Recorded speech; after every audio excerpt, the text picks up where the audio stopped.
following is a presentation of the Trojan Sports Network.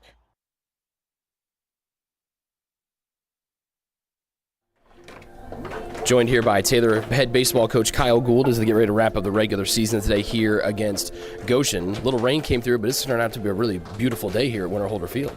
Yeah, I think it's 25 degrees warmer than last Saturday's. I just looked it up. So it's going to be, mid-upper 70s and wind blowing out a little bit. It should be a fun day to wrap up the regular season. The field's in great shape and, just out here playing baseball. You guys wrapped up the regular season title, your second in a row on Thursday night. What's the preparation like going into today, knowing you have everything wrapped up, but still wanting to be, crescendoing as you head to the league tournament next week? Yeah, I think we take the same approach every weekend. We're trying to win the weekend. We're trying to win the series, and so I think we stick with that. I think human nature is what it is, and when you have it wrapped up, and I think you may have a little bit of that. A little bit of a lull that we're going to fight through, but I think my biggest concern is not that they don't want to play, but that they get outside of the way they play and start I've got to hit home runs or I've got to punch everybody out, I got to do this. And so our challenge to them yesterday at practice was just keep doing what we do and keep playing the way you play, and that means for our hitters command the strike zone like we do, and they all year, not actually for years, but this year they've just done a great job again of making the guy throw strikes and getting in good counts. And so as long as we do that, if you see us chasing bad pitches early, you'll know we're a little off. And then I think for our pitchers, the same thing, kind of fill up the strike zone. We just want to keep playing the way we do. And then the last thing, we talked about was it's going to be 75 degrees and you're playing a home game on a Saturday, two home games. Let's just enjoy the game. And baseball is fun to play, and winning is fun and losing is not. But it's fun to play. And these guys didn't start playing baseball when they were 5, 6, 7, 8 years old because they love to play. So yeah, let's go do that.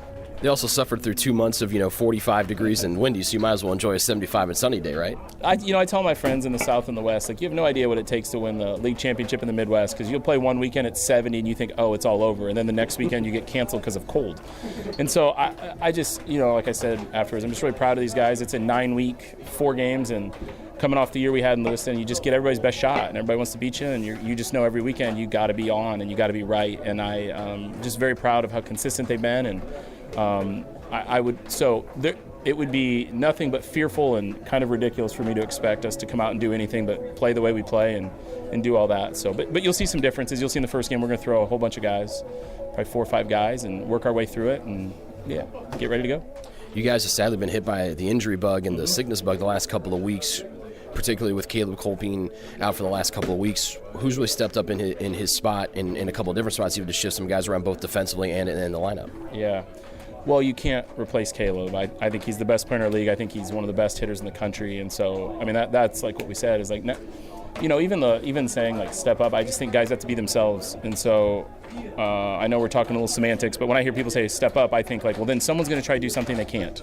And what we need people to do is just be the absolute best version of themselves. And so, I think Mason David's been probably in conference play the best player in the conference, just nonstop going. And, he's been so consistent, so good. And then I think when you look around, what's been really neat with this team is just different guys. Luke had a massive day up at Spring Arbor and, hit a couple home runs and kind of carried us. And Sam's had days like that. And Braden hit that huge home run in the first inning. Caruso's had some huge days. And Ben Kennedy had some huge games here. And Frickle against Marion last week. Yeah, man. Frickle hitting 3 home runs in a day. I could point to every guy out there. Fletcher Remick, Riley Singleton against Iwu, and Kate Colpine comes in, hits a 3-run homer, and it's just been guy after guy. And so I think if you were saying the strengths of our offense, it's just I think Mason's been the most. Cam obviously has been incredibly consistent for his whole career. Mason's been great, and then it's been different guys. And so we just want guys to be the best version of themselves, and we try to keep everybody inside the fence, but mostly just what makes you great. And so I'm proud of the way they've handled it. And even with Cam being out last week, you go into big games, you kind of look at the lineups well, I didn't think this is what it would be, but they played so well and did everything we needed to do. Last night I had a chance to catch up with Luke Hunter and Riley Rimchisel. They were in attendance at the President's Gala an evening ago. They were dressed fantastically as always, and they were talking about the pitching staff. And Riley was more concerned about how many home runs had been hit with the higher fence, and I told him, well, they broke the single season record a year ago, so they're fine. And the first thing when we talked about pitching is, man, if you could have a hard lefty that throws hard from the left side, it'd be great. And I was like, well, that's who started game 2, and he was fantastic. And Nick Crabtree, and then Luke, who was here against the Iowa series, his eyes lit up, and he goes, Riley, they've got 4 or 5 guys that are sitting in the low 90s. What's it been like to watch that progression of this pitching staff, which has been great during your entire tenure, really hit this elite level here, up and down your staff? Well, I mean, it's really interesting. The game of baseball has changed so much. Like the velocity that we have is way up. The velocity that we see is up. And the velocity that hitters are used to is up. It used to be if you tell your hitters this guy's 88 to 90, they'd be like, oh, and now it's like, it just is. And so I think some of that is I mean, you think our arms are good. You should have seen Southeastern early in the year. But no, and you know, Justin Barber does such a great job with them. And we try to recruit guys who want to train the way we train and who believe in it. And so you try to find a good fit there. There's guys who don't want to train this way, and that's okay. It's just it's not going to be the right fit. But I mean, when you're running the 4 starters that we've been able to run out the whole conference season, and then come back in the bullpen and have a guy like Dalton be up there 93, 94, and have Jack, who's a different look, and then you got Gage, and you got Wes was up there high, and I'm David Platt, and Jake Boyer's been. It's really good. And there's times where like they could definitely pitch a little better, but it isn't a lack of stuff. It's just like our hitters. There's times we could play a little better, but it's talent. So you overcome injuries or you overcome bad performances. Like Nick Crabtree had his only bad start of the year at Marion last year, and we got to go in there and we got to win 3 or maybe sweep, and he doesn't get through the second, and we just did it because we have enough guys, and you just do it. And I think that is really what set us apart, is like how deep we can go on the mound. I would say the same thing with our pitchers. Like Gable's been a rock the whole year. He's been really consistent. Nick has been just. I mean, the stuff is virtually unhittable. But then you just like different times. Like Wes had a huge outing last week, picking up Nick. And then you've had Platt had a huge outing like late in Game 4 against Grace when he was the last guy to pitch, and he threw so great. And Gage came in against Huntington in a huge spot. And Dalton has had some big saves. And, of course, Jack has had some great outings. And we could go Connor Miller the last 2 weeks has been great. And Jake Boyer has been great the whole year. And so it's, again, like it's different guys. So it's not always this set like – we absolutely positively have to go to this guy or it won't work. It's like we can play a little bit of the matchup game and also just know if it's not going well for that guy, we have other options. And so we're really excited about it. And some of the freshman guys, I think Nick Rusci told me this early in the year because we were talking about something about some of the freshmen were struggling. He just said, Coach, I wouldn't want to be a freshman on a team ranked 9th and come off the World Series. Like, it's hard, man. Give him a break. And I was like, okay. But Nick's a smart guy. Yeah, he knew how to play a little bit. I don't know if Nick ever gave his teammates a break on anything, so I think he's being a little weird with me. But I think, some of those guys like Alec and Nathan and, haven't got as many chances this year with those older guys, but I think you're going to see, kind of like you saw with Nick and Gabe, where they're going to pop next year, and you're going to see, guys who had moderate rules this year, all of a sudden you're like, oh, Nick Crabtree's your second best pitcher, and Gable's your number one, and even then you got Holcomb, who's got a chance to win his 9th game this year, pitching in Game 4. It's like, and you got Matt Dukowski had an unbelievable start last weekend. We needed him the most, and so, yeah, it's been really fun. It's a really deep team, and there's guys. I say this all the time, too. There's guys who don't even get to play a lot that are really, really good. It's a sacrifice you make to be on a championship level team, and I appreciate that sacrifice they make because they're such great teammates and just fun to be around. And honestly, like it's been a very just low issue, low drum. They're just very easy to be here. They love to play baseball. They love to be together. And so, yeah, I think we'll play well today, and I think people will get our best shot in the postseason. We'll see what we got. Last thing, big news out of the athletic department earlier this week, named Austin Peters as the new men's basketball head coach. First of 2 questions. One was his selling point that he would guarantee to bring Arizona weather here east. First thing, I told Austin I would fly out there and help him pack and stay behind a week to make sure it went well. But no, we are all, it's a team effort. Our athletic department, of course, Natalie Young, our associate, she and I headed up, and it was an intense search we spent. I mean, I would hate to tell you the number of people we talked to and the references. It was a lot. And the interest was so incredibly high in the job. But then also, when they come to campus, we have other coaches involved, other people in our department involved, and it's a team effort. And, I think our whole department, Rick, and this loves working together. And you have people who really like each other, and we all want the same thing. We all want, kids to grow in their relationship with the Lord. We want kids to get a degree that matters, and we want to play like high-level athletics in a team environment that works. So we were doing phone interviews. We had, Natalie and Aaron and Cassie were on vacation sitting by a pool while Seth and I were sitting in the office doing phone interviews. But people sacrificed a lot of time, and I appreciate our people and all they did. And we found the right guy, and Austin's great, and he'll be here on Monday, and we are going to support him with everything we have. And we want all of our programs to be successful, and certainly men's and women's basketball are two that need to be out front. And it's a great group of players. We were able to retain them all. We didn't have guys leave, which is credit to Coach Andrews and the type of people he brought in and the way he developed them. And they're excited to get started. And we look forward to Austin being here and look forward to men's basketball just continuing to flourish. Kyle, thanks for the time. Good luck today. Thanks, Rick.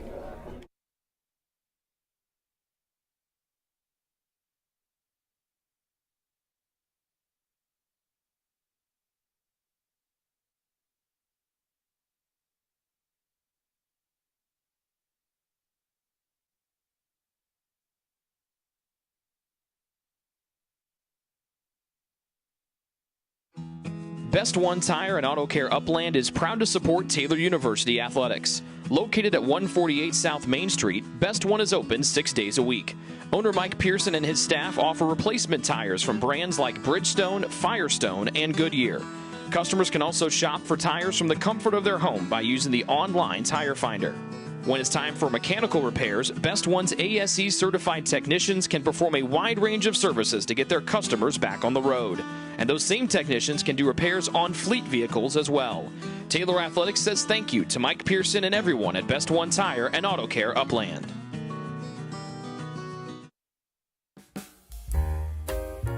It's true. Many of us spend more time thinking about what's for dinner than thinking about retirement. But if you think your retirement needs deserve more attention, we agree, and we'd like to help. Your local Edward Jones financial advisors, Ryan Jones, Mark Sieglin, Rob Sisson, and Adam Sieglin, can help you get started today. They are proud corporate partners of Taylor University Athletics. Edward Jones, making sense of investing. Greek's Pizzeria in Upland opened its doors in December of 2017. Over the years, there have been more than 140 Greeks opened across the country, with 24 Indiana locations. When it comes to pizza, Greeks offers customers the option to create their own pizza or to try one of Greek's specialized pizzas. Greeks uses fresh, homemade, hand-tossed dough, Greek's Italian sauce, select blended cheeses, gourmet toppings, and the same method of preparation since the first restaurant opened in 1969. The kitchen can also whip up a sandwich served on fresh French-style bread, or it can put that sandwich into a pizza shell wrap. Customers can also add breadsticks or French-style bread as a side item. Greeks also offers a selection of salads and assorted dressings as well. Greeks is located just off Main Street in Upland and is a proud supporter of Taylor University Athletics. Greek's Pizzeria. It's our taste.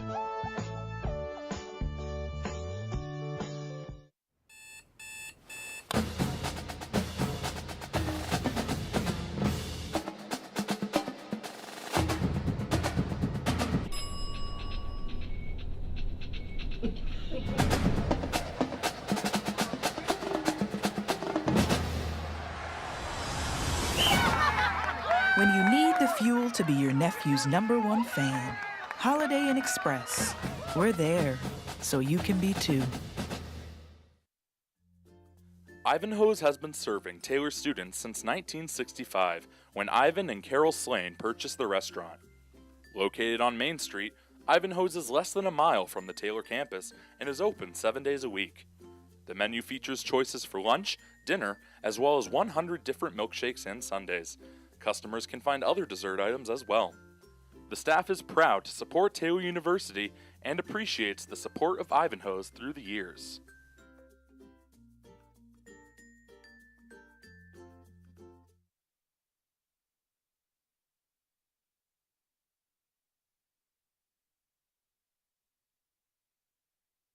If you get sick, you can trust that we will take care of you. As a Magnet-designated healthcare system, our expert team will create a personalized plan to get you back on your feet. Marion Health. Great care from great people. What limits you? Too small, too old, insecure, broken. You have no limits.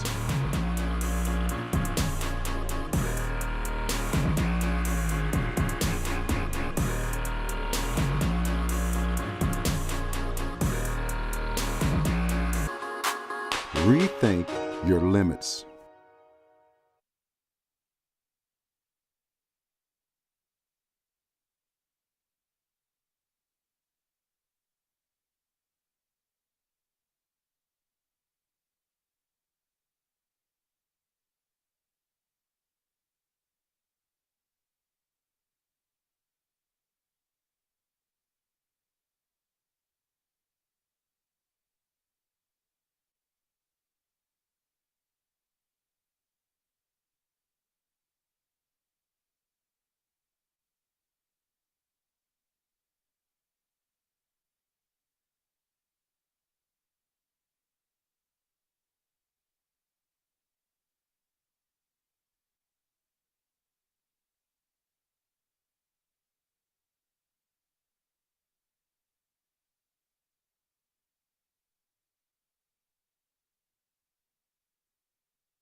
Good afternoon and welcome here to Winterholder Field here on the campus of Taylor University for the final day of the 2024 regular season. It's Taylor and Goshen. First pitch comes at 1:03 Eastern Standard Time. Trent Sillett, the batter here to lead it off for the Maple Leafs today. The Trojans will be sending 4 or 5 men to the mound here in game number 1, with Dalton Swinehart getting his second start here of the year.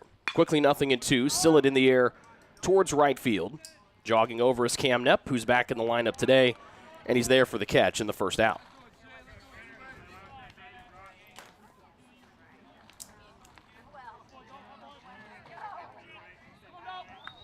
Goshen eliminated from playoff contention with their first game loss on Thursday here against Taylor, a 10-0 final in 8 innings. The Trojans won Game 2, and that wrapped up their second straight regular season Crossroads League title. Coming too far in this time is Swinehart, and last year's Crossroads League, all Crossroads League first team pick, Jenna Rodimer jogs to first on a hit by pitch.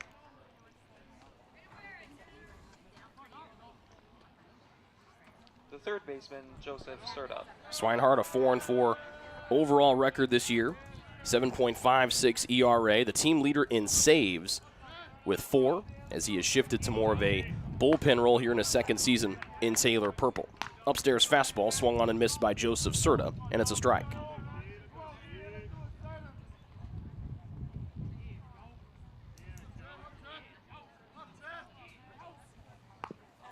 This one goes off the knob of the bat and bounces foul, strike 2. Serta on the year, a .376 batting average, 55 hits, and a team leading 14 doubles for the Maple Leafs. Swinehart out of the stretch with Rodimer over at first. Upstairs, a swing and a miss, and it's 3 straight strikes. Good morning, good afternoon, and good night. First strike out of the afternoon for Swinehart, and there are 2 away. Now batting the DH, number 23, Ryan Maloney. Had a little bit of rain pass through here earlier this morning, but it has gotten out of here, and it is beautiful here in Upland today. 2 away, 1 on for the DH, Ryan Maloney.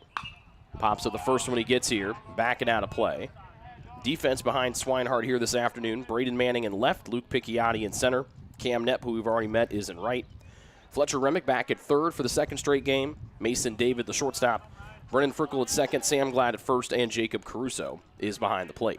Pickoff attempt back to first. Lunging back in time is Rodimer. The only double-figure steal man on the year for the Maple Leafs, 10 for 10, is 28 in purple.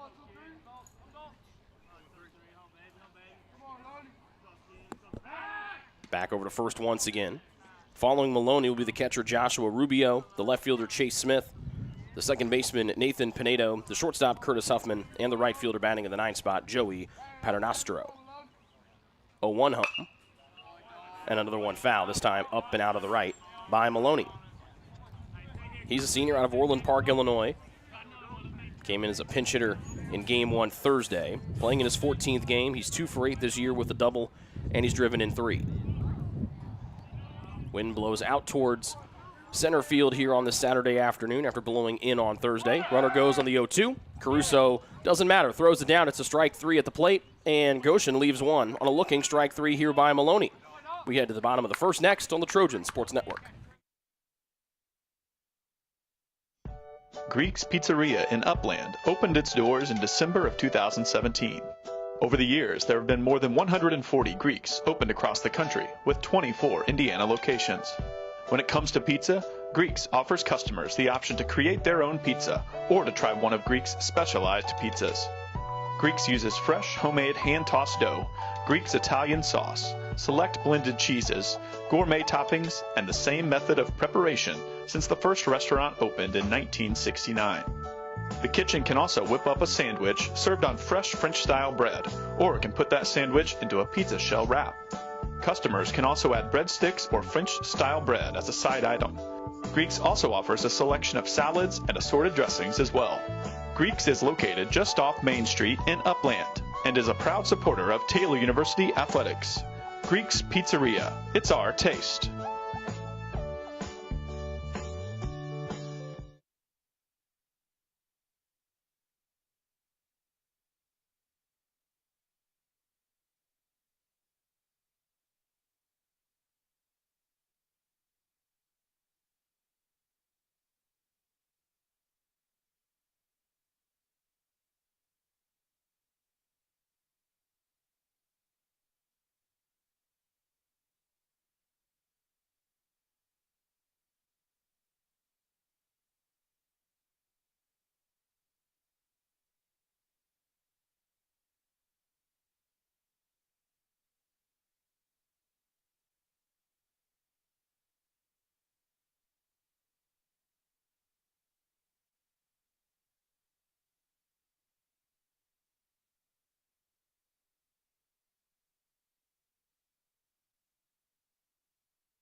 Welcome back, Cam Knepp, to the Taylor batting order after missing Thursday due to illness. Live a bug going around the Taylor locker room right now for the baseball boys. But Knepp steps in, senior out of Goshen, Indiana. It's a scoreless game here in the bottom of the first as Knepp leads it off.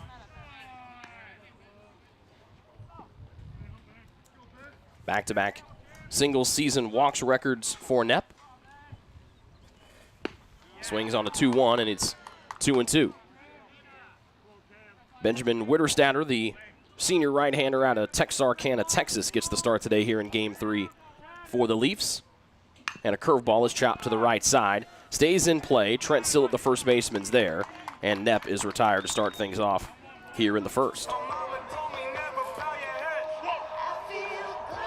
Witterstatter, an 0-1 overall record, making his first start of his senior year. 5.51 earned run average, 16 1/3 innings of work this year for the righty. Shortstop, Mason David. Here comes Mason David. Taylor head coach Kyle Gould spoke glowingly about David's junior season in our pregame conversation earlier. Comes in batting .355. The shortstop does today. Has been primarily the third baseman, but Taylor giving Ben Kennedy a breather. Hard hit ball towards deep left. It goes off the left center field fence, and David ropes home a left field one-out double. His 20th two-bagger of the year to lead the Trojans.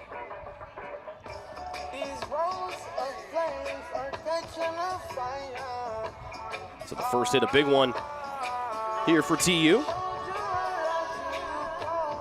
And that brings up the first baseman, Sam Glad. Now batting, the first baseman, Sam Glad.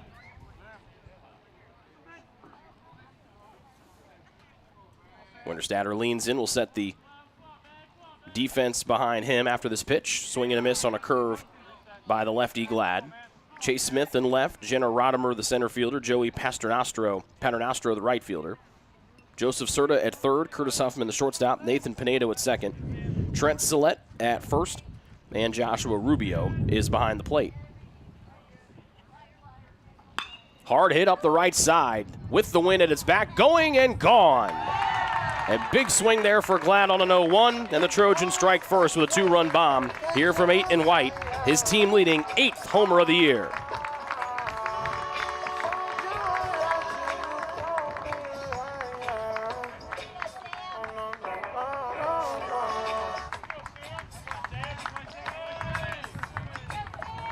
A slow start to the year for Sam, but as the weather has gotten better, so has Glad.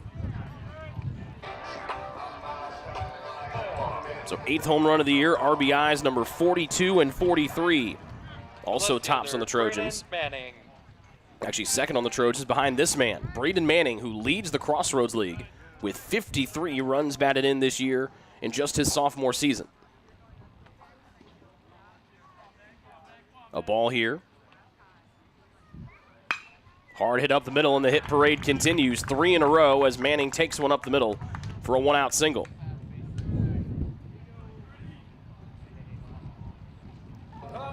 So the Trojans jumping out here early.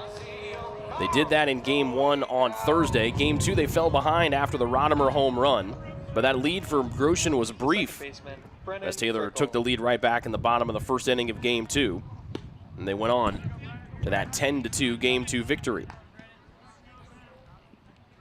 Ball the way here to Frickle, the second baseman, who was just 1 for 8 in the first 2 games on Thursday. High fly ball to the gap in right center. Both men racing after. The center fielder Rodimer makes the catch and a couple steps in front of the track. Jogging back to first is Manning, 2 gone.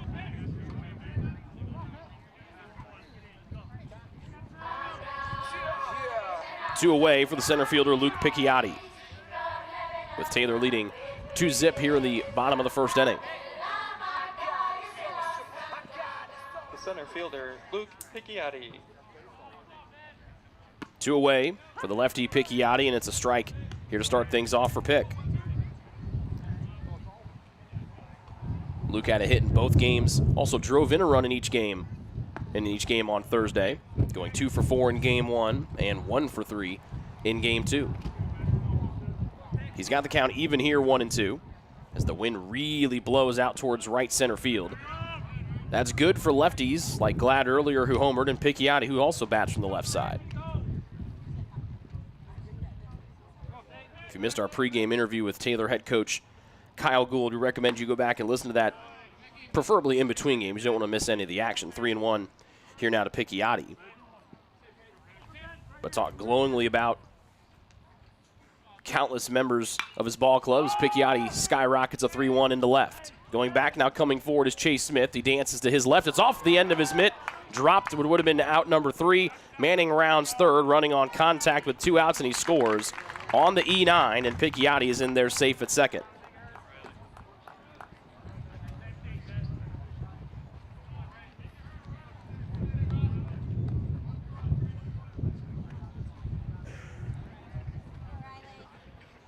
You can hear that wind picking up again out towards center field here today. Blew in when we were here Number 1, Riley on Thursday. And it's the DH Riley Singleton, who's had a really nice last couple of weeks. To the left side, deep in the hole at short. Picchiotti caught in a rundown as Serta, the third baseman, runs forward. Picchiotti dances. Did he elude him? He did not. And a 6-5 fielder's choice ends the bottom of the first. But Taylor gets 3 runs, 2 of them earned on 3 hits and 1 left. We have to the top of the second here in Game 3. Taylor up 3-0 on the Trojan Sports Network. Best One Tire and Auto Care Upland is proud to support Taylor University Athletics. Located at 148 South Main Street, Best One is open 6 days a week. Owner Mike Pearson and his staff offer replacement tires from brands like Bridgestone, Firestone, and Goodyear. Customers can also shop for tires from the comfort of their home by using the online tire finder.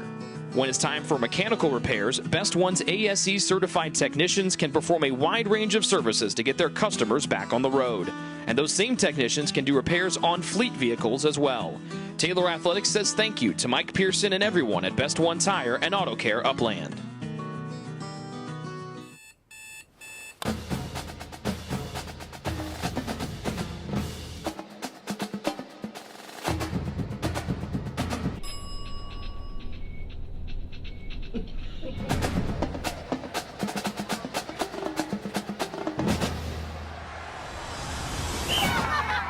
When you need the fuel to be your nephew's #1 fan, Holiday Inn Express. We're there, so you can be too.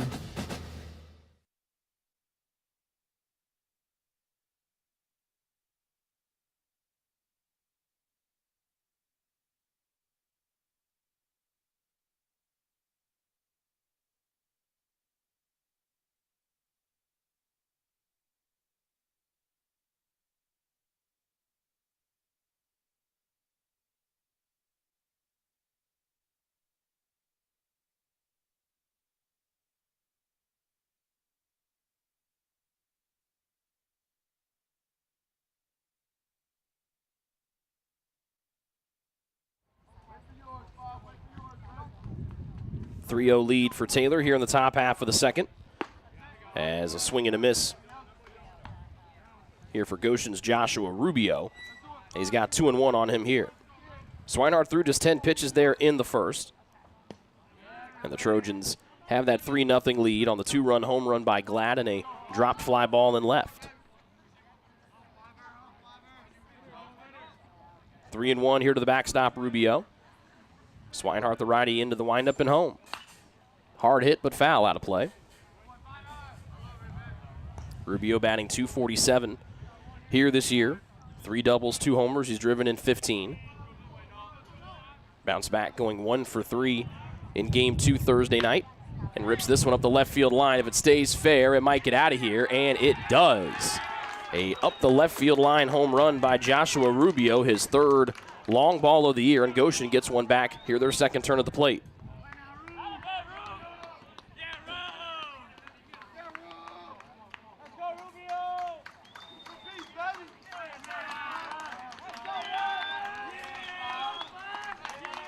So Rubio goes against the wind as it continues to blow out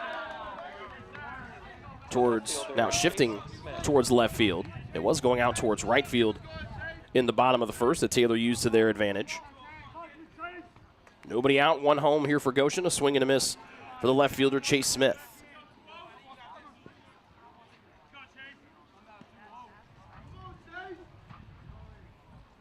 Smith, the freshman out of Marietta, Georgia. Second pitch in for a strike, and he's quickly down 0-2. Smith 1 for 6, struck out 4 times against Taylor pitching on Thursday. Outside, Caruso couldn't bring it across, and there's ball 1. Wind is shifted out towards right center once again. 1-2 home. Inside and looking at strike 3 is Smith. Third punch out of the day for Swinehart. 1 gone here in the second.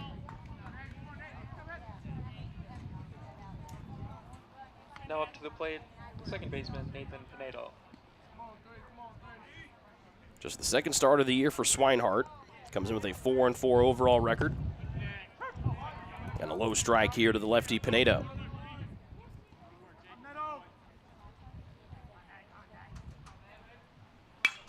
Pinedo hits one hard into left field. Manning backing up, still backing up, veers to his left and makes the catch head high for out number 2. In the wind, if it was going the way that it was when Rubio was up, that one might have carried out of here as it was caught a couple steps in front of the track. The shortstop, Curtis Huffman.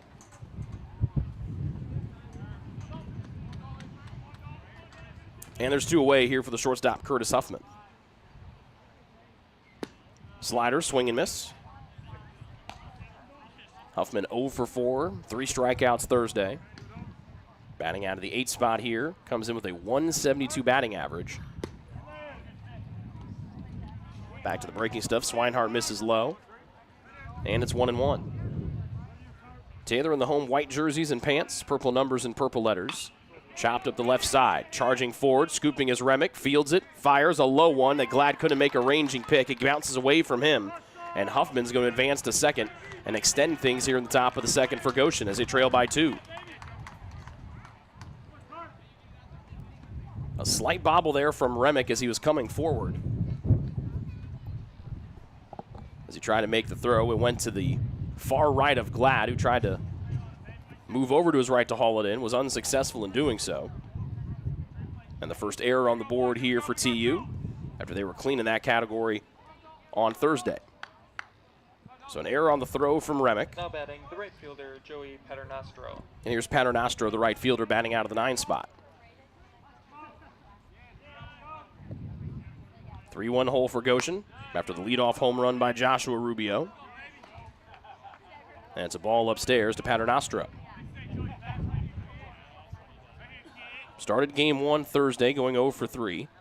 Came off the bench and was 0 for 1 in relief effort in game 2. Fastball outside half, called for a strike. 1-1 here to Paternostro. He's out of Northwest Indiana, former Red Devil from Lowell High School. He represents the tying run at the plate. Pitch home. Breaker misses away, 2-1. So an uncharacteristic fielding error there for TU. One of the better teams fielding percentage-wise in the Crossroads League. Wind howling out towards right as Swinehart comes low and in. 3-1 here to Paternostro. As Dalton in danger of turning the lineup over here back to Sillette.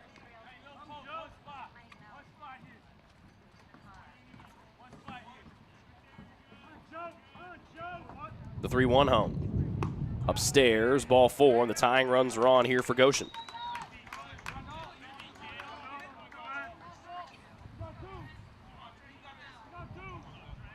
Now batting, number 22, Trent Sillett.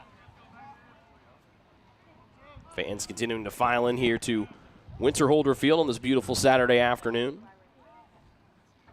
And we see Trent Sillett for the second time. He flew out to right his first time up. Breaking ball low and away from the righty Sillett. Rubio a leadoff home run. Then back-to-back outs before the throwing error by Remick put Huffman at second. And a walk by Paternostro's got the tying runs on here for Goshen as they trail 3-1 in the second. Hard hit ball to center field. Picchiotti stops, comes forward, calls everybody away, makes the catch head high. And Swinehart limits the damage to 1. 3-1, the Taylor lead after 1.5 here on the Trojan Sports Network. It's true. Many of us spend more time thinking about what's for dinner than thinking about retirement. But if you think your retirement needs deserve more attention, we agree, and we'd like to help. Your local Edward Jones financial advisors, Ryan Jones, Mark Sieglin, Rob Sisson, and Adam Sieglin, can help you get started today. They are proud corporate partners of Taylor University Athletics. Edward Jones, making sense of investing.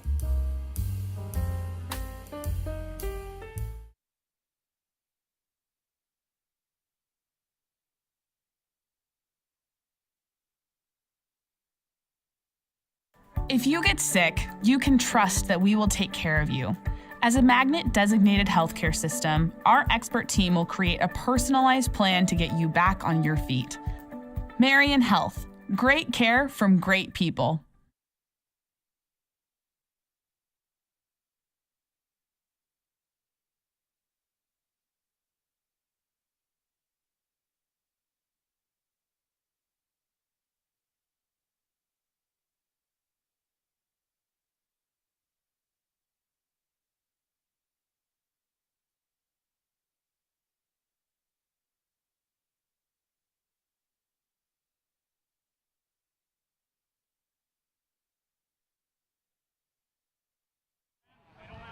Fletcher Remick leads off the bottom of the second here for Taylor. 8-9-1 up for the Trojans as their lead cut down to 3-1.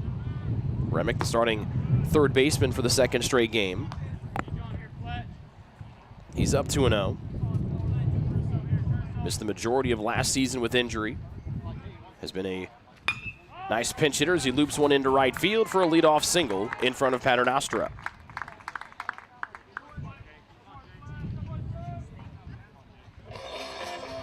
The leadoff batter on for the first time here today for TU, and here comes Caruso.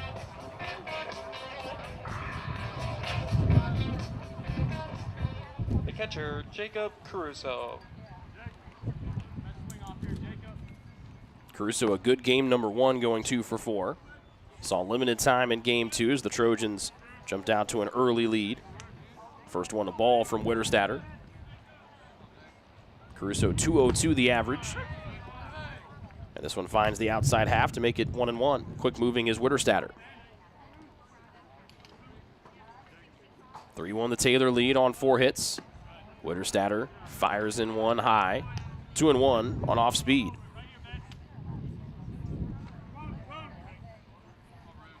Witterstatter out of the stretch, home. On the slide out. Fouled off to the right by Caruso, 2-2.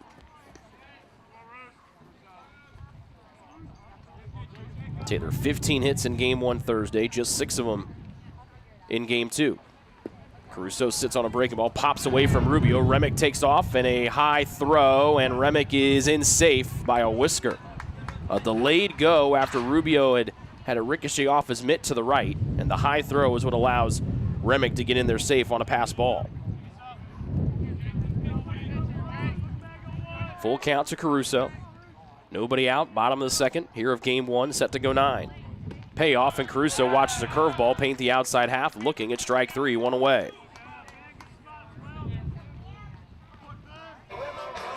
Just the 10th strikeout of the year for Witterstatter in his 17-plus innings of work. And there's 1 away here for the top of the order, Cam Knepp. Number 14, Camden Knapp.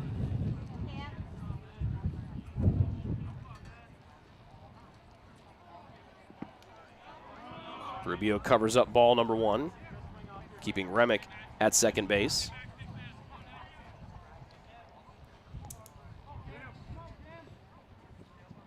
Knapp a rollover ground out to Solet at first just an inning ago. Off speed, up and away. 2-0 to Knapp, did not play, as we mentioned on Thursday, comes in batting .342.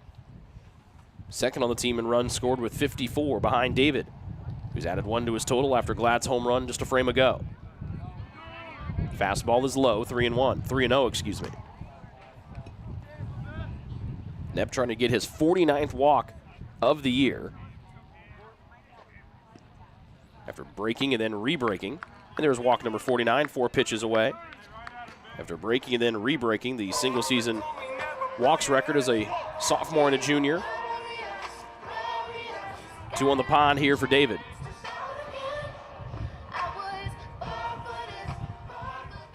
shortstop, Mason David. Mason's played 3 different defensive positions in the infield throughout his 3 years at Taylor. Normally the starting third baseman this season, as we mentioned, has been at short today and also in Game 2. Was the starting second baseman all of last season after the early season injury to Brendan Frickel. Witterstatter's first one to ball. David bounces this one out of the reach of Witterstatter on the mound, bouncing towards second base, cut off by the shortstop, and David did not beat the throw. Huffman gets him by a step, and there are 2 gone, but runners at second and third.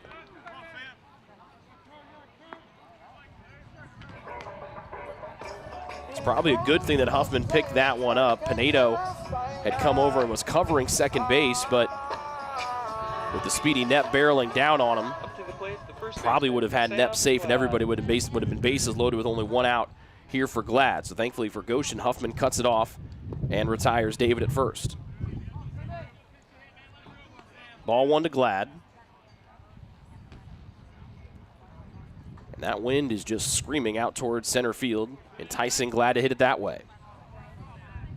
2-run home run from the first. He rips it to right field, and sliding and making a really nice catch is Joey Paternostro. So the Trojans strand 2. They come up scoreless here in the bottom of the second. We've played 2 from Winterholder Field on the final day of the regular season. Taylor leads 3-1 on the Trojan Sports Network.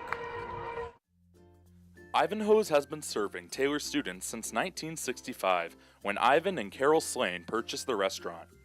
Located on Main Street, Ivanhoe's is less than a mile from the Taylor campus and is open 7 days a week. The menu features choices for lunch, dinner, as well as 100 different milkshakes and sundaes. Customers can find other dessert items as well. The staff is proud to support Taylor University and appreciates the support of Ivanhoe's through the years.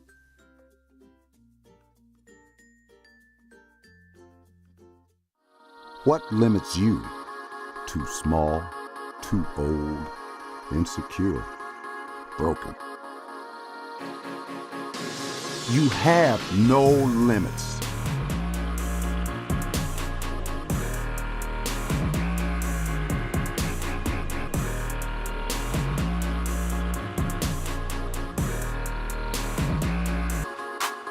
Rethink your limits.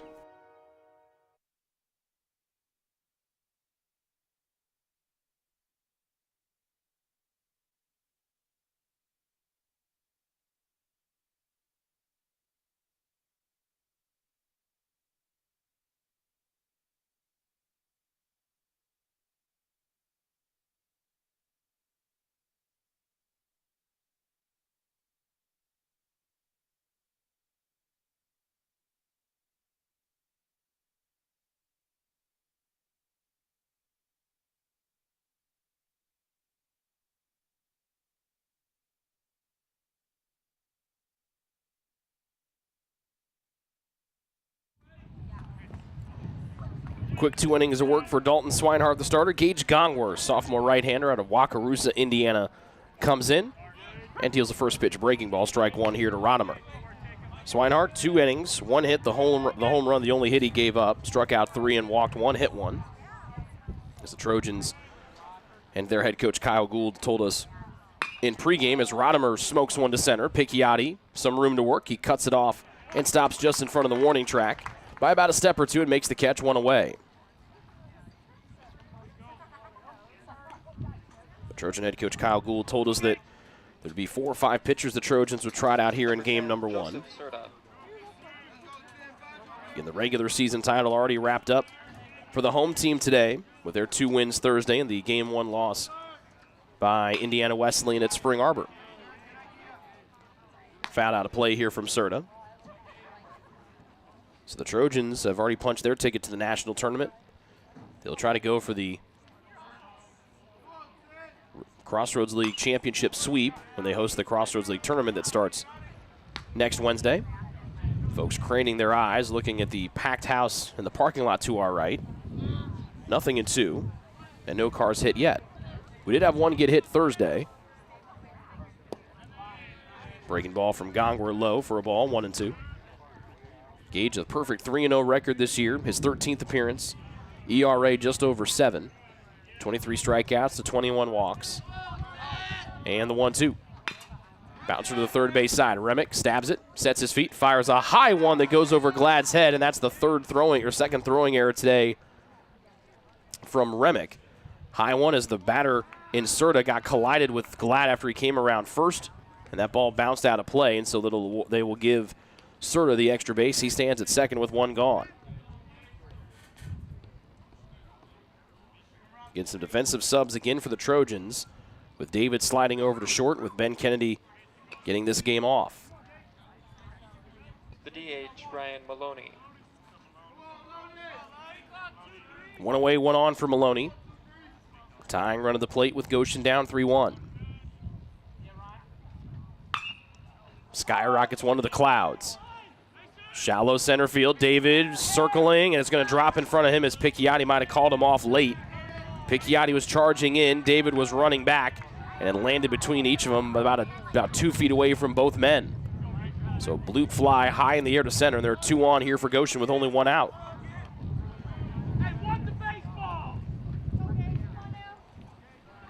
The catcher, Joshua Rubio. You can hear Taylor head coach Kyle Gould unhappy out of the third base dugout. And there are 2 on here for Rubio, who homered last inning. Upstairs fastball taken for a strike.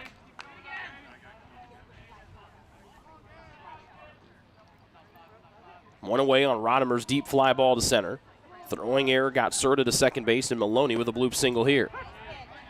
Low strike again to the fastball goes Gongwer. 0-2. The one save for Gongwer this year, a big one, as Taylor gave number 1 Southeastern their first loss of the year, all the way back in the winter. 3-pitch strikeout on a swing and a miss here from Rubio. 2 away here, big out there for Gongwer.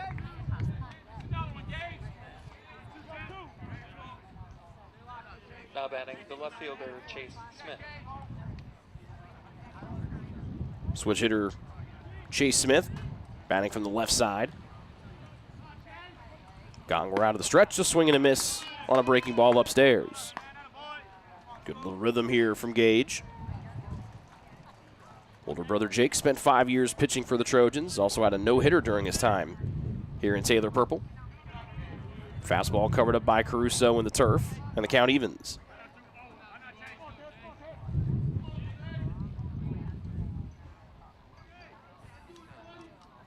Smith struck out 4 times on Thursday, struck out once today. That gives him 50 on the year. And he's a strike away from 51 as he swings and misses, 1-2.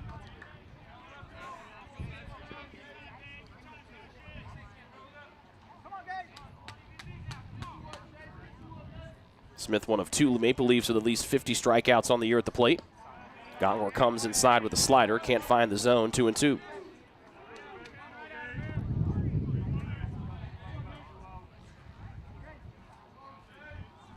Runners at first and second. 2 away in the top of the third here for Goshen. They trail by a deuce. 2-2. Low fastball, good eye from Smith. And after falling behind 0-2, he's got the count full here.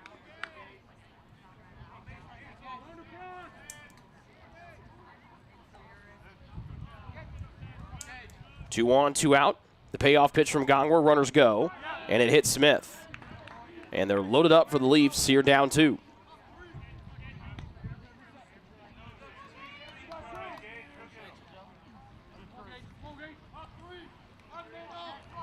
The second baseman, Nathan Nato.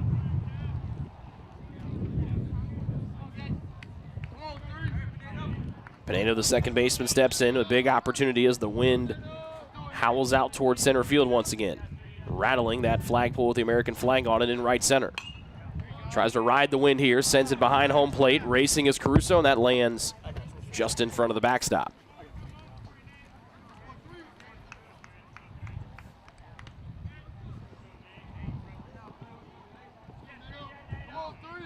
Pinedo, the freshman out of Los Angeles, was 0 for 2 with 2 strikeouts in Game 2. Here to start Game 3, he's 0 for 1. Comes up the bases full, however.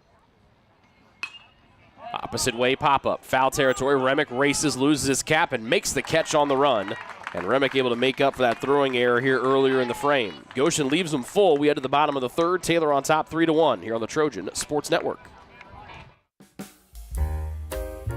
It's true. Many of us spend more time thinking about what's for dinner than thinking about retirement. But if you think your retirement needs deserve more attention, we agree, and we'd like to help. Your local Edward Jones financial advisors, Ryan Jones, Mark Sieglin, Rob Sisson, and Adam Sieglin, can help you get started today. They are proud corporate partners of Taylor University Athletics. Edward Jones, making sense of investing.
Ball and a strike to Manning. He torches one to left field, going back, and it goes off the chain link fence. Manning's going to be 2 for 2. He's got to hustle into second. He does, standing up. And a good start for the Trojans here in the bottom of the third. A double for Manning. He's 2 for 2. And the Trojans start off on a good foot. They lead 3-1.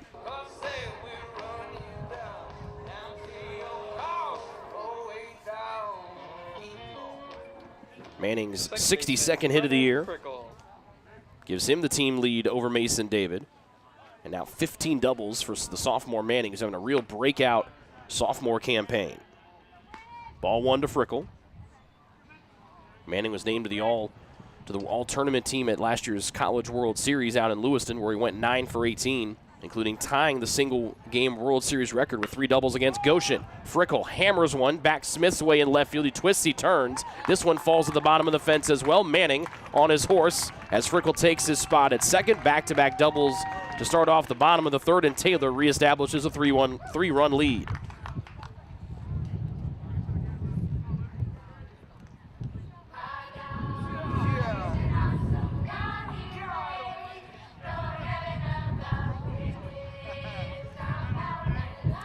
Four out of the Taylor's 6 hits have been for extra bases. 3 doubles and the Glad home run. Picchiotti will try to make it 3 in a row to reach to start off the third, and he hammers one to center field. Rodimer going back, reaches up. It's off of his mid and dead center field. And now Picchiotti coasts into second. Here comes Frickle. He's got excellent speed. Relay throw's going to be high. Frickle slides in feet first on the throw in from Pinedo, the second baseman. So that is 3 doubles to start this inning off, and the Trojans now lead 5-1. Really good effort there, though, from Rodimer and center, the all-Crossroads League first-team pick a season ago, as he was running out of room about a step or two onto the track. Reached up, and it went off the edge of his mitt. It would have moved Frickle from second to third and maybe even all the way home, with as deep as Rodimer was and the twisting and turning nature of him having to run back. That goes off of his mitt, and Picchiotti gets a 2-bagger here.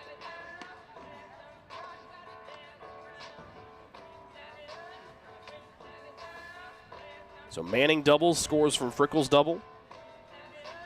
And the Trojans starting to get in a groove here against Witterstatter as James Stricker, the first-year pitching coach, comes out for a chat.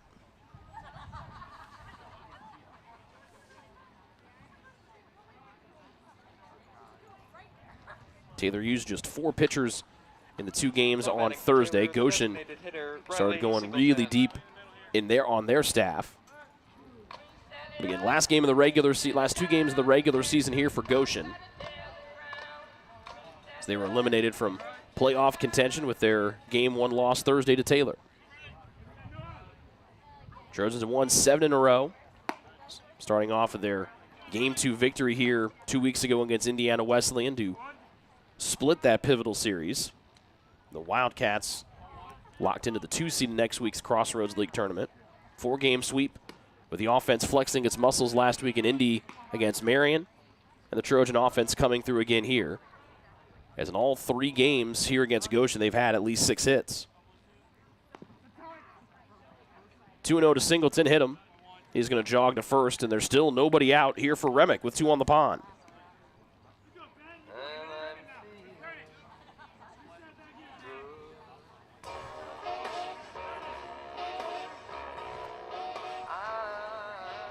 Remick, the starting third baseman. Picchiotti, lead man at second. Curveball low and away. As Connor Daniel warms up, a fellow Texan just like Witterstatter here on the mound.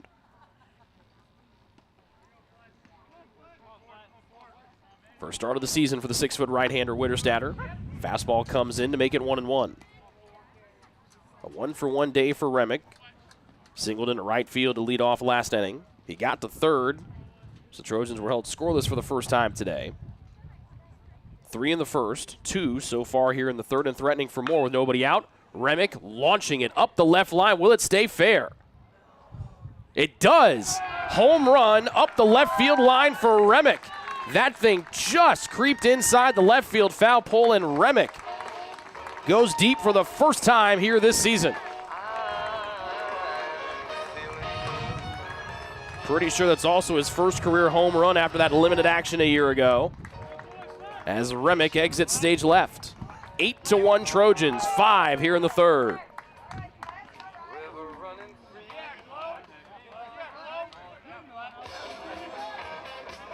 You could hear kind of the collective sigh, everybody in the stands thinking that one had gone foul. But then we looked down and we saw home plate umpire Nick Marple signaling fair, as the first offering from Witterstatter goes to the backstop here against Caruso. And the Trojans get their second home run of the afternoon. Remick's first, and Caruso launches it opposite way, and it creeps foul. Game 1 starter for the Trojans, Gable Pentecost over coaching first, with assistant coach Cam Screeton, the proud father of young son Tate. Born a couple days ago, as Caruso has one land on his elbow. And nobody out. And Caruso will jog to first. So Mrs. Screeton wisely keeps Cam at home with a 2-day-old baby. No reason to come coach first and just wear a bunch of gear when there's probably plenty of diapers you have to change back at home with a 2-day-old baby. Loy runs for Caruso at first. First-year Goshen head coach Brad Stoltzfus comes out, and it's the end of the line here for Witterstatter. Connor Daniel coming in out of the pen for Goshen. Trojans, nobody out, bottom of the third. They're up big, 8-1 here in Game 3 on the Trojan Sports Network.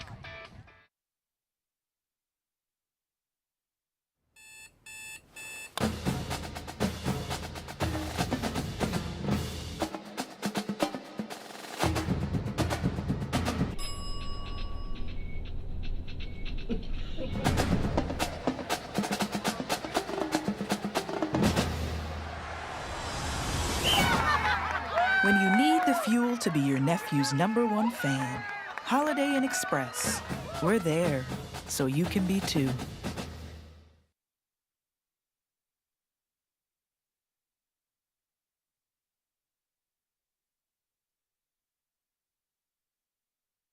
If you get sick, you can trust that we will take care of you. As a Magnet-designated healthcare system, our expert team will create a personalized plan to get you back on your feet. Marion Health. Great care from great people.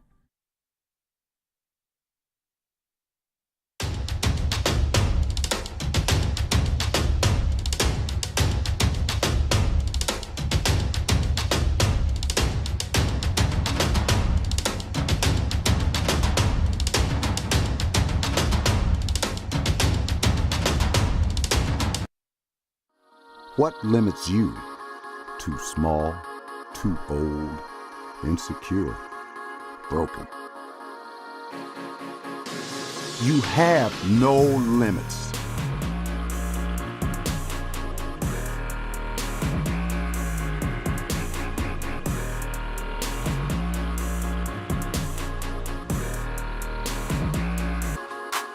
Rethink your limits.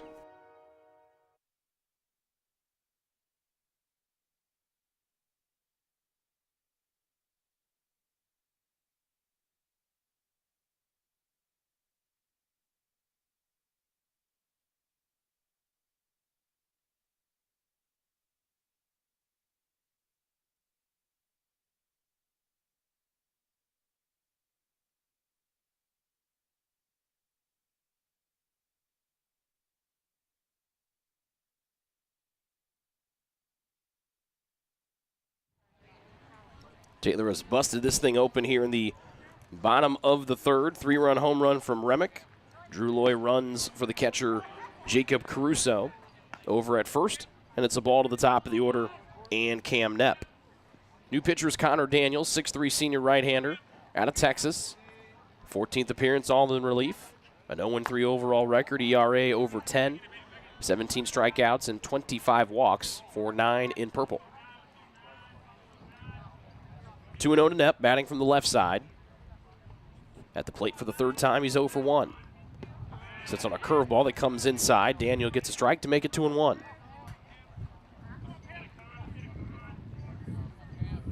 Knepp's walk earlier, his 49th of his senior year.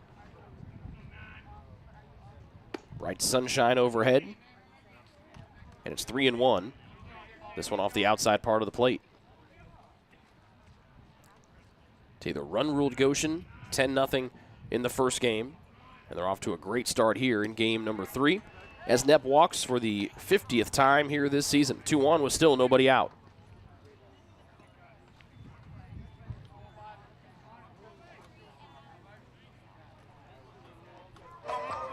The line for Witterstatter, the starter, goes 2 innings. Gives up 8 hits, 8 runs, all earned. Hit 2, walked 1, struck out 1. Shortstop, Mason In the final David. appearance, potentially of his career, as Goshen's season will end today. They needed to win this series and get some help as they came in 2 games back of 8th place Grace when the series started on Thursday. Ball to David, who's the 8th batter of the inning. That loss in game 1, coupled with Grace's win, ended the postseason hopes for the Maple Leafs. Curveball misses away. 2-0. Taylor will play in game 2 or day 2 of the Crossroads League tournament next week as the top 4 seeds do not have to play in that winter go home to play-in games that'll commence here Wednesday. Low 3-0.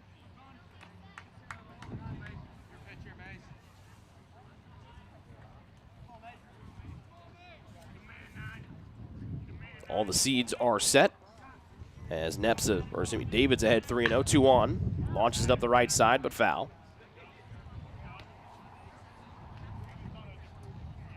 Taylor the 1 seed, Indiana Wesleyan the 2 seed. St. Francis currently the 3 seed as they are done with all their games. They played Thursday, Friday. Huntington with a doubleheader today. They're locked into the 4 seed. And that's one high. They're loaded up on a 3-1 walk to David.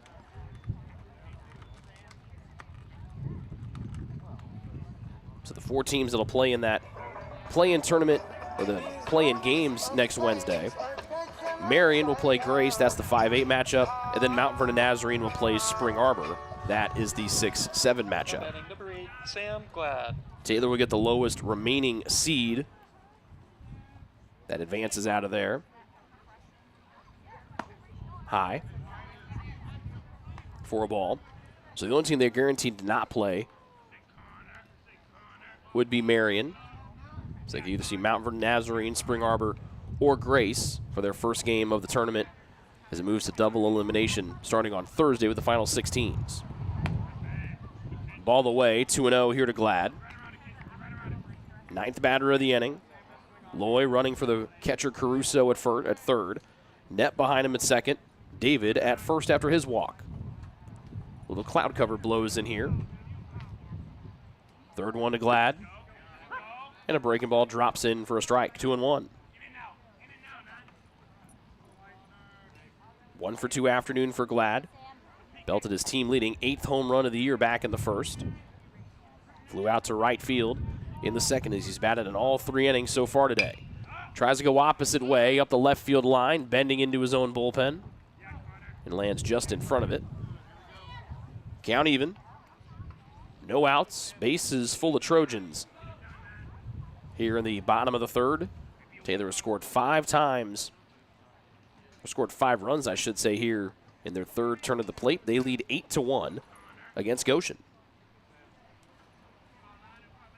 2 balls, 2 strikes. Daniel comes home, sails it away. Ball 3. Good job by Rubio to leap to his left to keep that one from going to the backstop and ushering Loy home for third.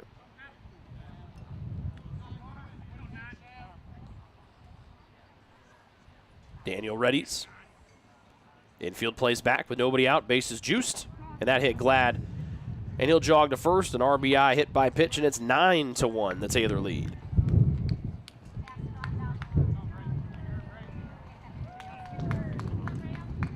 And that closes the book on the starter Winterstatter as he gives up 9 runs.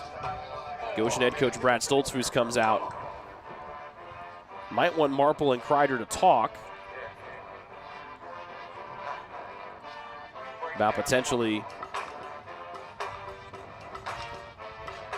looks like it might be something going on with Daniel. When Stoltzfus came out of the Goshen dugout on the first base side, I thought that he was signaling that maybe Glad had stuck that right elbow out a little bit.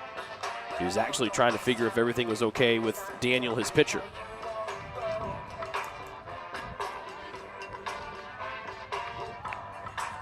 So our umpires actually flipped. It's Kreider behind the plate here in game 1. Marple in the field. Now batting for the Trojans, the left fielder, Braden Manning.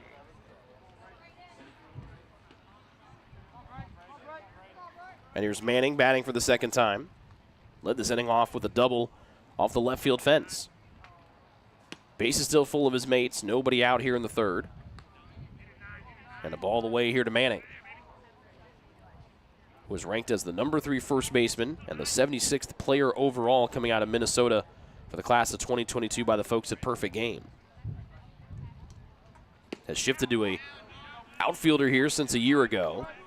Swings at a curve slider and misses 1-1. We thought maybe at the end of last season with the graduation of first baseman Kate Vandermolen, we might see Manning go back over there, where he did play a couple of times last year as a freshman. Golfs this one up and out of play to the right.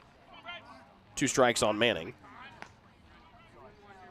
But the Trojans had an opportunity to get Glad more regular at bats after serving as primarily a pinch hitter last year. Manning's been shifting, had been shifting to DH and left field, but with the injury to Caleb Colpin, he's been out there and left. Down 1-2. Loops one up the right side. Playing back was the outfield, and it drops in shallow right. 3 for 3 day for Manning. Throw into home, not in time. Sliding in feet first is Knepp.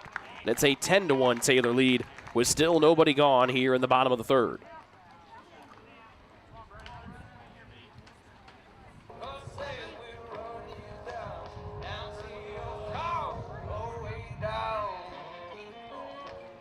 The second baseman, Brennan Frickle.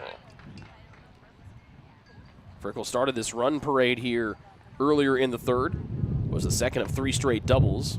He, Manning, and Picchiotti all double to start the inning off, with Frickle and Picchiotti driving home some of their teammates. 1 for 2 afternoon for the second baseman, Frickle. 10-1 Taylor lead. No outs here in the third. Bases full. And a slider away puts Frickle ahead 2-0. 5 hits here in the frame for the Trojans. They've scored 7 runs. As that wind continues to scream out towards center field. Breaking ball misses 3-0.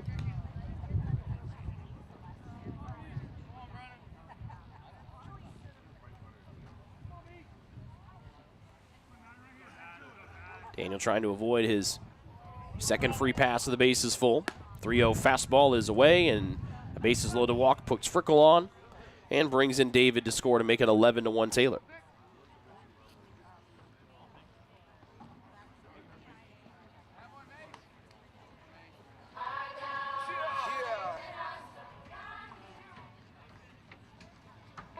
And Goshen head coach Brad Stoltz, who's out of the dugout once again. Pitching change for the Maple Leafs. They're down 10 with 0 outs and the bases full in the bottom of the third here on the Trojan Sports Network.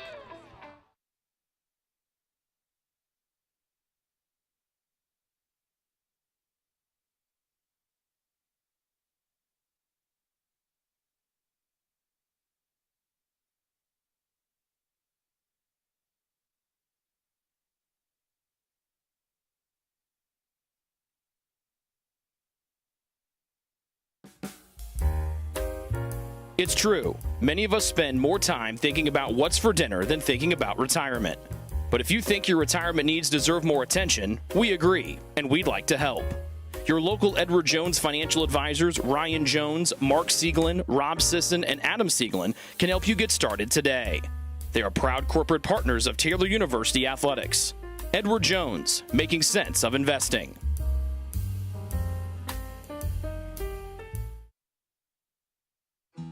Best One Tire and Auto Care Upland is proud to support Taylor University Athletics. Located at 148 South Main Street, Best One is open 6 days a week. Owner Mike Pearson and his staff offer replacement tires from brands like Bridgestone, Firestone, and Goodyear. Customers can also shop for tires from the comfort of their home by using the online Tire Finder.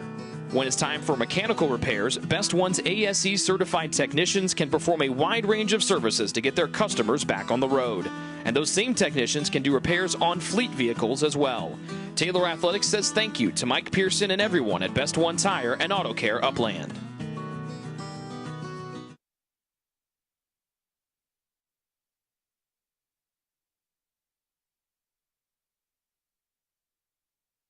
If you get sick, you can trust that we will take care of you. As a Magnet designated healthcare system,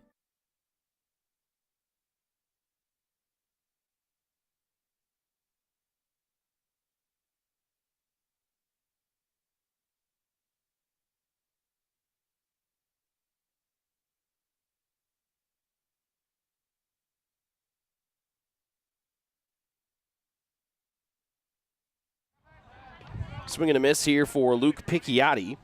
Pitching change in here for Goshen. And it's Brody Kennedy out of Jeffersonville, Indiana, replacing Connor Daniel. Second pitching change of the inning here for the Leafs. He comes in with nobody out and the base is full. And Taylor ahead 11-1 in the bottom of the third. Bouncing it in short to Luke Picchiotti.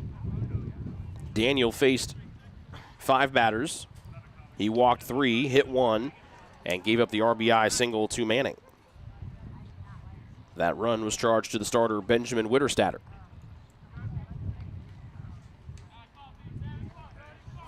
Kennedy's 6-foot right-hander.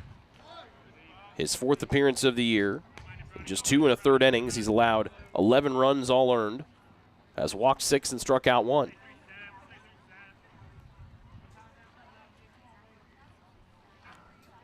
Glad, Manning, and Frickle from third to first. Picchiotti ropes it into right field for a base hit. 2 men come in to score as Picchiotti drives in a pair. He tries to take second out. He's already committed. He runs into second base. He dives head first, and he is safe. Late tag from Huffman, the shortstop, committing. Picchiotti was literally halfway between first and second, and then just was like, well, I'm already halfway there. I might as well take the rest of the way, and he does. 2 RBI single brings home Glad and Manning. And here's Singleton with 2 on and nobody out.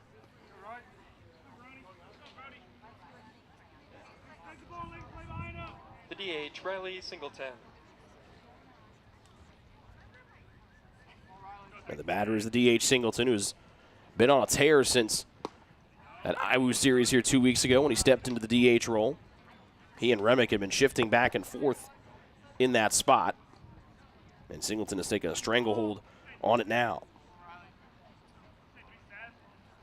Strike here to Singleton. With nobody out, 2 on. And now it's 1-1. Ball and a strike. Nobody out. Frickle stands at third after the Picchiotti single. With Remick waiting on deck, who's homered once in this inning already. A 10-run bottom of the third for Taylor with nobody out. Singleton, the 13th batter of the inning. Watches an off-speed miss high here from Kennedy.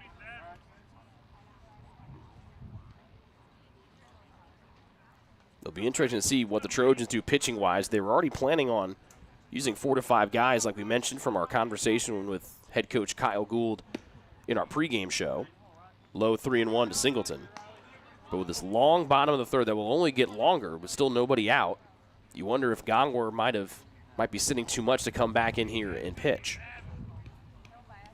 No activity going up in the Taylor pen right now. As Singleton up 3-1. He's gotten on base once today. And he'll get on twice. No out walk, and they're loaded up once again.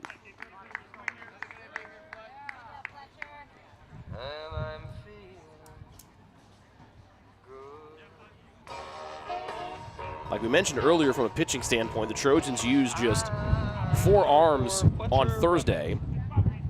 So the full complement of folks for this final day of the regular season are available. But you have a quicker turnaround playing Thursday instead of your normal Saturday to Thursday, or Saturday to Friday mix. Remick with the 3rd run-producing hit of the inning, and it's the last run-producing hit before Picchiotti. 3-run home run. He's 2 for 2 this afternoon. Frickle, Picchiotti, and Singleton, the men out there for Remick. Strike at the belt, 1-1.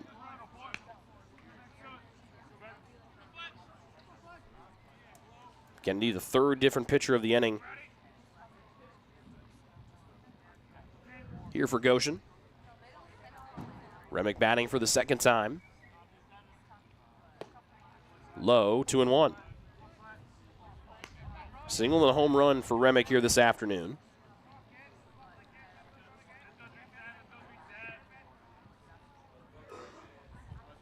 "13 runs on 10 hits, and now some signals being sent from pitching coach Justin Barber to the bullpen. Inside, Remick maneuvers out of the way as Nick Crabtree, the Game 2 winner, is jogging into Steelman Fieldhouse, and he's summoning somebody.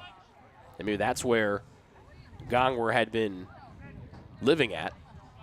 But now we see a Trojan emerging from the Fieldhouse. Bouncer to the left side, and foul. And an error on Taylor head coach Kyle Gould on the 3rd base box.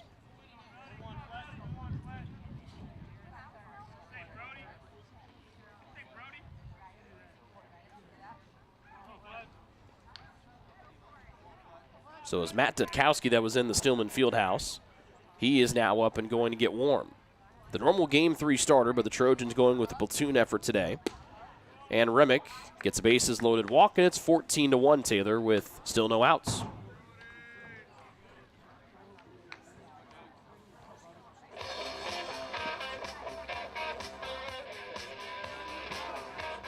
And here's Caruso for the 2nd time in the inning. The catcher, Jacob Caruso.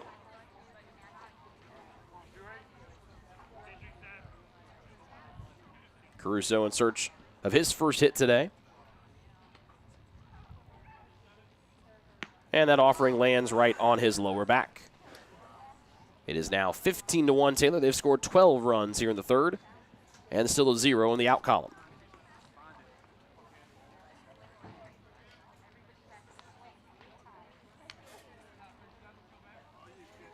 And Drew Loy goes out to first. Per NAI rules, that courtesy runner over at first. And we'll get to see Caruso re-entering when we get to the top of the 4th. So here's Knapp for the 2nd time. As the Trojans, barring a double play here, would bat around twice. Or actually, check that. He put every man to the plate once or twice here in the 3rd. Knapp has walked twice today, including once here in the 3rd frame. He was the last man, or the first man, to face Connor Daniel, who has exited, and Brody Kennedy now faces him. 2 strikes, no balls here to Knapp, as Goshen desperately needs to get a first out here.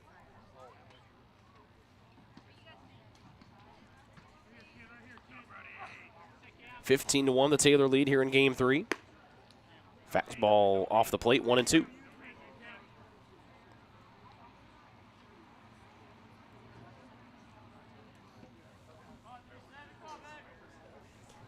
12 runs scored here in the bottom of the third for TU. Everyone has scored at least one run here today, with Lloyd taking Caruso's spot. Manning, Frickel, and Picchiotti have scored twice. Knepp high in the air to left. Playing over was Smith. He ranges back. He looks up, and that's a Knepp grand slam. He slips rounding first. He gathers his footing, and the Trojans continue to pour it on here in the bottom of the third. They lead 19-1 on the grand slam from Cam Knepp.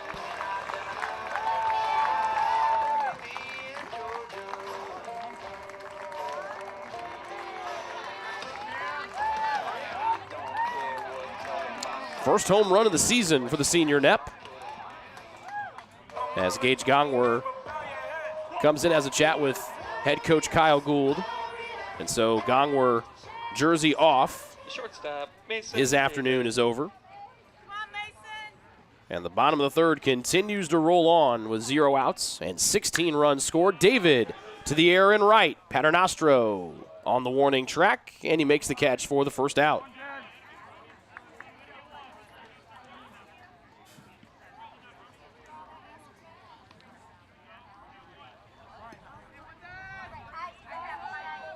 So the first out recorded here as the Trojans will send the 18th batter of the inning to the frame here with Glad. First baseman, Sam Glad.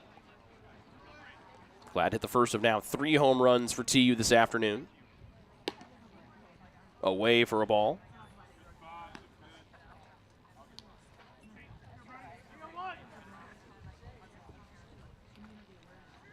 $16 runs on 7 hits. Bases empty with 1 away for Glad. And he's up 2-0. Fourth plate appearance for Sam here today. 2-run home run, bases loaded, hit by pitch. Has scored twice and is 1 for 2. And now he's up 3-0.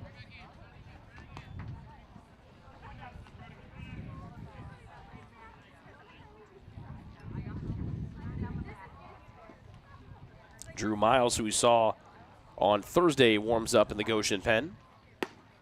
A strike belt high outside, 3-1. So Taylor will bat around twice here in the bottom of the third. They lead 19-1.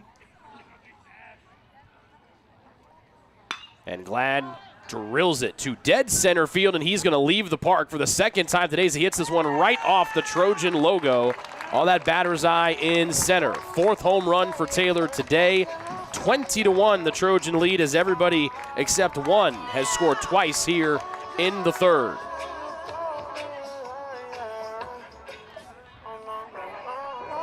Ninth homer of the year for Sam, and Taylor bats around for the 3rd time. And before we get to see Braden Manning, a call to the pen here for Goshen.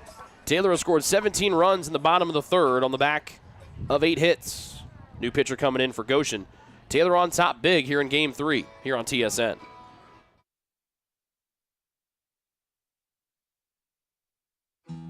Best One Tire and Auto Care Upland is proud to support Taylor University Athletics. Located at 148 South Main Street, Best One is open 6 days a week. Owner Mike Pearson and his staff offer replacement tires from brands like Bridgestone, Firestone, and Goodyear. Customers can also shop for tires from the comfort of their home by using the online tire finder. When it's time for mechanical repairs, Best One's ASE certified technicians can perform a wide range of services to get their customers back on the road. And those same technicians can do repairs on fleet vehicles as well. Taylor Athletics says thank you to Mike Pearson and everyone at Best One Tire and Auto Care Upland. Ivanhoe's has been serving Taylor students since 1965, when Ivan and Carol Slane purchased the restaurant. Located on Main Street, Ivanhoe's is less than a mile from the Taylor campus and is open 7 days a week. The menu features choices for lunch, dinner, as well as 100 different milkshakes and sundaes. Customers can find other dessert items as well. The staff is proud to support Taylor University and appreciates the support of Ivanhoe's through the years.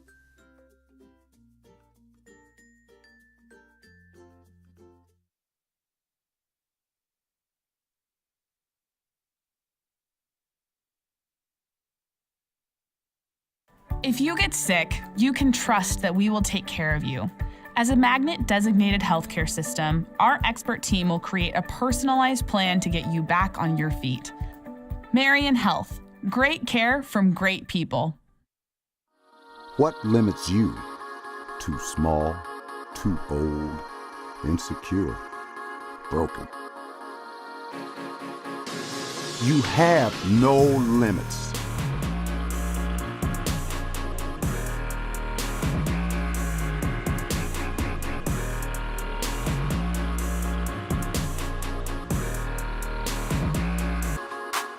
Rethink your limits.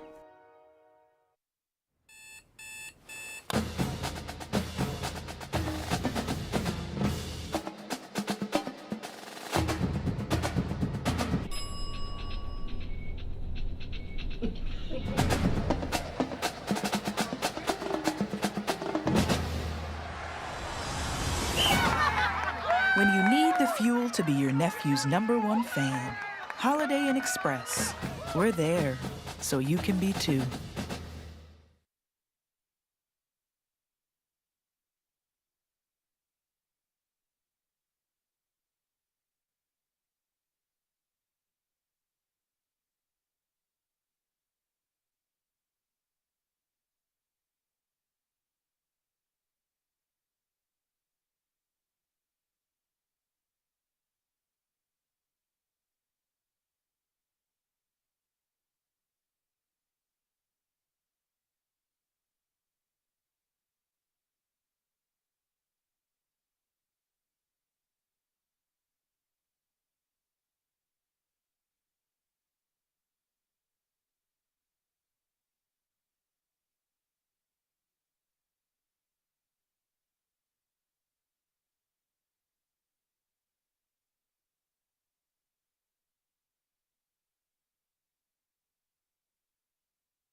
Ball here to Braden Manning as Drew Miles steps in for the second time here in the series.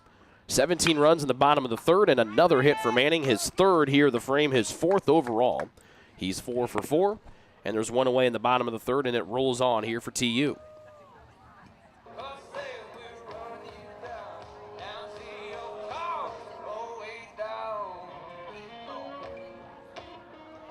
Up to the plate, number 16, Brennan Frickle.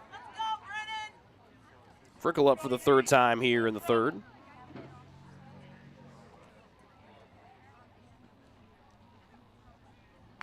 And Frickle fouls it back.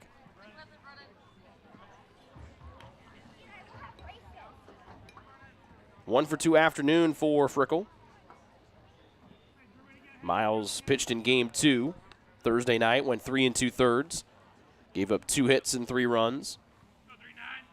His 7th appearance of the year. The righty floats in a curveball inside for a called strike 2 to the Taylor second baseman Frickle.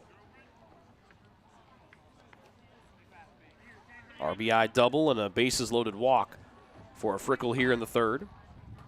As he bats for the third time, the 20th batter of the inning for Taylor. Soft one bounces in and Manning advances on the misstep. New catcher in there is Colton Stevens, number 8 for GC.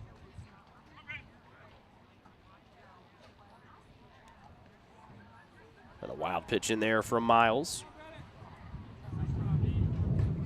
Wind again screams out to right center. Curveball, Frickle sits back and lifts this to the parking lot. And a couple wincing faces as they watch that fly ball miss, hitting a car.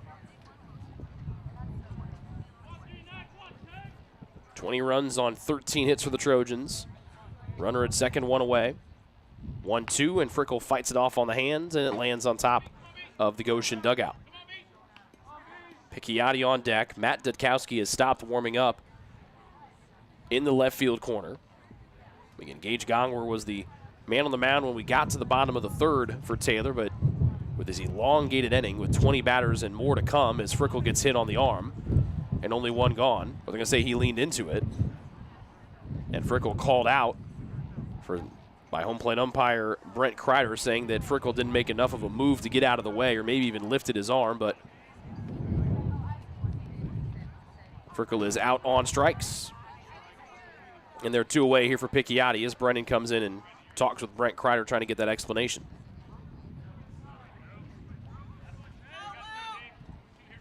And they're 2 away. Now batting, number 27, Luke Picchiotti. Picchiotti 2 for 2 here in the inning. 2 for 3 on the day. And he rockets one to deep left field. Smith gives chase, and he runs out of room. And Picchiotti goes opposite way over the left field fence. A 2-run home run for him, and the Trojans extend the lead to 22-1.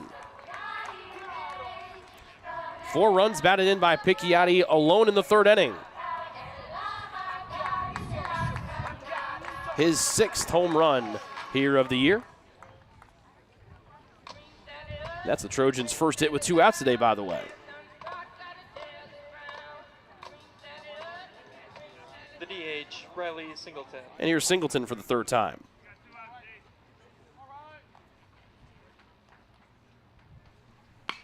Singleton, high skyscraper to left. Smith races in from left field, loses his cap, and makes the catch for the 3rd out. Taylor scores 19 runs, put over 20 men to the plate on 10 hits here in the bottom of the 3rd, and they lead after 3 in Game 1, 22-1. Matt Detkowski comes in for the Trojans to pitch. That's next here on the Trojan Sports Network. Greek's Pizzeria in Upland opened its doors in December of 2017. Over the years, there have been more than 140 Greeks opened across the country, with 24 Indiana locations. When it comes to pizza, Greeks offers customers the option to create their own pizza or to try one of Greek's specialized pizzas. Greeks uses fresh, homemade, hand-tossed dough, Greek's Italian sauce, select blended cheeses, gourmet toppings, and the same method of preparation since the first restaurant opened in 1969. The kitchen can also whip up a sandwich served on fresh French-style bread, or can put that sandwich into a pizza shell wrap. Customers can also add breadsticks or French-style bread as a side item. Greeks also offers a selection of salads and assorted dressings as well. Greeks is located just off Main Street in Upland and is a proud supporter of Taylor University Athletics. Greek's Pizzeria, it's our taste.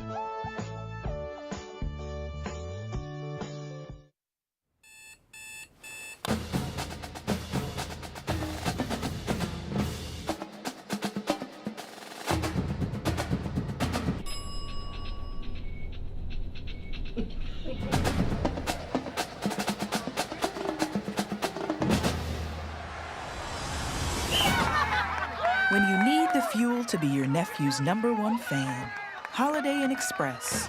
We're there, so you can be too. Join the Trojan Club today and support Taylor student athletes 12 months a year. The Trojan Club has 4 different levels of membership for you to choose from. Each level receives complimentary season tickets, while the Athletic Director's Circle and Trojan MVP levels receive gifts from the athletic department. Over the years, members have helped supply the funds for a sports information position, purchasing equipment for teams and the athletic training staff, and providing broadcasts of Trojan athletics like the one you're enjoying right now. With the support of alumni and friends, the Taylor combination of spiritual growth, outstanding academics, and a highly competitive intercollegiate athletic program can continue. To join, call 7.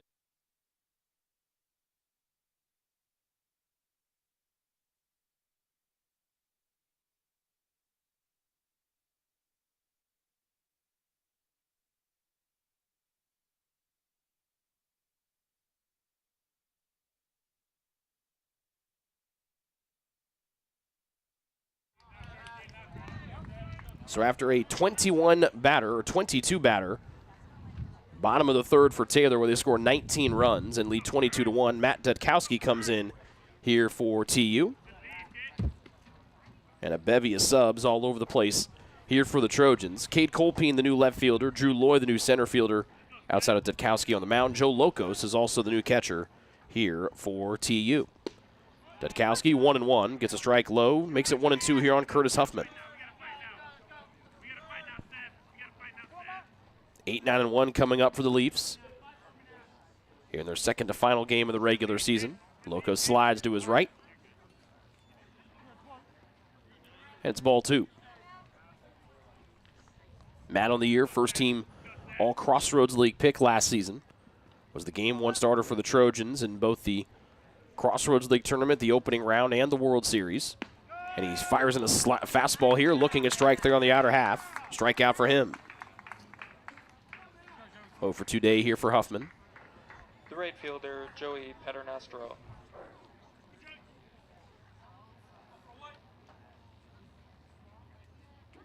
Dutt 3-2 here in his fifth-year senior season.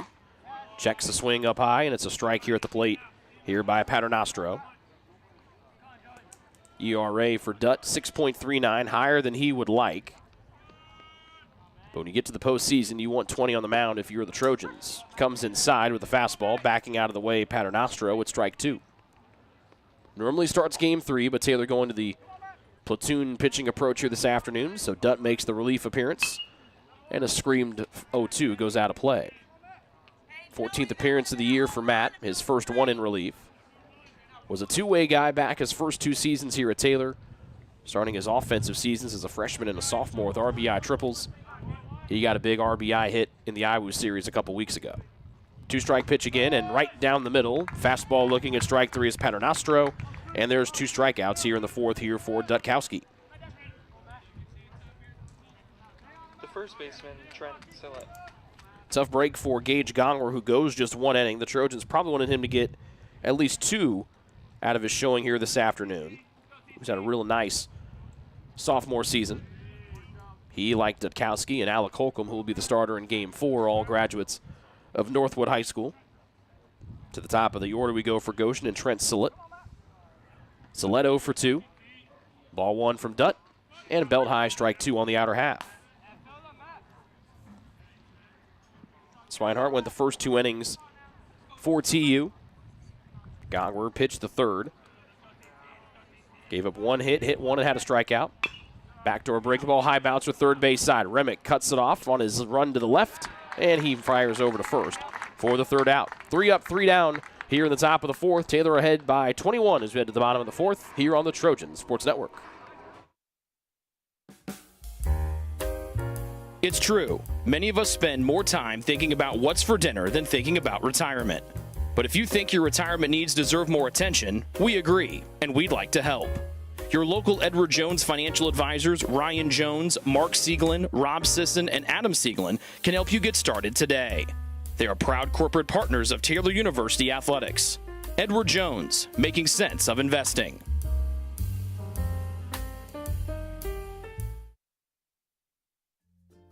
Ivanhoe's has been serving Taylor students since 1965, when Ivan and Carol Slane purchased the restaurant. Located on Main Street, Ivanhoe's is less than a mile from the Taylor campus and is open 7 days a week. The menu features choices for lunch, dinner, as well as 100 different milkshakes and sundaes. Customers can find other dessert items as well. The staff is proud to support Taylor University and appreciates the support of Ivanhoe's through the years.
Luke Sutter leads things off here in the bottom of the fourth, lifts it into right field, and it's hauled in by Jenner Rodimer. As Sutter pinch hits and flies out to center. Joe Locos, the new catcher for Taylor, bats here in the 9 spot. The net back at the top of the order. Miles back for a full inning of work here for Goshen. New corner infielders in for the Maple Leafs with Aaron Shercliffe over at third and Jeffrey Butler, the new first baseman.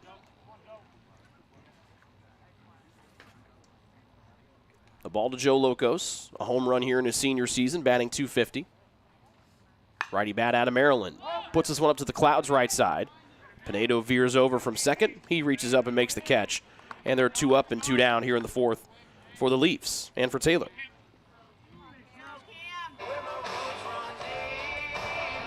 So we go back to the top of the order for the home team. Taylor coming off of that 19-run, 10-hit bottom of the third. The right fielder, Cam Knapp. As Jared Crandall warming up in the Taylor pen. First one for Miles is high for a ball. Second to last game of the regular season for both teams. Taylor, the regular season champ for the second straight year, as Knapp lashes at it and sends it foul.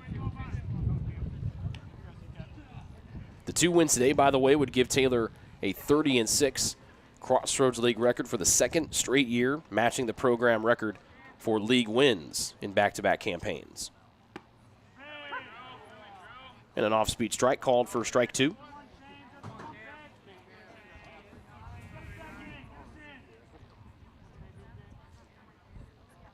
Nobody on, 2 outs, the 1-2. Knapp sits on a curveball and loops it to the right. Pentecost, the first base coach, almost able to haul it in.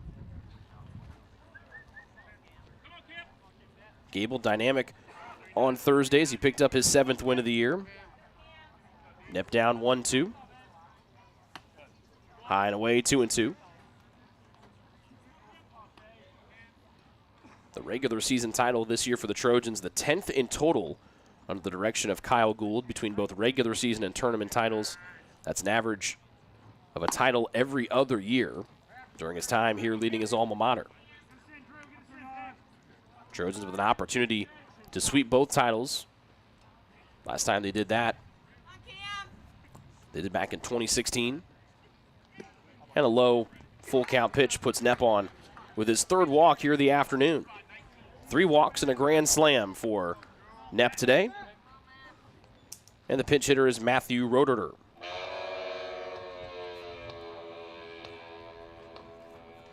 So Roederer steps in, transfer out of Cedarville. Pinch hitting for Taylor, Matthew Roederer.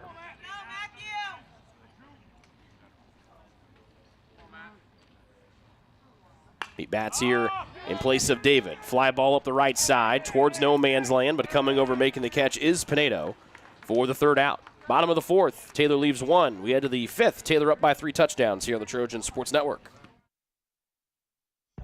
Greek's Pizzeria in Upland opened its doors in December of 2017. Over the years, there have been more than 140 Greeks opened across the country, with 24 Indiana locations.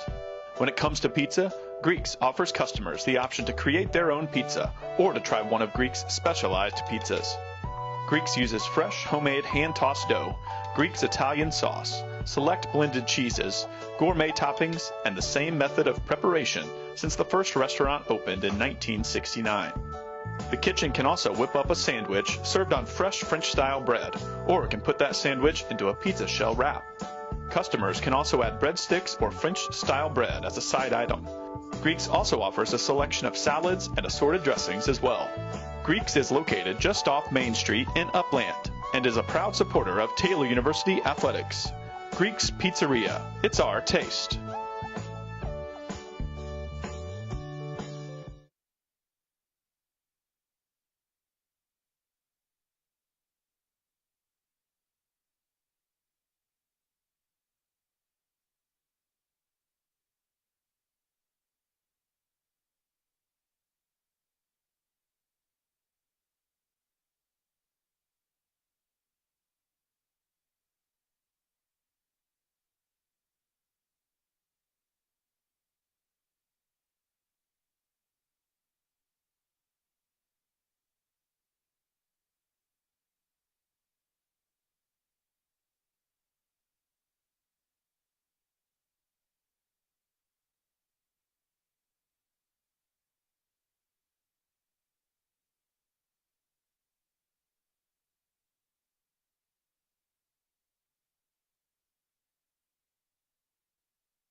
New man in here for Taylor is number 12, Jared Crandall, 6'4 junior out of Noblesville, Indiana, making just his 7th appearance of the year.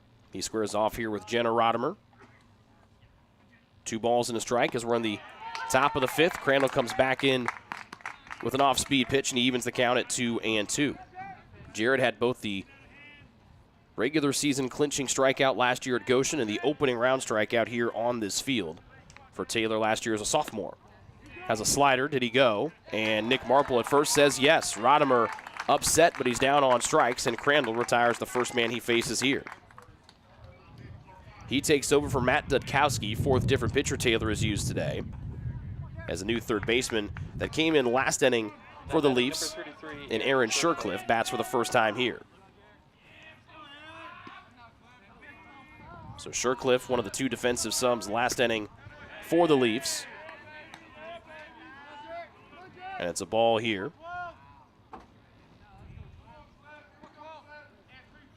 Jeffrey Butler, also the new first baseman for Goshen, as Shercliffe lifts one up and out of play for a ball and a strike. Dudkowski goes 1 inning, no hits, no runs. He struck out 2. And Taylor up 22-1 thanks to a 19-run bottom of the 3rd. 1-1 fastball inside, 2-1.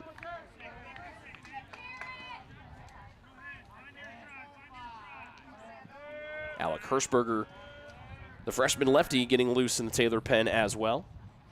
1 away, nobody on. Loco slides to his right. Keeps that 1 in front. 3-1 here for Crandall. Shercliffe, the sophomore from Shelbyville, playing in his first game of his sophomore year. Righty up 3-1. Crandall delivers one high, and after striking out Rodimer, he walks Shercliffe. First base runner since the 3rd for Goshen. And it brings to the DH Ryan Maloney.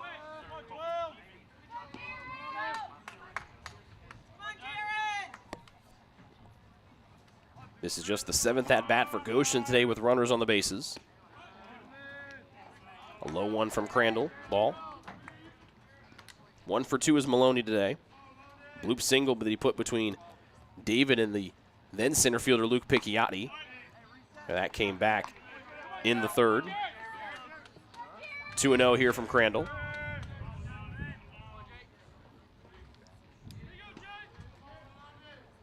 The only 3 defensive subs for the Trojans since the starting 9. As this one bounces away from Locos. Scooting up to second base will be Shercliffe.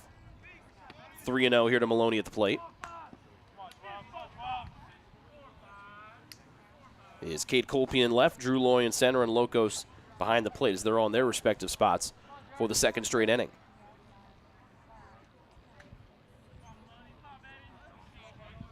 So wild pitch moves Shercliffe up 90 feet, and that's a 4-pitch walk from Crandall. 2 on with 1 away here for Goshen as they try to get their 2nd run of the afternoon. The catcher, Colton Stevens. 2 on, 1 away for the catcher, Colton Stevens. He's been out there behind the plate for a couple of innings. Cuts on the slider from Crandall.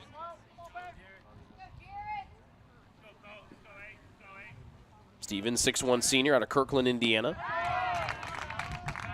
0-2 as he swings and misses. Started off his college career, the senior did, at Rose-Hulman Institute of Technology.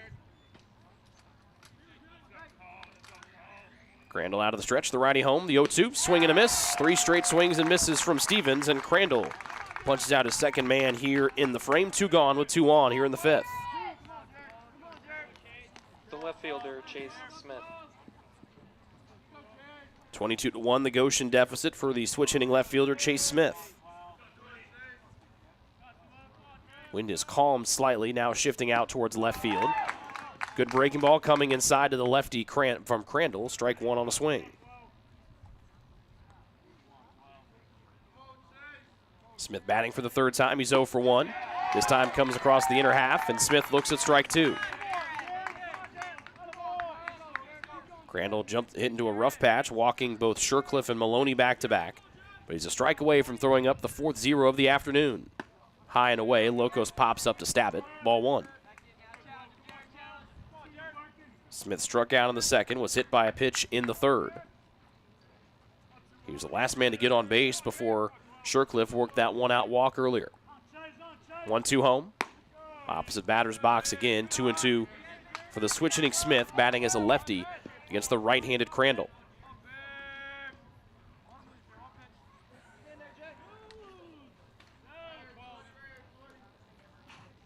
And the 2-2. Good frame by Locos to pull it into the upper part of the zone. Halfway home here as Taylor leads 22-1 against Goshen. To the bottom of the 5th we go on the Trojan Sports Network. Join the Trojan Club today and support Taylor student athletes 12 months a year. The Trojan Club has 4 different levels of membership for you to choose from.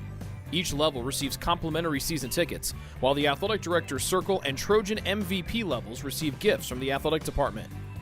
Over the years, members have helped supply the funds for a sports information position, purchasing equipment for teams and the athletic training staff, and providing broadcasts of Trojan athletics like the one you're enjoying right now. With the support of alumni and friends, the Taylor combination of spiritual growth, outstanding academics, and a highly competitive intercollegiate athletic program can continue. To join, call 765-998-4331 or log on to TaylorTrojans.com and click on the Trojan Club tab at the top of the homepage. The Trojan Club, supporting Taylor University student athletes.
Cal Parr leads off the bottom of the 5th for Taylor, pinch hitting for Sam Glad, with Taylor leading by 21 here in the bottom half of the 5th in Game 3 against Goshen.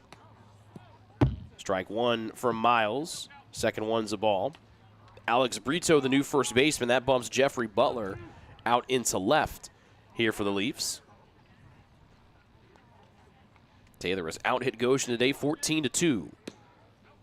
Slider away, 2-1. Parr, the 6-foot freshman out of Bettendorf, Iowa. A 192 average with 5 hits and 2 homers this year. Hits one hard towards center field. Rodimer some room to work. Now he's got to retreat back, still going back, and makes a reaching catch on the track. He'll bounce into the wall softly to brace himself, one away.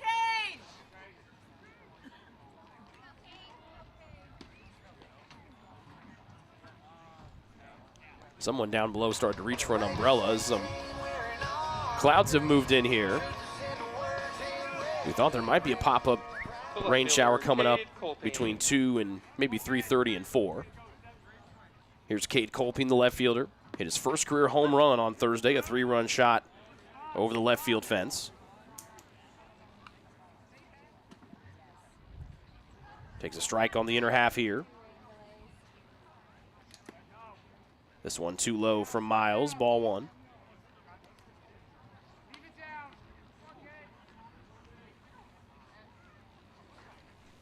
Had a chance to meet Cade's grandfather before the game. Also the grandfather of Caleb Colping, Saylor Colping, Michael Long, and Audrey Long. There's all 5 of the cousins here at Taylor. 2 balls and a strike for the elder of those 5. 5th-year senior Cade Colping. All graduates, those 5 are, of Homestead High School in Fort Wayne. With Nate Hickey going to pinch hit on deck here for TU. And a strike on the outer half. Colpine, the lefty, takes it's 3-2. Cade 2 for 9 here in his 5th-year senior year. 1 out, nobody on. Curveball, and it paints the inner half. Looking at strike 3 is Colpine as Miles gets a strikeout here, his 2nd one today.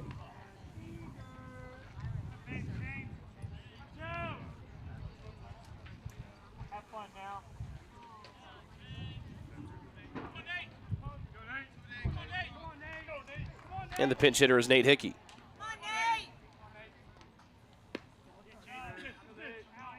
Pinch hitting for Taylor, number 30, Nate Hickey. Hickey, the freshman from Westerville, Ohio. Pinch hits for Frickle today, just like he did in Game 2 Thursday, where he went 0 for 1. Looking for his first collegiate hit. He's up 2-0 here on Miles in the bottom of the 5th. Cloud cover has come in after sunshine blessed us with its presence earlier. Had rain earlier this morning. Got out of here at around noontime or so. Hickey, left side, and that's going to be his first collegiate hit, and it might be extra bases. As it goes up the left field line, Hickey rounds first. That's a double here for 30 and White. His first collegiate hit goes for 2.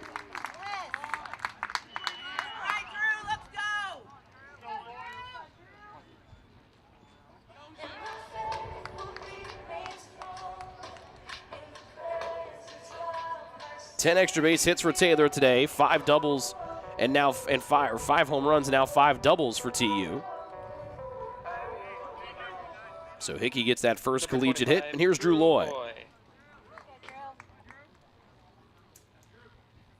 2 outs for Loy. Came in to replace Picchiotti in center field a couple of innings ago. First time at the plate today, and it's low for ball 1 here from Miles.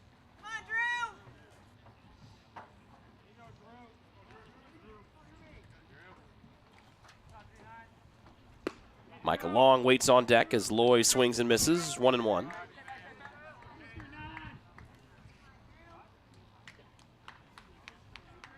We might have a new pitcher for when we get to the top of inning number 6 for Taylor, with a couple of interesting onlookers going on, looking in the Taylor bullpen and left.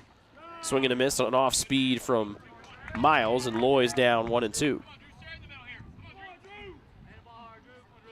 Drew batting .308, 4 for 13 here in his junior year. Courtesy runner and defensive specialist in center, and swings through a curveball here as Miles gets his 3rd strikeout here of the day. We head off to the 6th. Taylor still ahead by 21 here on the Trojans Sports Network.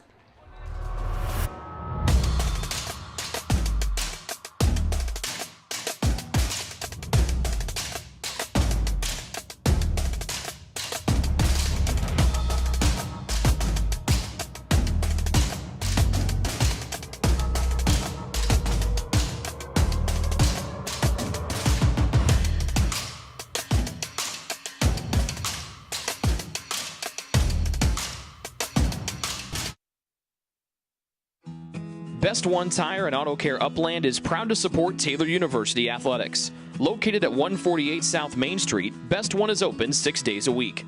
Owner Mike Pearson and his staff offer replacement tires from brands like Bridgestone, Firestone, and Goodyear.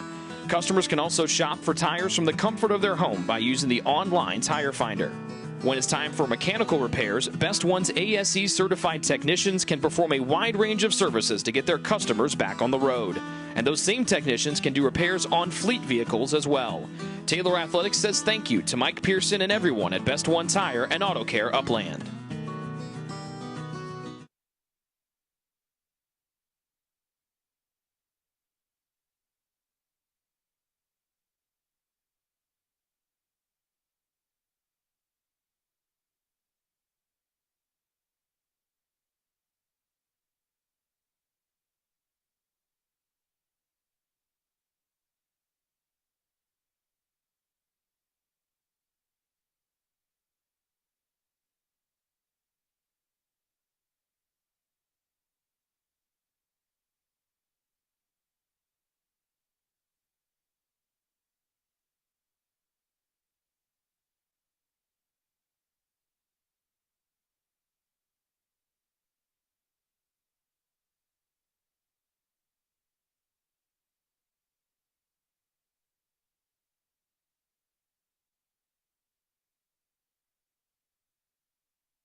off to the 6th. Alec Hirschberger, the new arm in for TU. And he hits the first man he sees here, Nathan Pinedo, on the inside. Barely glances off of Pinedo. Hirschberger, the 6'1", talented freshman lefty out of Goshen, Indiana. The shortstop, Curtis Huffman. Was in the starting rotation to start the year, has been bumped to a reliever role this year. 9th appearance, 6th out of the pen, a 1-0 overall record in 10 1/3 innings of work. Hirschberger fires in that 82-mile-an-hour heater upstairs, a swing and a miss to Huffman. Replaces Jared Crandall, who went 1 inning today. No hits, no runs. 3 strikeouts for Crandall, as Taylor has struck out 9 batters here today. Between Swinehart, Gongwer, Dudkowski, Crandall. Hirschberger trying to add his name to the list as he's up 0-2 on Huffman. Lefty out of the stretch, looks to first, twice, 3 times, and home. And a bouncer to the right side. Frickel waits on it at second. Underhand flip to second for 1. David back to first, not in time as Huffman beats the throw.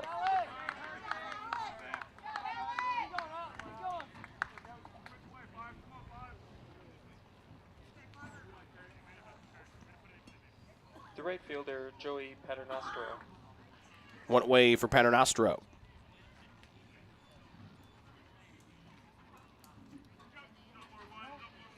Hirschberger back out of the stretch, and the lefty fires in one low and away.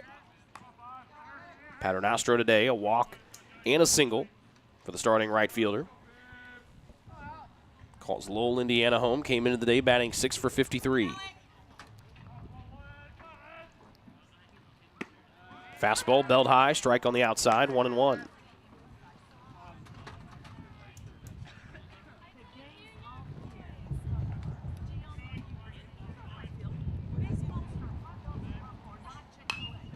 Wind picks up, out towards center field, and the third one to Paternostro lifted up and out of play. 1 ball, 2 strikes.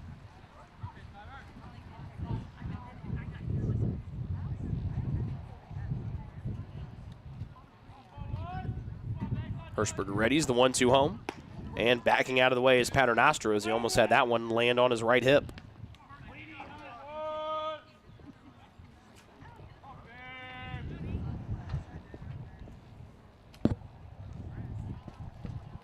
Paternostro, a walk and a strikeout on his name today. 2-2 from Hirschberger. Runner stays. Popped up left side. Cade Colpine finds it. Jogs forward, makes the catch as he veers to his right. Throws it in right before he loses his cap, and there are 2 gone.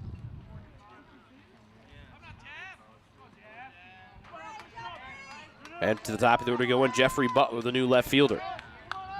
The left fielder, Jeffrey Butler. Entered as the first baseman, then shifted out to left field last half inning after playing in left back in the bottom of the 4th. Goshen down by 21 with 2 outs and a runner on here in the 6th. Swing and a miss on the slider here from Butler. Butler 2 for 5 at the plate this year, the senior out of Cincinnati. Playing in his 6th game of the year, he's driven in 2 and scored twice. Fouls the second one back, and it's 0-2. David Platt getting loose in the Taylor pen. As the Trojans might have bring in the 6th different pitcher when we get to the top of the 7th. 2 strikes here in the top of the 6th, 2 outs. Opposite batter's box, back pick down to first as Glad has re-entered. Locos fires it down there, everybody safe. Ball 1 here to Butler. Cade Colpine, Drew Loy, Cam Nepp, the outfield. Same infield that we started with. Remick, David, Frickel, Glad, 3rd to 1st. 1-2 from Hirschberger. Curveball off target, and the runner goes on 1 in the turf. Good read from Huffman as he advances up to second base. 2 balls and 2 strikes here to Jeffrey Butler. A 19-run bottom of the 3rd, the difference for the Trojans right now, turning a 3-1 game into this 22-1 game. Taking off for 3rd was Huffman. He'll have to come back as Butler skies it foul.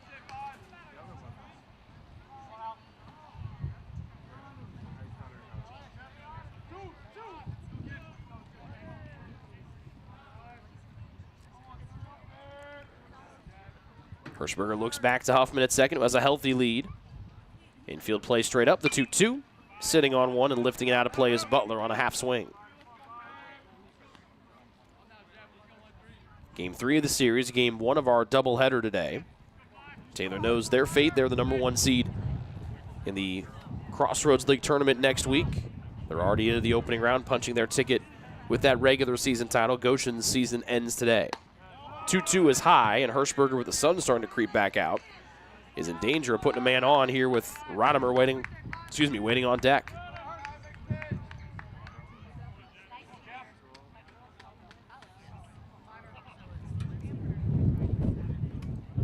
Fielder's choice put Huffman on. He took second on a wild pitch. He takes off here on a 3-2. Inside, throw down to third. Remick's tag, not in time, right on top of the dome of Huffman. 2-out walk puts Butler on. And there's first and third here for Rodimer.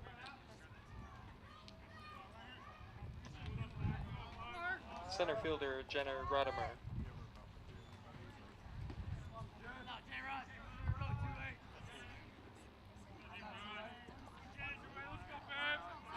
Fourth walk allowed by the Taylor staff here today. First and third for the first team All-League pick a year ago. Rodimer, liner, just out of the reach, off the end of the glove of David at short. And the second run comes in today as Colpine fires one, slips out of his hand as it short hops in. Going from first to third will be Butler. Rodimer advances a second on the throw, an RBI single for him. And Goshen has cut the lead down to 20.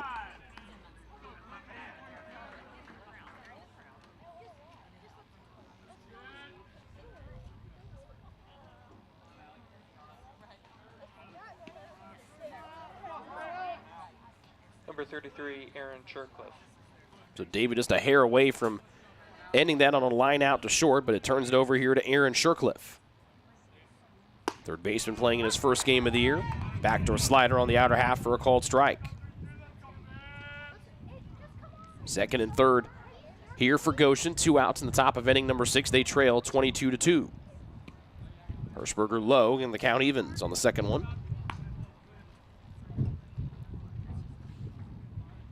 As we look over to the Turner Stadium turf, we can see Alec Holcomb, the Game 4 starter for Taylor, starting to stretch and get warm. Holcomb with an opportunity to win his 9th game of his 5th-year senior season in his 11th start. Had Tommy John surgery early in his career. 2-1 here now to Shercliffe. But Taylor pitching coach Justin Barber in his sixth season has become a wizard at making and allowing guys and helping them come back from Tommy John surgery in less time than normally happens. 3-1 here to Shercliffe. Platt, another one of his pupils, had the elbow surgery after one of his early seasons pitching for the Hoosiers of Indiana. Second and third, 2 outs. Inside for a strike, handcuffs Shercliffe, and the count is full.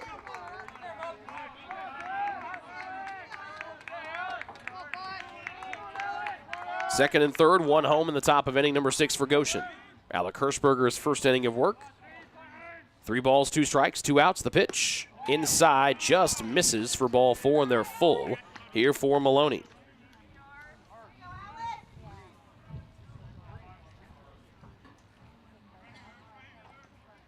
Now batting the designated hitter Ryan Maloney.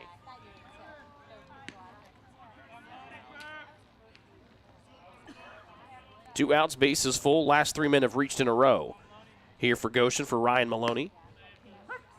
Hirschberger gets a strike on the outside corner. The righty Maloney, 1 for 2 today, singling and walking his last 2 times up. Hirschberger quickly deals in the second one, comes to the inside this time, back-to-back sliders, 1 away, 1 in, both strikes. Hirschberger threw 4 no-hitters during his career at Fairfield High and left with multiple career and single-season pitching records. Bright future for 5 in white, and he gets a 3-pitch strikeout here to end the top of inning number 6 as Goshen leaves them full. The Leafs push one across. They trail Taylor by 20 as we head to the bottom of the 6th here on the Trojan Sports Network. Ivanhoe's has been serving Taylor students since 1965 when Ivan and Carol Slane purchased the restaurant. Located on Main Street, Ivanhoe's is less than a mile from the Taylor campus and is open 7 days a week. The menu features choices for lunch, dinner, as well as 100 different milkshakes and sundaes. Customers can find other dessert items as well. The staff is proud to support Taylor University and appreciates the support of Ivanhoe's through the years.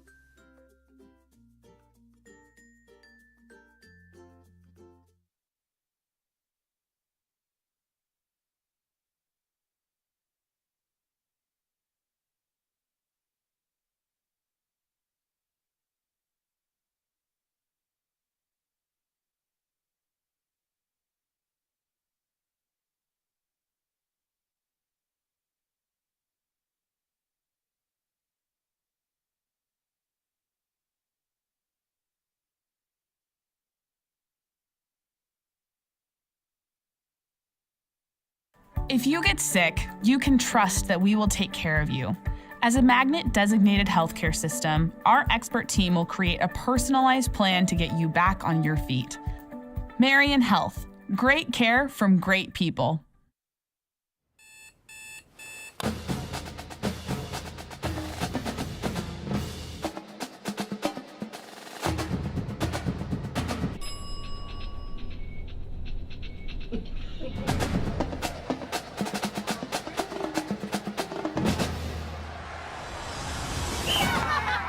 When you need the fuel to be your nephew's #1 fan, Holiday Inn Express. We're there, so you can be too.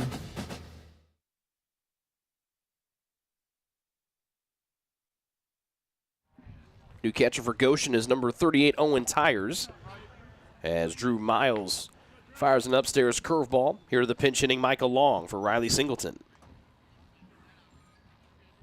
Another inning of work here for Miles, his second appearance of the series, and he's been feeding the Trojans a healthy amount of 12-6 curveballs. Has fooled a couple of the Taylor batters last inning.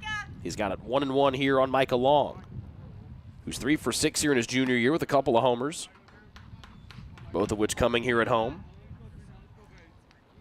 And 33 and White's ahead, 2-1. Remick on deck. And a low fastball makes it 3-1. Bottom of inning number 6, Taylor leading 22-2. A 19-run, 22-batter bottom of the third, the difference here today. 3-1 home from Miles, and Long hits it high and deep to right field. Paternostro, room to work on the track, reaches up and makes it a couple steps in front of the wall. That wind didn't pick up in time to blow it out over the right center field fence. A long fly out here for Long and Taylor.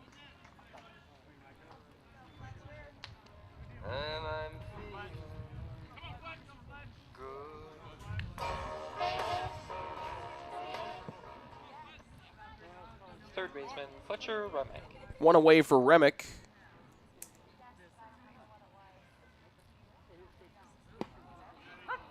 And a first pitch strike here.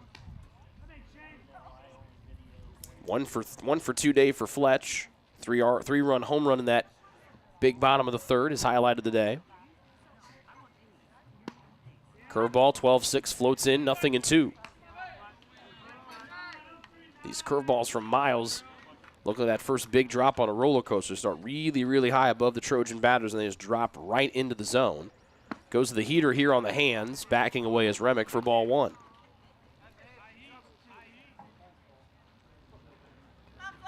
Locos is on deck. Base is empty of Trojans. As someone sneezes loudly, just like Remick, loudly sends that one into left field, and it goes foul.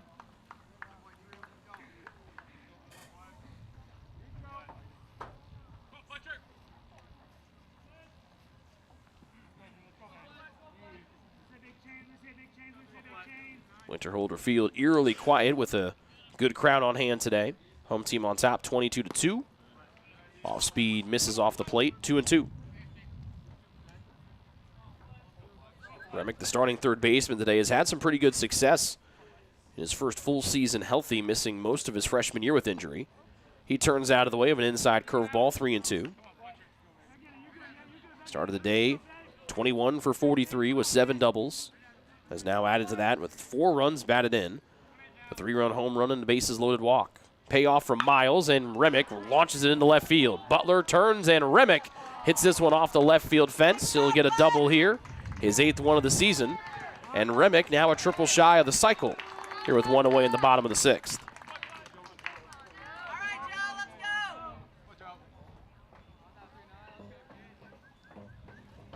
11th extra base hit for TU here this afternoon in Game 3. Catcher, Joe Locos.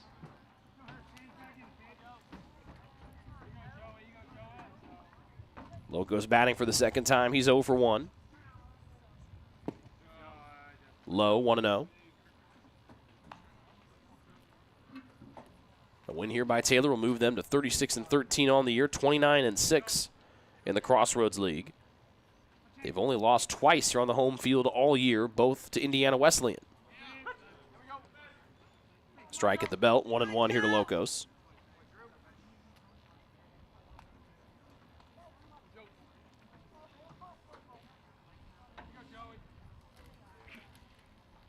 Locos hard hit left side through. Remick gets the wave around from third. Locos rounds first. RBI single for the backup Taylor catcher, and Taylor's lead back to 21.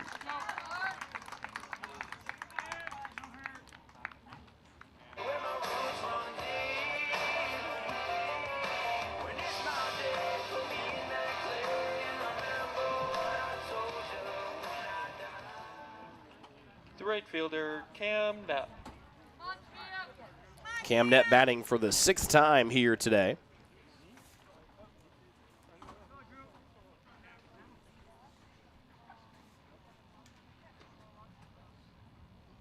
And the lefty takes a strike inside. Only 2 teams have defeated Taylor in conference play multiple times. That would be Huntington, who won games 2 and 3 of that series before Taylor won the finale to split. And Taylor and Indiana Wesleyan alternated here. Poke to the left side, and Knepp sends it through. A 1-out single. Locos wants to go first to third. He's running and hustling and sliding and is safe. Knepp advances up an extra 90 feet. And it's second and third here for Taylor with 1 away. All right, Mason. But now second and third with 1 away for Mason David. Taylor's only other losses in league play outside of the 2 to Wesleyan and 2 to Huntington. They dropped the game at Spring Arbor. Shortstop, Mason And David. they dropped the 1 game in a 10-run loss at St. Francis in Game 3, back all the way in March. Strike on the outside here to David.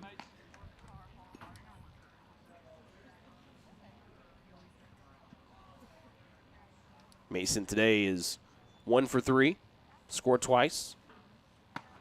Curveball ducks out of the way, 1-1.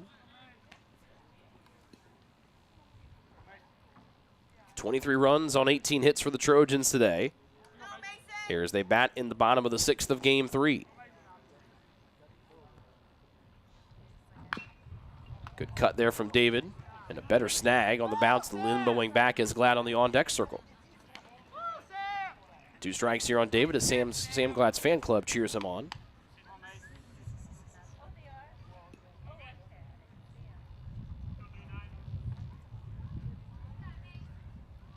Wind starts to pick up slightly. 1-2 curveball.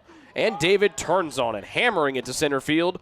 Roederer going back. He leaps, and it goes over the center field fence. 3-run home run for David, and the Trojans lead 26-2. 7th home run of the year for David.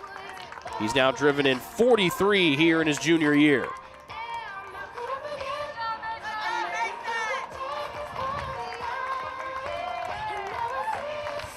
"12 extra base hits for the Trojans, 6 doubles and now 6 homers.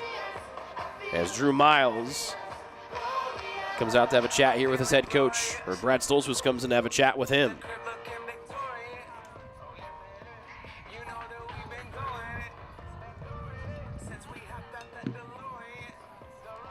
Infield comes in as well, 1 away. With Sam Glad about to step in for TU. And the mound meeting quick 1 and over. The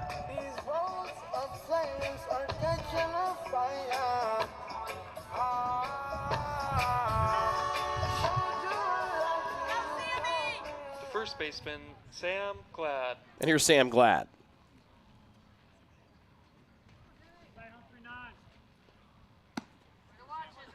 4 runs batted in today by Glad on a 2-for-3 afternoon with 2 home runs and a bases loaded hit by pitch. Ball here to Glad, the starting first baseman. And he drives one high towards left field. Butler tracks it, blocks the sun with his glove, and makes the backpedaling catch in front of the track for out number 2. 2 away here in the 6th. Nobody on for Cade Colpine. The left fielder, Cade Colpine.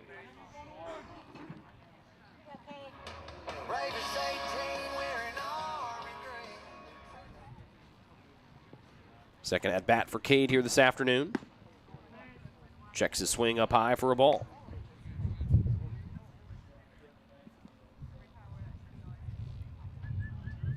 So Drew Platt stands at the edge of the Taylor bullpen, ready to come in here. And Taylor ahead 26-2, bottom of the 6th. Second one in for a strike here to Cade, with Brendan Frickle on deck. Third one, and Cade rips it to the right side, and he's on with a base hit to right.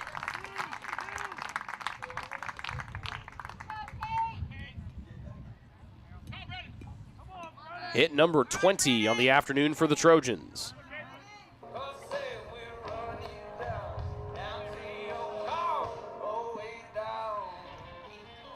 The second baseman, Brennan Frickle. 26 runs, 20 hits. The Trojans have had 20 at-bats today with runners on. This will be number 21 with Frickle stepping in. And a ball low.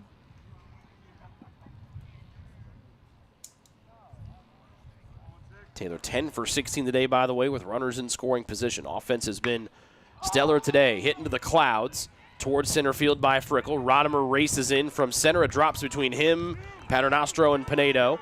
Stepping on the brakes at third is Cade Colpine. First and third here on the base hit from Frickle, his second one today.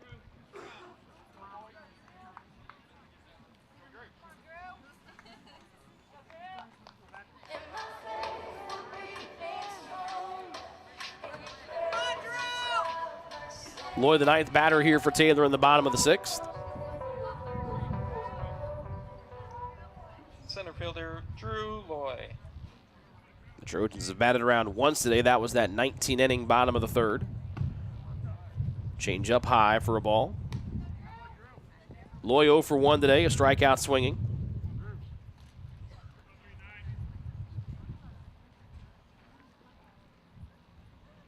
This one at the knees, taken for a strike. Drew had one of the highlight plays for Taylor in the World Series last year, a diving catch late in the Trojans' stay in Lewiston that took a run off the board for their opponent. Checks the swing here, goes off the knob, and it goes foul. 2 strikes on Loy, the center fielder. 9th batter of the inning here with Taylor on top, 26-2.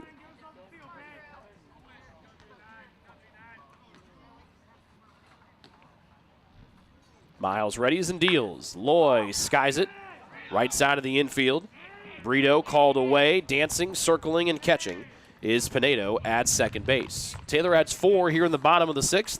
They lead by 22. We're off to the 7th inning next here on the Trojan Sports Network. Best One Tire and Auto Care Upland is proud to support Taylor University Athletics. Located at 148 South Main Street, Best One is open 6 days a week. Owner Mike Pearson and his staff offer replacement tires from brands like Bridgestone, Firestone, and Goodyear. Customers can also shop for tires from the comfort of their home by using the online tire finder. When it's time for mechanical repairs, Best One's ASE certified technicians can perform a wide range of services to get their customers back on the road. And those same technicians can do repairs on fleet vehicles as well. Taylor Athletics says thank you to Mike Pearson and everyone at Best One Tire and Auto Care Upland.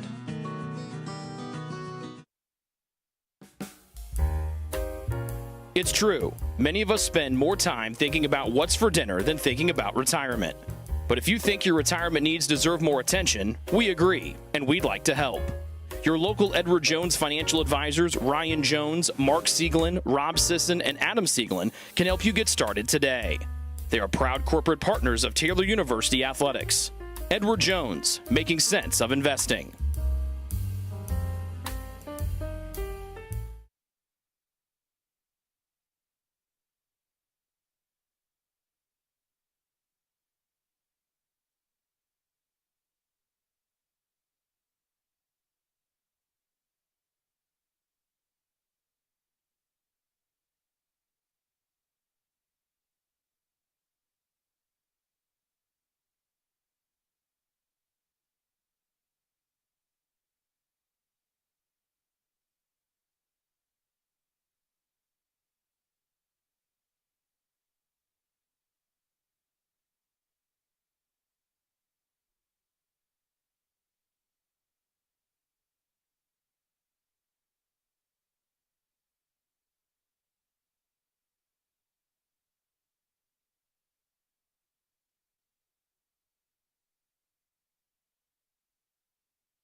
New pitcher in for the Trojans, the 6th one here of game number 3 is David Platt. And it's a ball here to the new catcher, Owen Tyers. Fastball away from Platt. Platt on the year, a 1-0 record, his 10th appearance. Sat out last year after transferring from Indiana due to having Tommy John surgery. 3rd one home. Backdoor slider called for a strike to make it 2-1. 7.11 earned run average for Platt. Made his collegiate debut as a freshman back in 2020 down in the Bayou against LSU as the Game 3 starter for IU that year. Low bouncing in short, 3-1. Tyers playing in his first game of his college career. Catcher out of Ontario. With Goshen down by a bunch here in the top of the 7th. Fastball's away for ball 4, and a leadoff walk is in for Goshen. Platt takes over for Hirschberger, who gave up 1 hit, 1 run last inning. Walked 2. As Taylor head coach Kyle Gould told us before the game, Taylor's going to use 4 to 5 pitchers here in the opener. Alex Brito.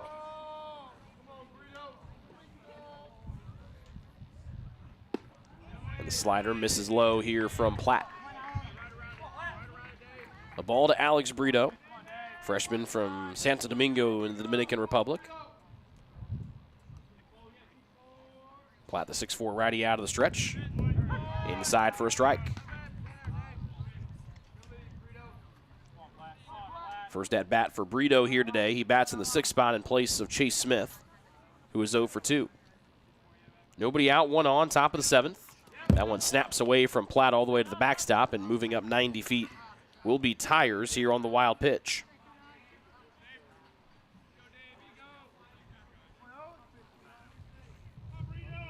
Still 1 more game left in the 4-game set. That'll be a 7-inning affair coming up about 25 minutes after this game reaches the finish line. 2-1, lifted towards center field. Loy's got a beat on it, but it drops in front of him. Moving up to 3rd will be Tyers. 2 on with nobody out at the corners here for Goshen in the top of the 7th.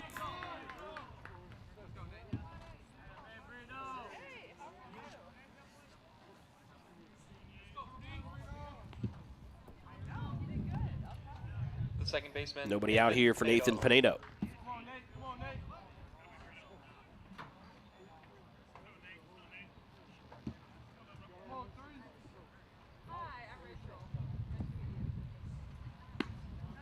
Pitch misses away.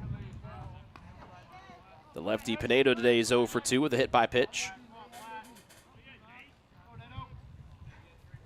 1st and 3rd for Tyers and Brito for Goshen. Up and out of play. 1 ball, 1 strike. Pinedo looking for his first hit here of the series. 0 for 2 in game 2 Thursday night. Platt home on the 3rd one. Swing and a miss on a nice breaking ball. 1 ball, 2 strikes.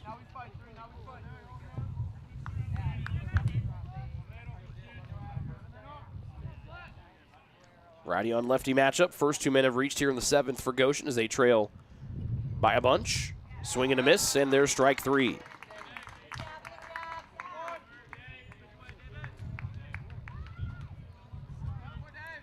Every Taylor pitcher today has recorded at least 1 strikeout. The shortstop, Curtis Huffman. 11 in total, with the starter Swinehart and Crandall each having 3. 1 away for Huffman. Big swing and a miss on that slider from Platt. 4th time at the dish for Huffman, the shortstop. 0 for 3 has gotten on via a fielder's choice and an error. Runner goes from first, strike at the plate.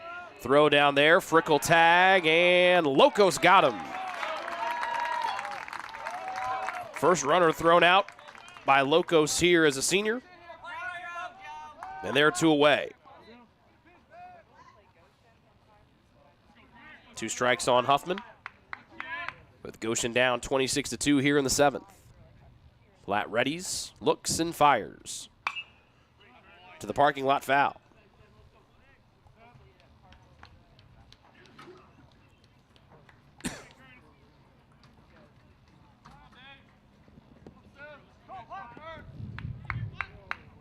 Two strikes on Huffman, who tries to get on for the third time. Fastball away, and that keeps Tyers at third after a good snag there by Locos.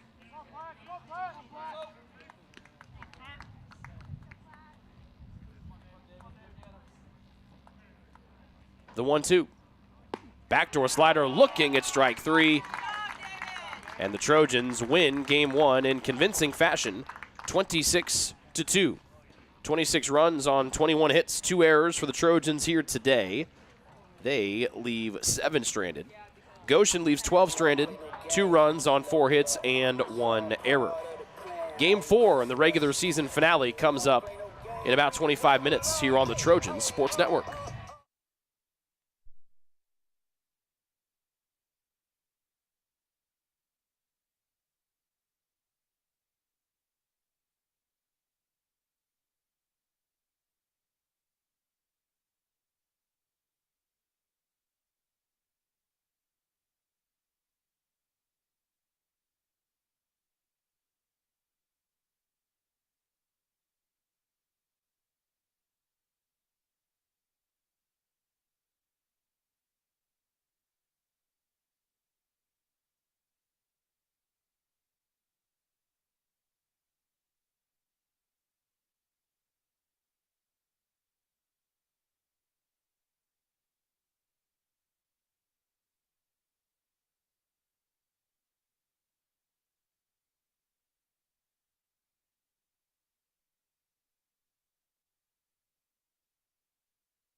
Final game of the regular season. Alec Holcomb on the mound here for TU.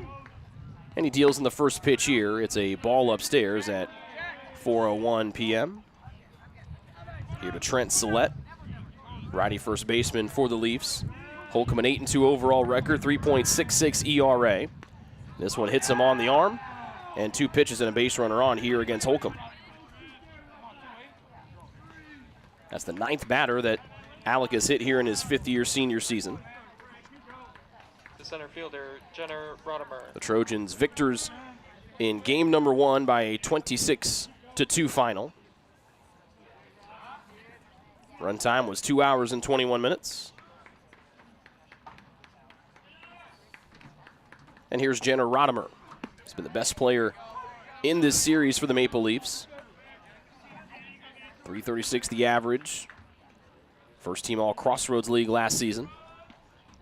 Holcomb starts him off with a strike. Holcomb a deep breath. And comes home out of the stretch. Lined into right field. Going back is Cam Knepp. He's running out of room. It's off the fence.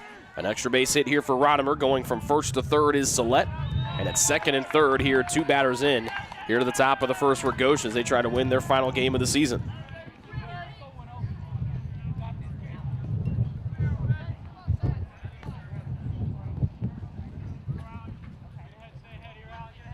It was Rodimer yesterday that led game 2 off with a solo home run in the bottom of the first. Taylor came back and quickly scored runs their first turn up. And Goshen trying to do the same thing here on Saturday in game 4. Slider, backdoor variety, up and in for a ball.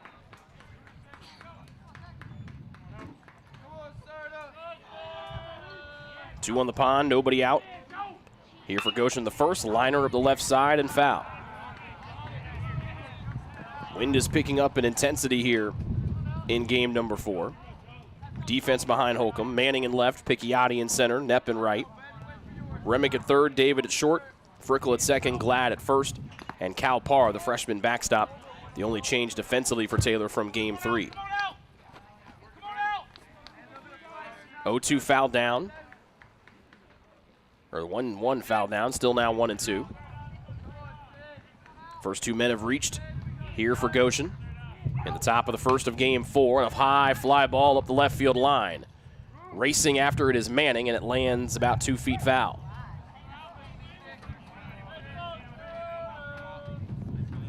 The wind is going opposite way of the way play that Joseph Serta just hit that one.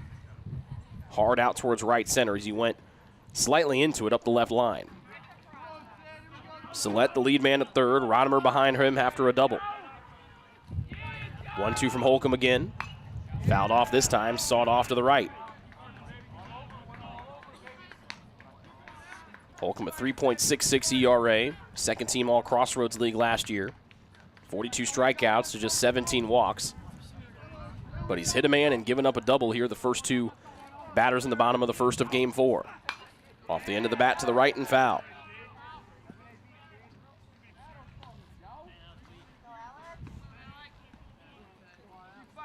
Serta was 0 for 2 in game 3 earlier today with a strikeout and reaching on an error. Another one from Holcomb with 2 strikes, hit hard towards the gap in left center. Picciotti's got a beat on it, but it sails over his head. This will bring in both men and give Goshen a 2-0 lead on back-to-back doubles here for the Leafs as Serta drives in 2 and Goshen takes an early 2-0 lead with nobody out here in the top of the first.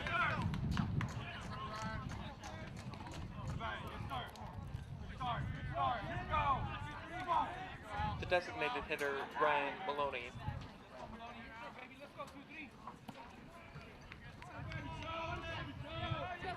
Goshen cannot have asked for a better start here to the finale of their season. Getting 2 on the board here out of the gate as Maloney, the righty DH, lifts the first offering here from Holcomb foul.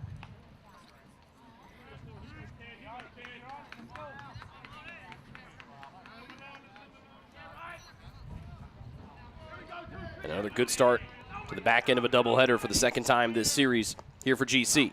Hard hit left side, and that one gets through. Slipping at second was Serta, so they'll only be able to move up 90 feet.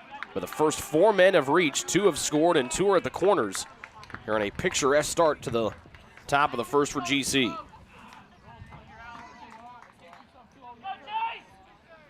left fielder, Chase Smith. Sillette, the first baseman, got hit on the second pitch that Holcomb dealt. And ever since then, he's been playing from behind with action on the bases here for Goshen. 2 home, runners at first and third for Smith, who hits it high and deep to right field. The wind blowing it out of here, and it's going to be a 5-0 Goshen lead in the top of the first. They got stomped in game 1, 26-2, and they put up the most runs they have in the entire series combined here in the top of the first. They had scored 4 coming in, none in game 1, 2 each in 2 and 3, and they score 5, and the first 5 men have scored here in the first for Goshen in the finale of their season. The home run for Smith, his 3rd of his freshman season for the Marietta, Georgia native. Now batting, second baseman, Nathan Nato.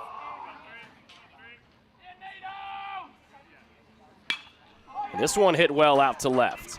Manning, though, room to work, makes the catch, and a desperately needed first down is in the books here for TU.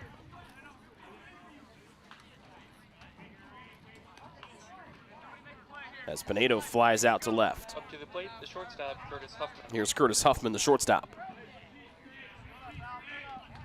5-0, the Goshen lead. A hit by pitch, 2 doubles, a single, and a homer. Late swing and a miss. Breaking ball fools Huffman for a strike.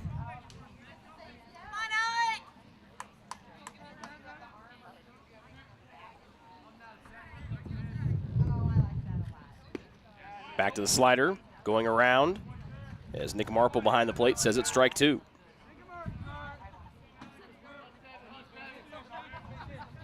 A 3-pitch strikeout would be exactly what Holcomb would want right here.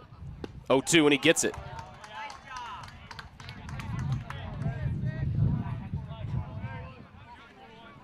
Eighth batter of the lineup is Joey Paternostro, with Steven Lopez, the catcher, to follow. Right fielder, Joey Paternostro. And Goshen had scored just 4 runs in the entire 3 games of the series before a 5-run first. Swing and a miss here from Paternostro, and that is 4 straight strikes dealt here by Holcomb. Tries to retire 3 in a row after allowing the first 5 to score. Misses upstairs with an upper 80s fastball, 1-1.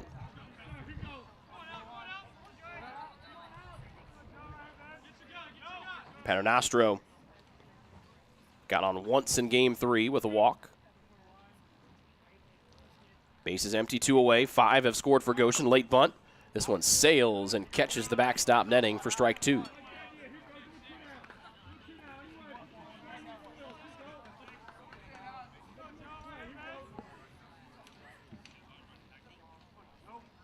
Biggest deficit for Taylor here in the series. Their previous largest deficit was 1. After the top of the first of game 2 Thursday night. They're down 5-0 with 2 outs here in the top of the first. Check swing third base side. Remick scoops, fires across the diamond. Glad ranges and snags it. But Goshen, a 2 RBI double from Serta and a 3-run home run for Chase Smith. So they try to win their last game of the year. They're off to a good start, leading 5-0 after 1 here in game 4 on the Trojan Sports Network. Best One Tire and Auto Care Upland is proud to support Taylor University Athletics. Located at 148 South Main Street, Best One is open 6 days a week. Owner Mike Pearson and his staff offer replacement tires from brands like Bridgestone, Firestone, and Goodyear. Customers can also shop for tires from the comfort of their home by using the online tire finder. When it's time for mechanical repairs, Best One's ASE certified technicians can perform a wide range of services to get their customers back on the road. And those same technicians can do repairs on fleet vehicles as well. Taylor Athletics says thank you to Mike Pearson and everyone at Best One Tire and Auto Care Upland.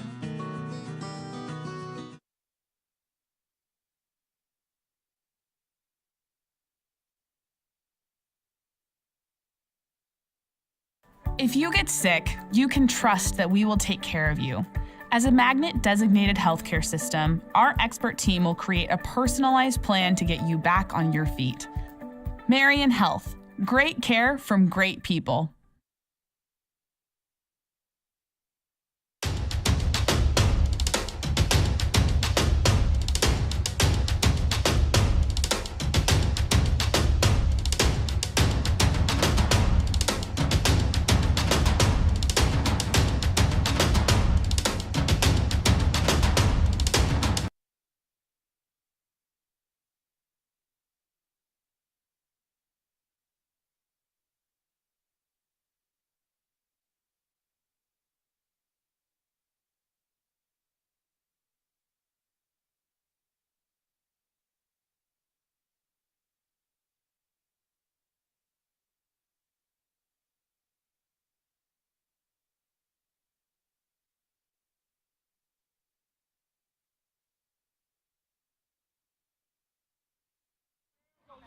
biggest deficit for the Trojans they have faced in some time, maybe going all the way back to that series here against Indiana Wesleyan a couple of weeks back. They're down 5-0 out of the gate here to Goshen.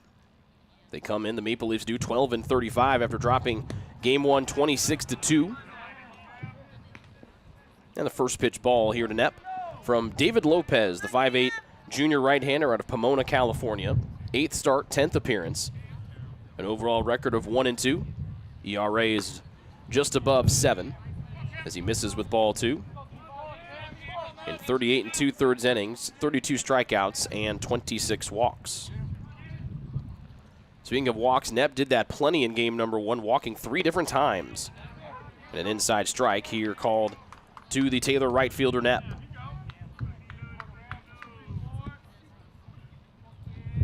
Nick Marple, our home plate umpire. Brent Kreider in the field. Ball 3 near the shoes of Nepp. He'll be followed by Mason David, Sam Glad, Braden Manning, Brennan Frickle, Riley Singleton, Fletcher Remick, and Cal Parr rounds out the order today as Nepp sends it up the left side and bends it foul. Strike 2 on the right fielder.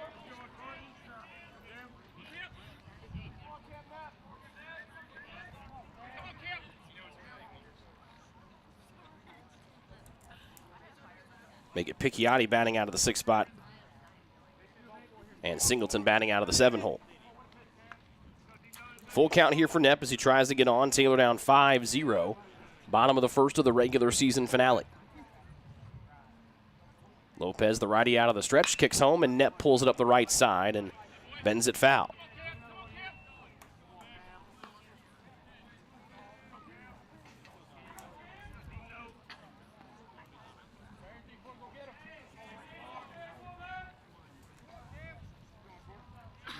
Taylor trying to respond just like they have every time that Goshen has scored runs here in the series, but they cannot hear the first batter out of the gate. One upstairs dealt by Lopez. Nepp chased it and came up empty. A strikeout here for the first out here in the 1st.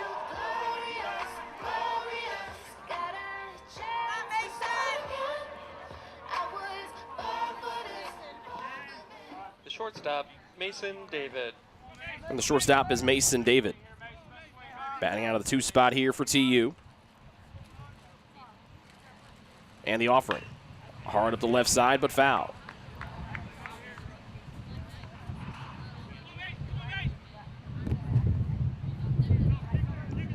David drove in 3 runs in the opener. Was able to get a couple of hits, a double and a 3-run home run. Scored 3 times. Up the left side, sits on an off speed. And it just bounces away out of the grasp. Oh, and into a deep puddle that Jack Ross has to go get. That is a bummer for Jack. It bounced away from him, so he couldn't catch it on the hop, and now it's just sitting there in a lake that he now has to go traverse. Tiptoes in, picks it up clean, shakes it off in disgust. We'll see if that one can get put back into the rotation. 2 strikes on David, 1 out, nobody on, and just missing back-to-back strikeouts is Lopez on the outside corner.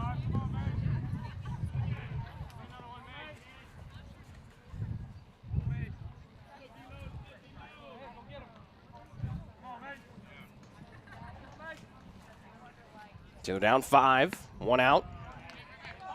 Count even to David, 2-2.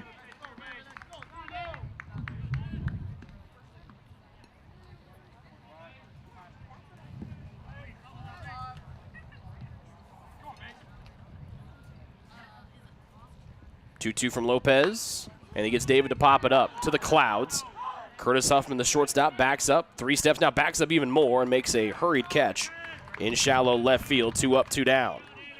Chase Smith in left, Jenna Rodimer in center, Joey Paternostro in right, Joseph Serta, the 3rd baseman, Huffman, who just meets it short, Nathan Pinedo, the 2nd baseman, Trent Sillette at first, and Steven Lopez behind the plate. The first baseman, Sam Glad. The batter is Sam Glad, and Taylor needs to start a 2-out rally here. They trail by 5. They were just 4 for 11 in game 1 with 2 outs, or game 3, excuse me. Low 1 to Glad.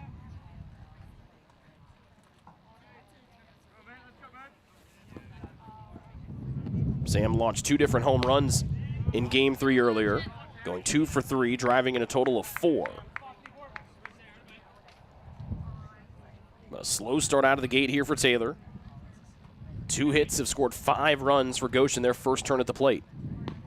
Fastball on the outside. Strike 1 here to Glad, 2-1.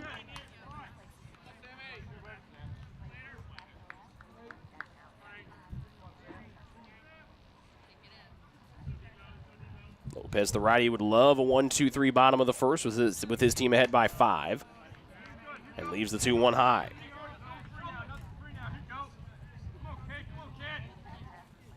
Can Taylor capitalize here and get a base runner on for their top RBI man? Waiting on deck. And Manning, high bouncer to the right side, scooped by Sillette, and he steps on the bag for a 3 unassisted. So the Trojan bats loud and proud in game number 3, quiet here in the bottom of the first of game 2. They trail Goshen 5-zip after 1 here on the Trojan Sports Network. It's true. Many of us spend more time thinking about what's for dinner than thinking about retirement. But if you think your retirement needs deserve more attention, we agree, and we'd like to help. Your local Edward Jones financial advisors, Ryan Jones, Mark Sieglin, Rob Sisson, and Adam Sieglin, can help you get started today. They are proud corporate partners of Taylor University Athletics. Edward Jones, making sense of investing.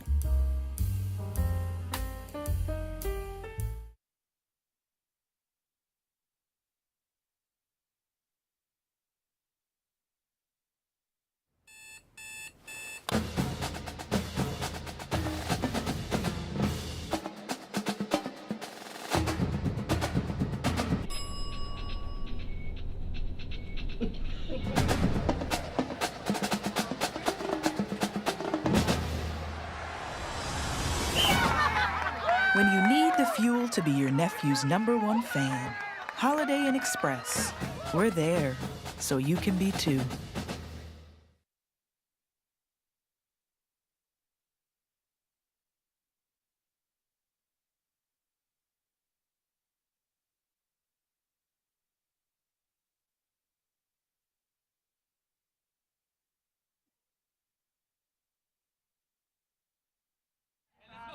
Nine, 1-2 coming up here for Goshen as they bat in the top half of the second. Remember, this final game of the doubleheader set to go just 7. And Goshen starts off with a big 5-run first as Holcomb spikes in the first one here in front of Lopez, the catcher. Holcomb dealt 22 pitches in the first. He'll face Lopez, Sillette, and Rodimer. A 2 RBI double and a 3-run home run from Serta and Chase Smith. The run-producing knocks for Goshen in the first game, in the first inning. Holcomb low, 2-0.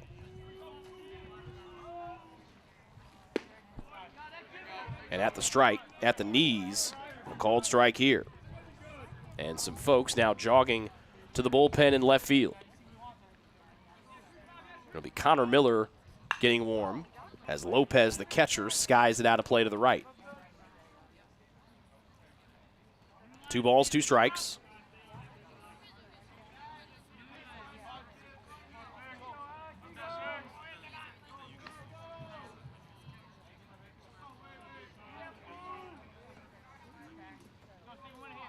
Goshen had scored just 4 runs in the entire first 3 games combined. They get 5 in the first.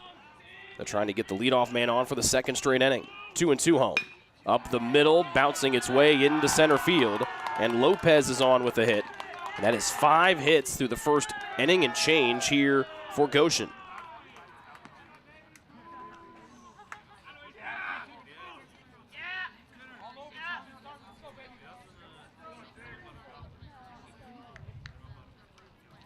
Lopez did not bat in Game 2 Thursday night. Courtesy runner at first base is number 1, Chris Godden. As Chris Godden makes his first appearance of the series, sophomore out of Ontario, Now Canada. batting, first baseman Trent Sillette. And is the courtesy runner for the catcher, Lopez.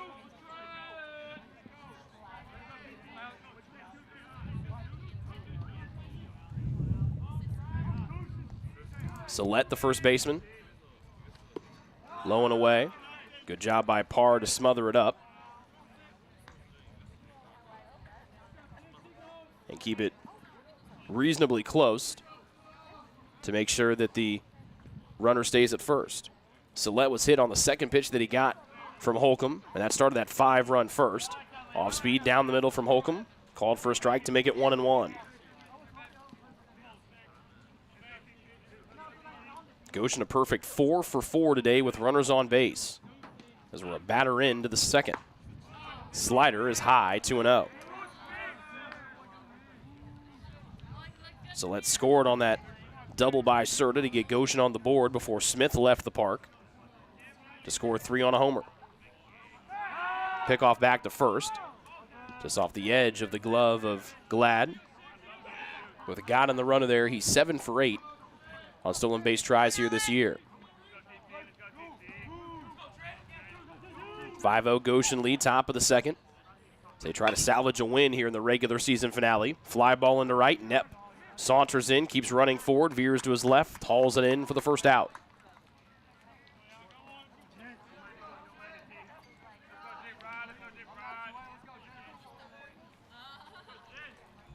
And here's Jenner Rodimer, the best player for Goshen. Center fielder, Jenner Rodimer.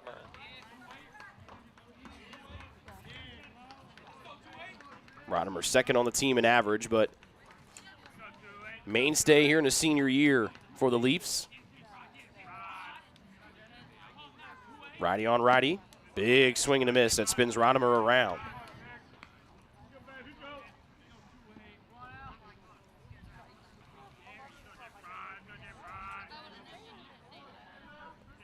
Rodimer doubled over Knepp's head and right last inning to get 2 on. Parr covers this one up, low and away, 1-1.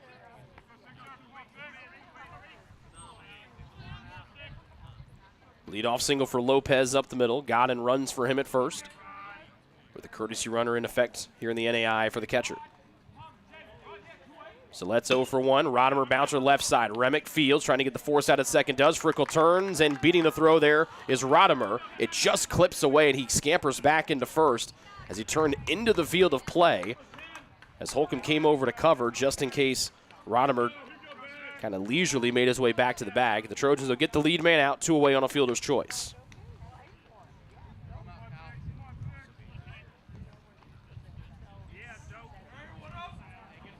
The third baseman, Joseph Serta.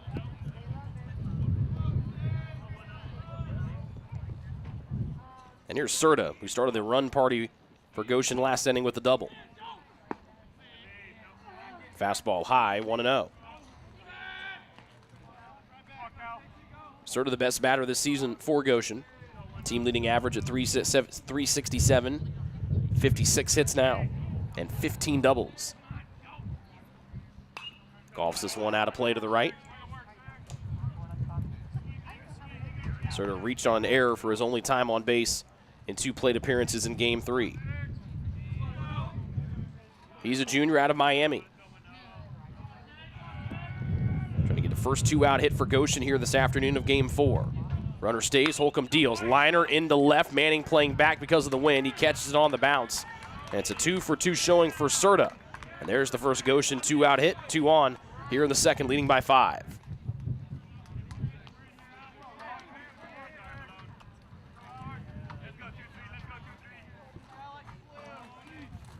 Now batting the DH, Brian Maloney.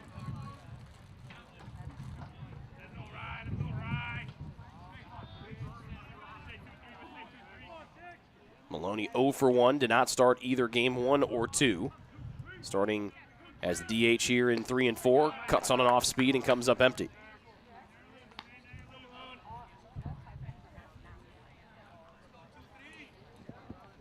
Maloney singled through the left side to set the stage for Smith's 3-run home run to left just an inning ago.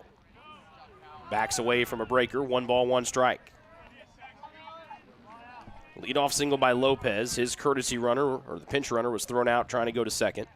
Rodimer got on with a fielder's choice. Serta just singled. And those are the runners at second and third here for GC as they try to score for the second straight time to start game number 4. Slider off the outside part of the plate. Misses for ball 2.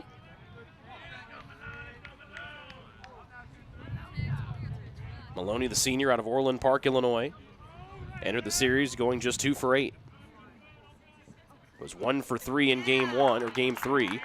Big cut there, misses 2 and 2.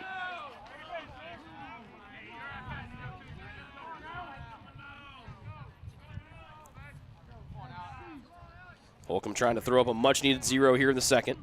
2 on, 2 out. He deals runner stay. Maloney thought about it, held the bat back, and it's ball 3. Really good hands there by Maloney, the senior. Holcomb, the 5th-year arm for the Trojans. The righty Pearson gets the sign from the youngster Cal Parr. Payoff pitch. Runners go. And that one went in and out of the glove and might have gotten a piece of the hand of Parr. And the inning rolls on.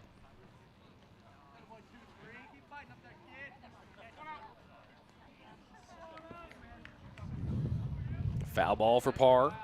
Or foul ball, excuse me, for Maloney off of Parr.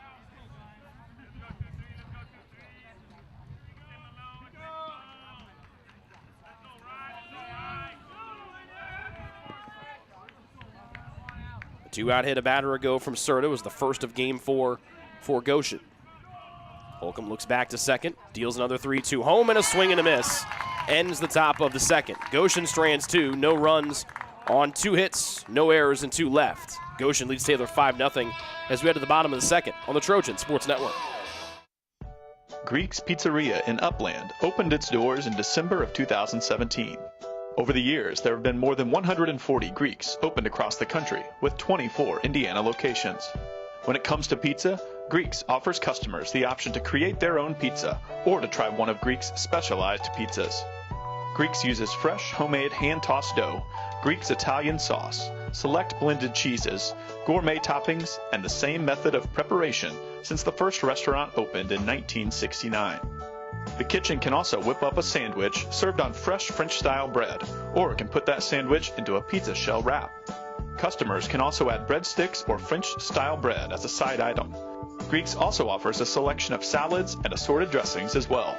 Greeks is located just off Main Street in Upland and is a proud supporter of Taylor University Athletics. Greek's Pizzeria, it's our taste.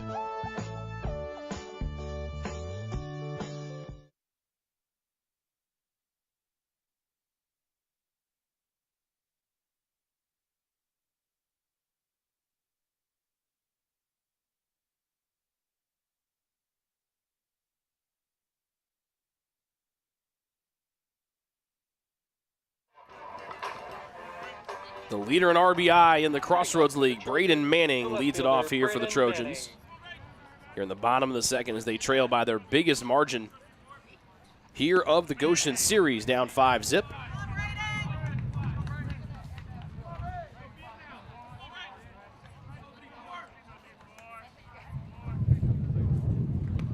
And a ball to start and make it 2 of them here for Manning.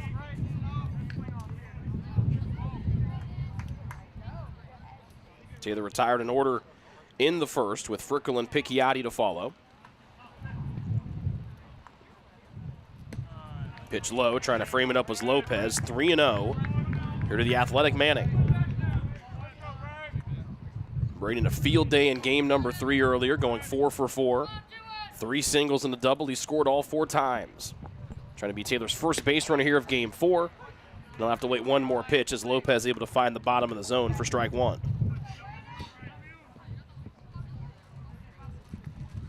5 runs on 6 hits here today for Goshen. 5 and 4 coming in the first. Manning off the end of the bat. Liner to center field. Rodimer racing. Now he's got a veer back. He jumps. Oh, and he caught it. Wonderfully done by Rodimer in center as he hops and takes what would have been a double away from Manning in dead center.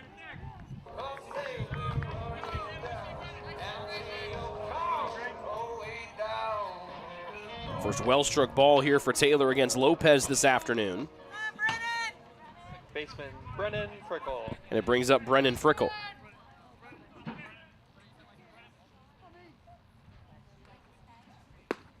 Slider, low and away, but enough into the zone for a called strike 1.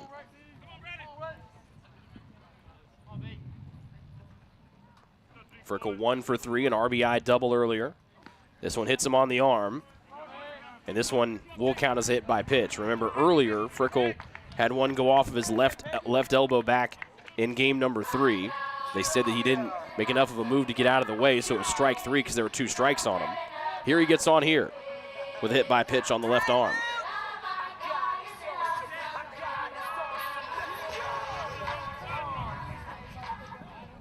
Center fielder Luke Picchiotti.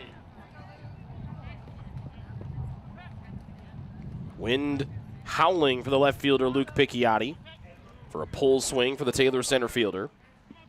Lopez checks on Frickle over at first.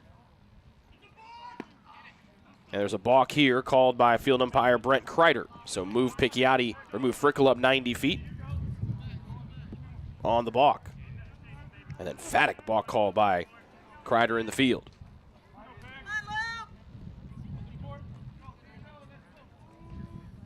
Picchiotti drove in 5 runs for the Trojans in the opener. Pickoff there. Now it bounces away from the shortstop Huffman as he was in lockstep coming back to second base with Frickle.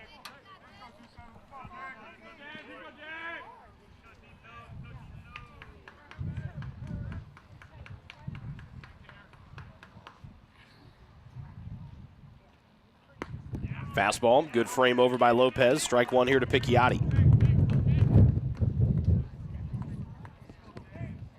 Luke started the day batting .271, the home run in Game 3, his 6th one of the year. A handful of guys on the Trojans with at least 6 homers this season. He hammers one towards left field. Going back are both outfielders that's going to go off the fence and ricochets away from Rodimer. This should give Picchiotti a double with ease. He stomps on the brakes. Coming in to score is Frickle. An RBI double for the home team, and they're on the board here for the first time in Game 4.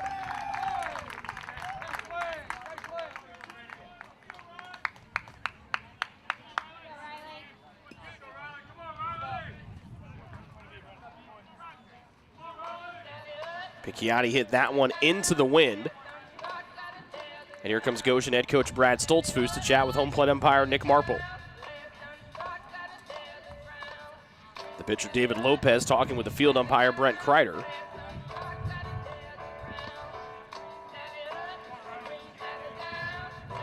Not exactly sur. Maybe it was just an explanation of what the balk call was that moved Frickle from first to third, but with Frickle's speed and as deep as that ball was hit off the left center field fence, a pretty good idea that Frickle probably would have scored from first anyway. A little bit easier is use 90 feet ahead. And now can Singleton keep things going here with one out? To the left side, stopped by Huffman, stumbles back to his feet. It gets away from Sillette, and scoring is Picchiotti on the E6.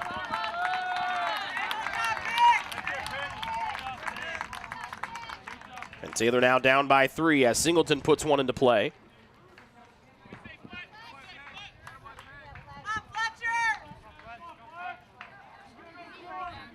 So give Singleton a single to the left side. They'll say that he would have beat the throw over there from Huffman, who slid to his left or right, scooped it up, then was close to being able to get it over to first. Time is called by Brent Kreider in the field,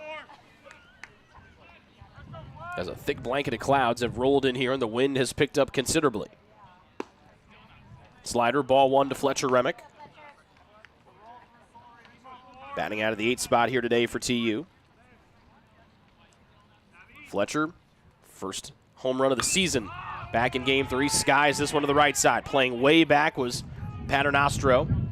He comes in from the track and makes the catch with the wind blowing the cap off of his head. 2 away for Taylor here in the second. They trail 5-2.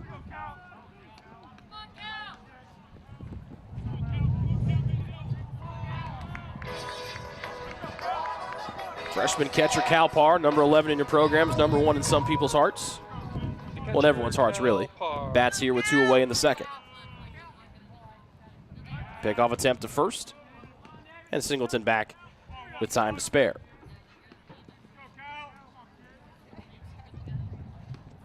Riley has not attempted a stolen base yet here in his freshman year. Backdoor breaker misses in from Parr for a ball. These clouds have taken the bright sunshine away very quickly. It was beautiful when we started game number 3, just shy of 1 o'clock. But the wind and the clouds have come in here strong with 2 outs in the bottom of the second. Another one low from D. Lopez. S. Lopez behind the plate, able to cover it up.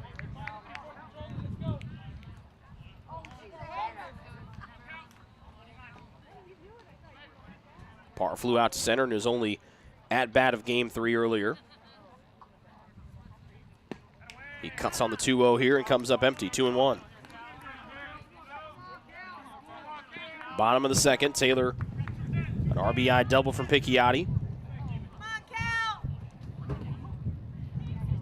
And the throwing error by Huffman has brought home run number 2. Parr swings and misses, a breaking ball there, 2-2.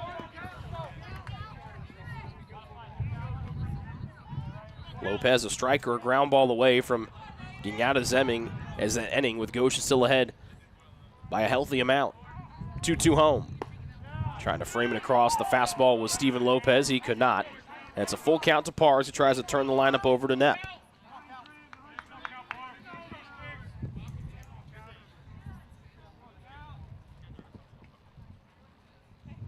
Lopez delivers. Runner goes. And it's ball 4. The inning continues.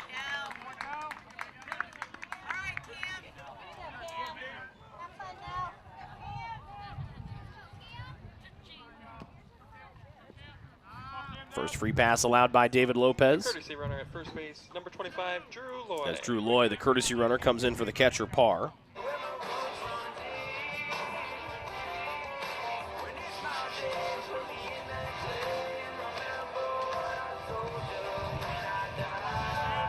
Again, per NAI rules, whenever a pitcher or catcher bats and gets on base, you get a free sub to run and no substitution penalty. So Loy with his good speed is there. Knepp now represents the tying run here at the plate with 2 out and 2 on in inning 2.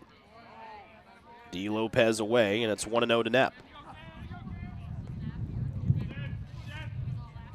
No win on the first offering. The second one starts to howl out towards right center for the lefty Cam Knepp. Senior also out of Goshen, Indiana. Wind whips to the 34 purple uniform of Lopez on the mound. Off speed, finds the outside half to even the count at 1-1.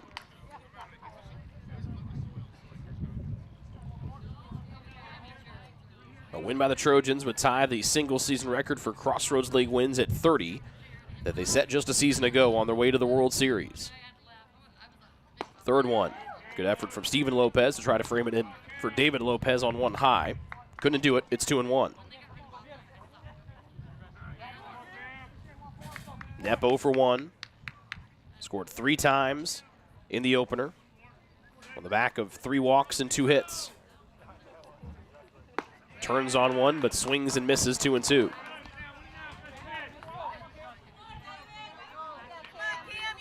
Taylor down 3, 2 on.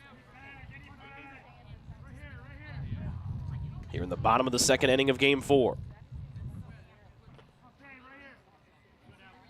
They've changed the Singleton hit to an error. 2-2 to Knepp. Pokes it off the end of the bat. Little flare into left field, right at Chase Smith. Takes a couple steps forward and hauls it in for the third out. Taylor gets 2 runs back in the bottom of the second. After 2, it's Goshen 5 and Taylor 2 here on the Trojans Sports Network. Ivanhoe's has been serving Taylor students since 1965 when Ivan and Carol Slane purchased the restaurant. Located on Main Street, Ivanhoe's is less than a mile from the Taylor campus and is open 7 days a week. The menu features choices for lunch, dinner, as well as 100 different milkshakes and sundaes. Customers can find other dessert items as well. The staff is proud to support Taylor University and appreciates the support of Ivanhoe's through the years.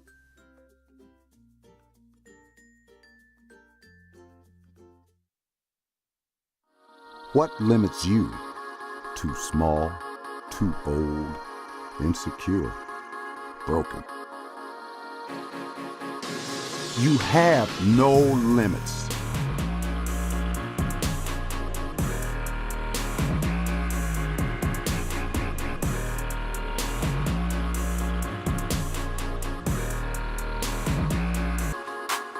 Rethink your limits.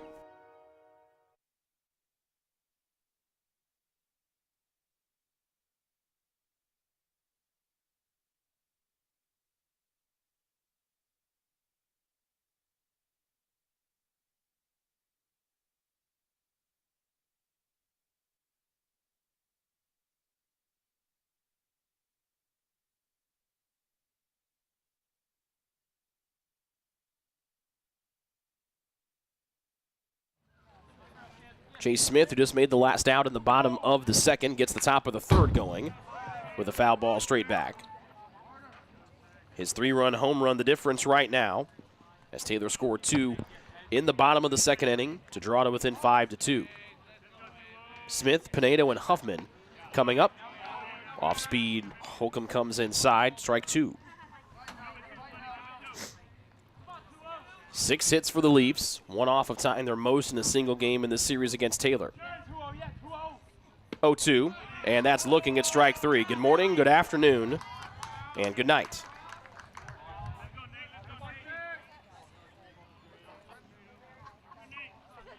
The second baseman, Nathan Pinedo. Back-to-back lefties that Holcomb has to traverse here. Goes to the outside, ball 1 missing. Pinedo was the first out that Holcomb was able to record in the game after the first 5 men scored that first turn at the plate for Goshen in inning number 1. Fastball tails away, 2-0.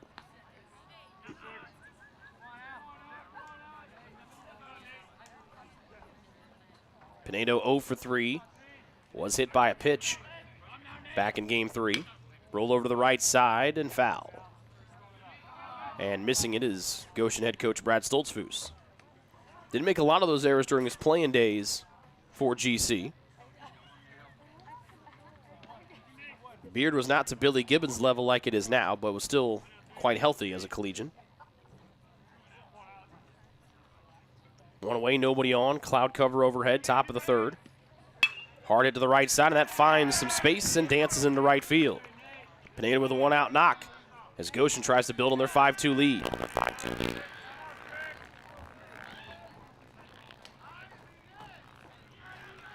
The shortstop, Curtis Huffman.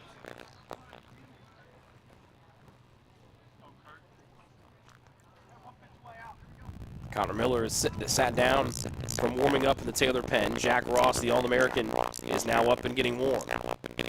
1 on, 1 out for the shortstop, Huffman. Bouncer to the third base side, and Remick watches it bounce foul.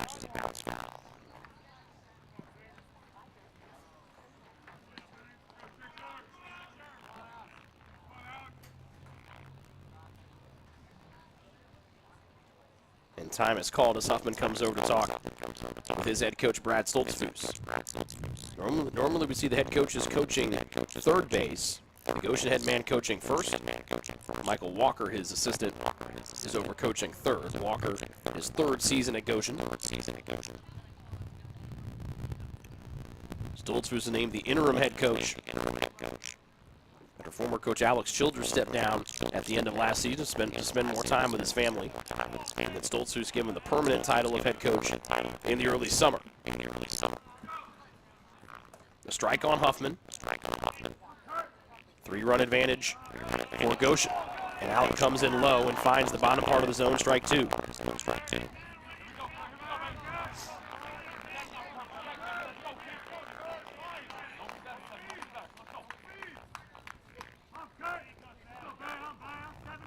Runner at first, 1 out, the 0-2 home. Swing and a miss, strike 3. Barr picks it up after dropping it, but with a runner at first. Just a regular run-of-the-mill strikeout, 2 gone.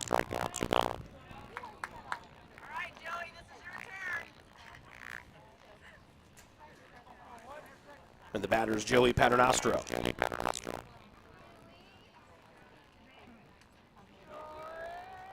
Right fielder batting for the second time. Runner stays on the first one, he checks, but it goes around.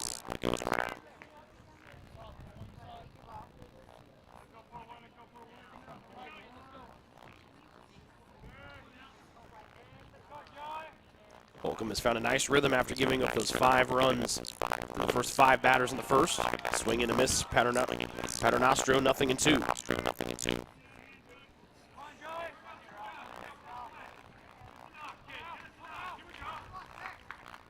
Holcomb trying to get a 1. He's going to get out of this inning with another 0 up here in the 3rd. 2 strikes on the batter.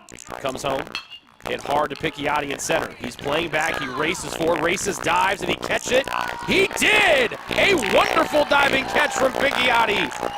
Shut out in the top of the 3rd as Picchiotti soars through the air. To the bottom of the 3rd, Taylor still down 3 on the Trojan Sports Network. Join the Trojan Club today and support Taylor student athletes 12 months a year. The Trojan Club has 4 different levels of membership for you to choose from. Each level receives complimentary season tickets, while the Athletic Director's Circle and Trojan MVP levels receive gifts from the athletic department. Over the years, members have helped supply the funds for a sports information position, purchasing equipment for teams and the athletic training staff, and providing broadcasts of Trojan athletics like the one you're enjoying right now. With the support of alumni and friends, the Taylor combination of spiritual growth, outstanding academics, and a highly competitive intercollegiate athletic program can continue. To join, call 765-998-4331 or log on to TaylorTrojans.com and click on the Trojan Club tab at the top of the homepage. The Trojan Club, supporting Taylor University student athletes.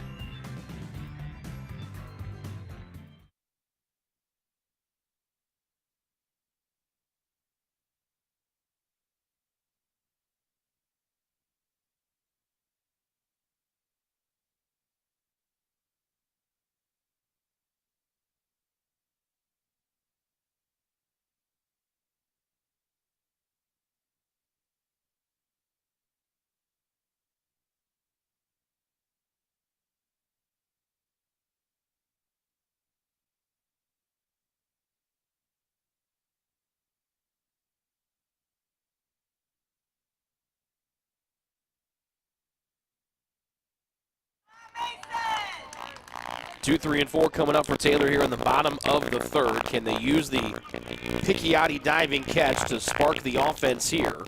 Then into the top half of inning 3. David Glad and then Manning.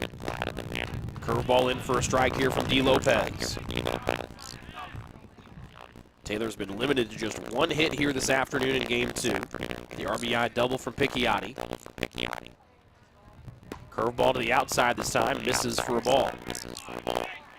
David popped up to the infield, and shortstop Curtis Huffman, his only time up here so far in game 2. Belted his 7th home run of the season back in game 3.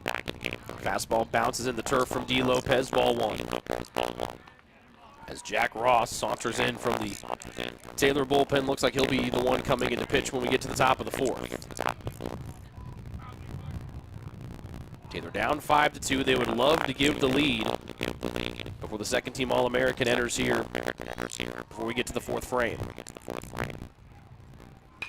David sits on a curveball and a pop-up again to the right side in the infield. Backpedaling is Pinedo, the second baseman, still retreats and makes the catch above his head for out number 1. Speaking of All-Americans, we see former All-American pitcher Matt Patton up the left side of the park.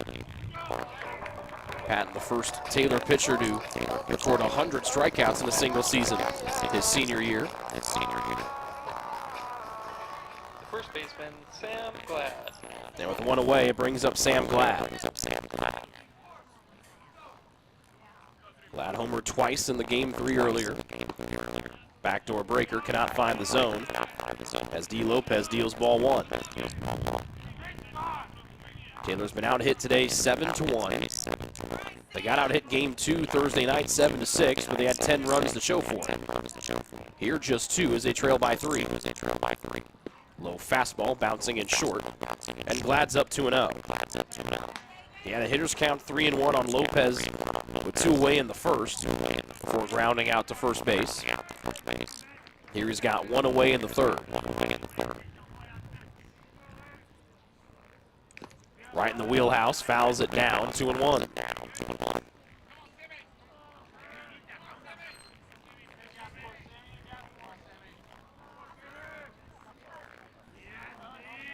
Taylor in the wedding cake white uniforms and pants, purple numbers and purple letters spelling Taylor in the new Taylor Athletics font that was debuted with the Athletics rebrand a year ago. The new Taylor logo displayed proudly in gray on that new batter's eye in center field. Goshen of the road purple tops, white numbers, white letters, and the white pants. Black caps for the Leafs that lead 5-2. Hard hit right side, but right at the second baseman Pinedo. Down to an E, fires overhand to first, 2 gone.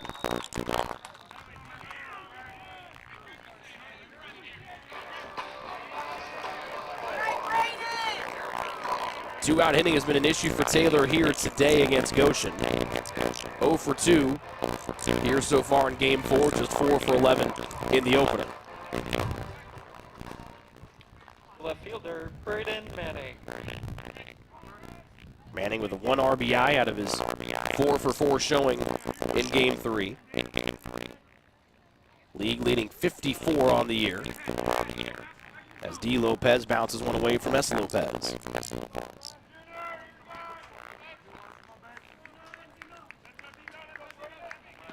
Taylor's offense not where it was, humming on all cylinders in Game 3. Fastball just clips the outside part of the plate to even the count at 1-1 Manning. Braden flew out to deep center field, and Rodimer's only time up here in the finale.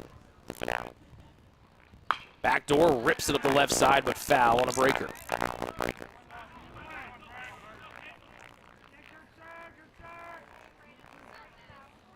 The Trojans desperately need their first 2-out hit today. Game 2 set to go, just 7 innings, so times at the plate starting to dwindle here quickly with Taylor down 5-2. 2 out, nobody on in the home half of the third. 1-2 curve. Manning thought about it, checks. They appeal up the first, and Brent Kreider says that's ball 2.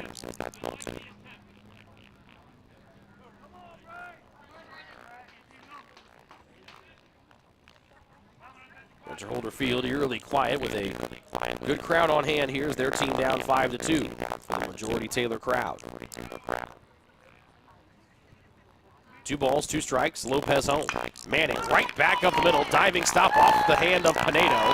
He doesn't see where it goes into shallow center. Manning jogs to first, the 2-out single.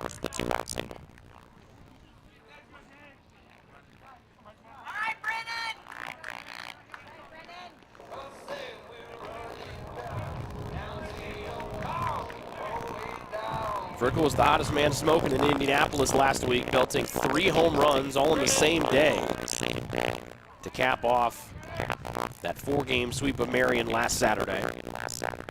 Goes after the first one and lifts for foul. Frickle broke his hand in his second at-bat of his college career last year.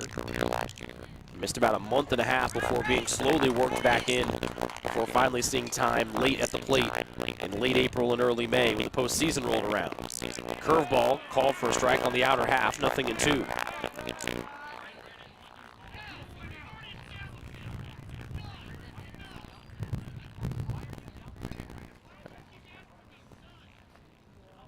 And our field umpire, Brent Kreider, yelling something over to Taylor head coach Kyle Gould on the third base side, who's still pretty calm on his end of the conversation.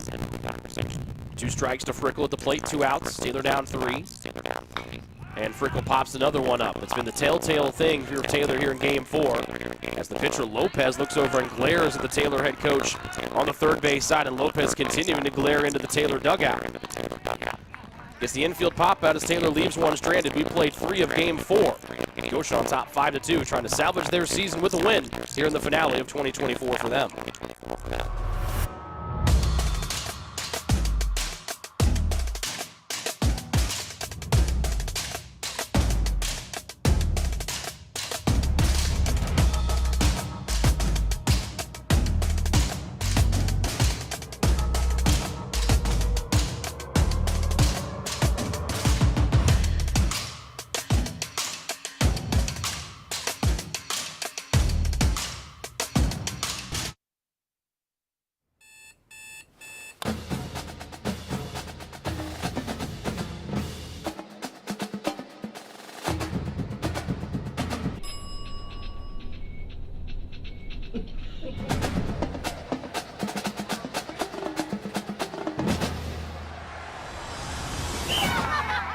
When you need the fuel to be your nephew's #1 fan, Holiday Inn Express. We're there, so you can be too.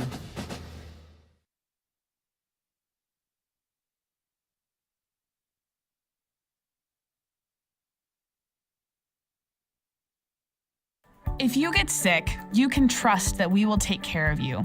As a Magnet-designated healthcare system, our expert team will create a personalized plan to get you back on your feet. Marion Health, Great care from great people.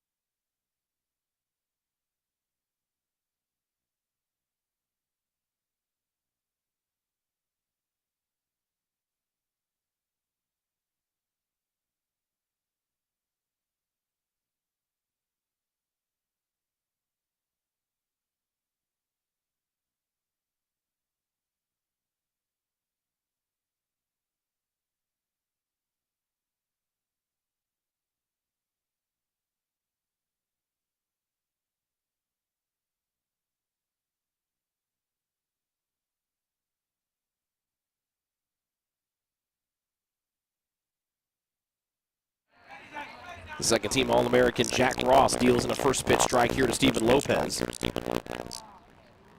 As Goshen bats here in the top of the fourth, they lead Taylor 5-2. Both teams scoreless in the third. Lopez swings and misses, and the catcher quickly down, 2 strikes. Ross making his team-leading 19th appearance of the year.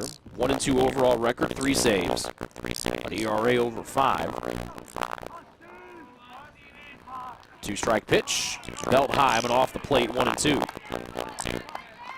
Last year, Jack led Taylor in wins with 7, going 7-0, and tied the single-season record for saves with 8. Much more help for him on the back end of the bullpen this year. That's why the save numbers are down. 1-2, away, 2-2.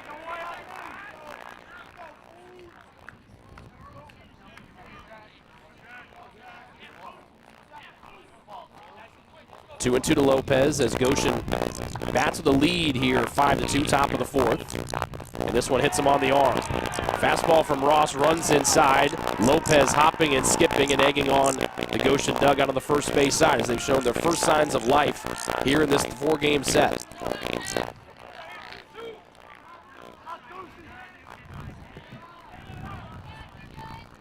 Courtesy runner Chris Gooden comes on to run for Lopez.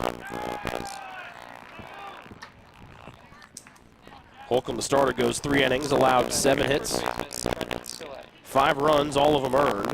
All back in the first as the first 5 men reached and scored that first turn at the plate. Holcomb did strike out 4 and hit 1. Ross out of the stretch, the righty home. Big swing and a miss by Trent Sillett on a slider.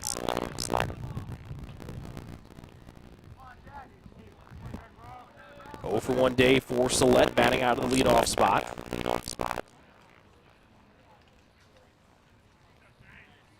Ross on the first base side of the rubber. Slider comes right back to the diving stop. Frickle from his knees, underhands the second for 1. Maven turns and fires in a wonderful 4-6-3 double play. And they're 2 away here at the top of the fourth. And finally, those wearing purple of Taylor have something to cheer about here in Game 4.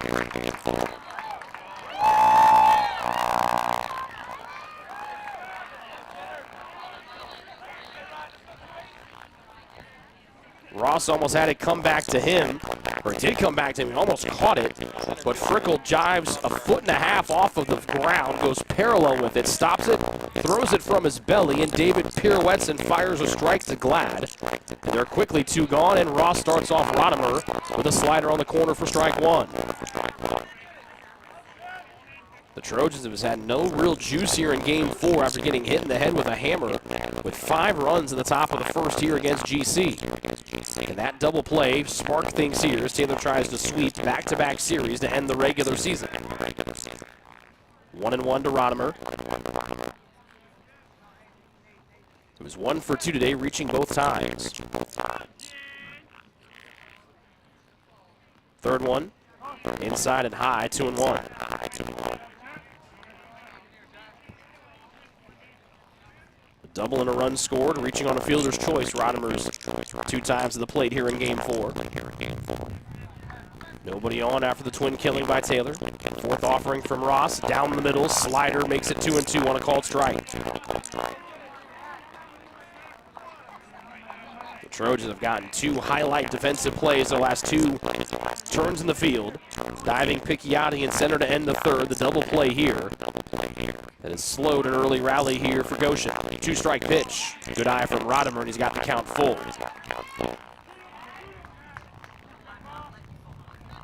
Down and away from the righty Rodimer for ball 3. Wind picks up, still going out towards right center. Payoff from Ross. Rodimer left side. Remick has it go underneath his diving attempt at third. Rodimer rounds first, with Manning playing all the way back there and left with the wind screaming to center. A 2-out single for Rodimer puts a runner on here in the 4th. Up to the plate, the third baseman, Joseph Serta. This is the first appearance for Ross here in the series. He tries to work around a 2-out single here with Joseph Serta. And that double play starting to loom larger here, as Goshen could have had a runner at third without far back Manning was playing in left. Inside for a strike to the righty Serta. Their leader in average and hits and doubles this year.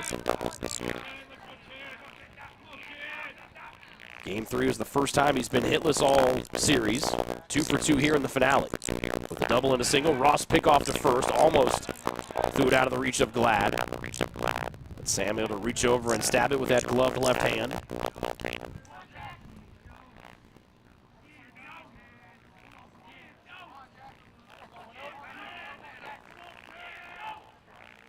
Ross readies, kicks and deals.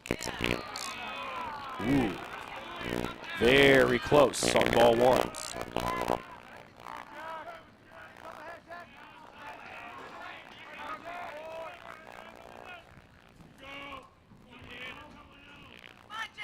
Third one. Down and away again, 2-1. 2 RBI double for Serta. Got Goshen on the board back in inning number 1. Followed with a single in inning number 2. Tries to make it back-to-back hits here in the top of the 4th. For Goshen as their lead remains 3 at 5-2. Hard hit left side, just made the diving attempt of David at short. Back-to-back singles to the left side of the infield for Rodimer and now Serta. And they're 2 on for the Leafs here in the 4th as they try to continue the 2-out surge.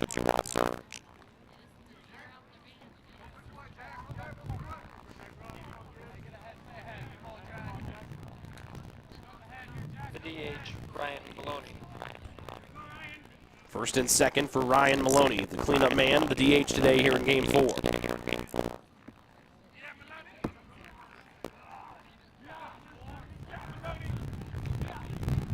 Again, that amazing diving stop from Frickle for the double play has kept the run off the board, at least for the time being here for Goshen with their back-to-back base knocks. Big swing and a miss, slider fools Maloney.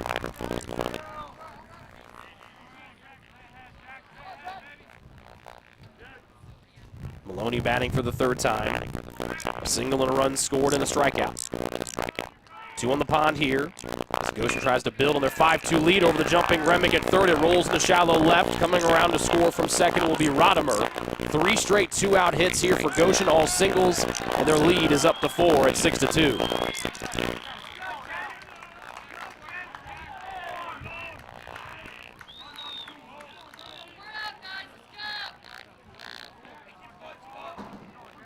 Serta goes from first to third on the single from Maloney. As Goshen, who had no semblance of offense at all in their first 3 games, scoring just 4 runs in total through the 3, and found it here in their last game of the year. They lead 6-2. Down the middle for a strike from Ross. Fastball here to the lefty Chase Smith, switch hitter. Ross has to be careful as the wind picks up to right. As Smith was the one that made it a 5-0 Goshen lead with a 3-run bomb in inning number 1. Fastball away, 1-1.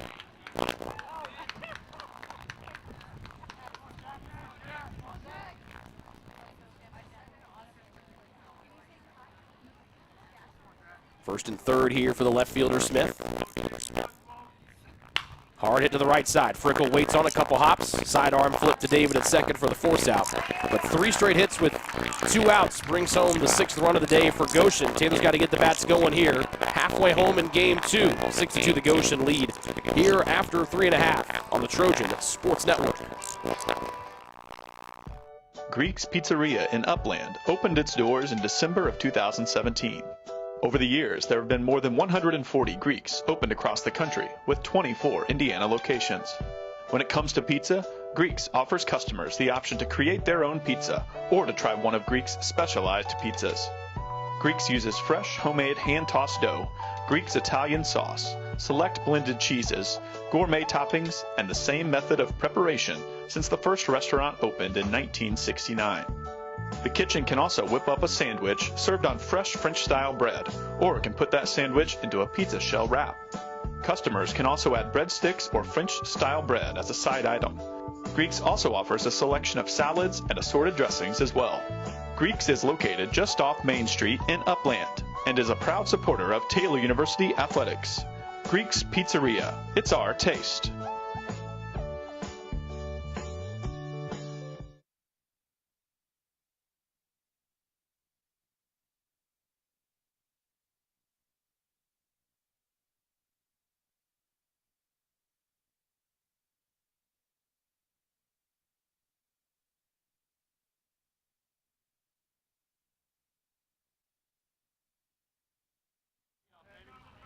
Taylor with the offensive tables turned on him here in game 4. Picchiotti to the right side. Wonderful diving stab by Salette. Foot race to the bag, and Picchiotti got beat there by David Lopez, who is oozing confidence here. The starter for Goshen with his team ahead 6-2.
One away. And Singleton's ahead now 3-1. He reached on an error his first time up. Bottom of the 4th, 1 away. Taylor down 6-2 here in the regular season finale. Lopez misses high, and a 1-out walk has got Singleton on for the second time.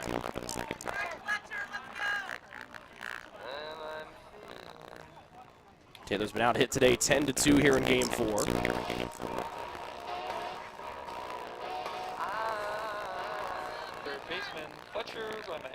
And the batter is Remick, the third baseman. Pickoff back to first. And Singleton lunges back in time. Again, Riley has not attempted a stolen base yet this season.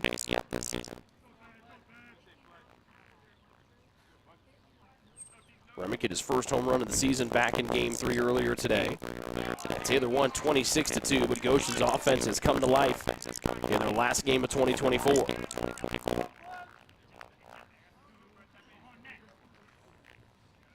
For 1 is Remick here in the finale of the regular season. Turns on one and launches it to deep left field. Smith races after it, clears the fence. Second home run of the year for Remick, and he makes it a 2-run ball game. Down 6-4 the Trojans here in the bottom of the 4th.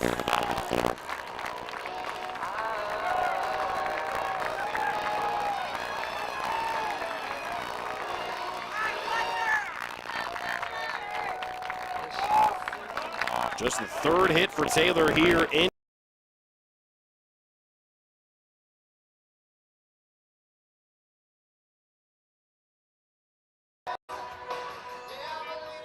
Taylor the closest they have been after falling behind 5-0 out of the gate. And the batter is Cal Parr. Lands on his shoulder, and now the tying run will come to the plate in the top of the order in Cam Knepp.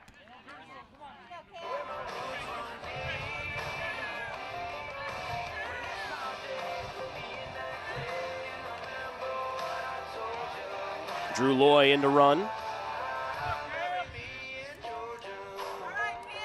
And Taylor could not have asked for more out of the back end of the lineup here in the bottom of the fourth. The right fielder, Cam Knepp. Knepp was a fiend getting on at the plate a lot in Game 3. He's been held quiet here in Game 4. He rolls to the right side. Rollover could be 2. Pinedo to second, but he fumbled with it on the transition, and everybody's going to be safe. That was a carbon copy 4-6-3 double play. Pinedo dropped it, and everybody's safe, and now the tying run is coming up, or tying runs are on for the red-hot Mason David.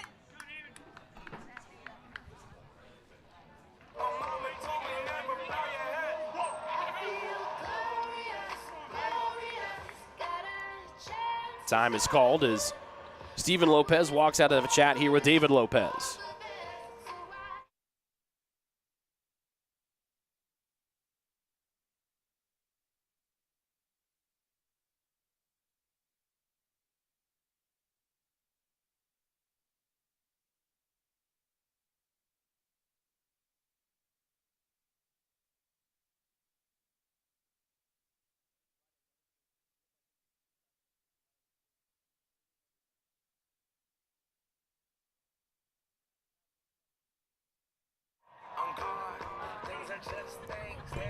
Two on the pond here for David. One away in the bottom of the fourth as Taylor tries to come from behind here after falling behind 5-0 out of the gate.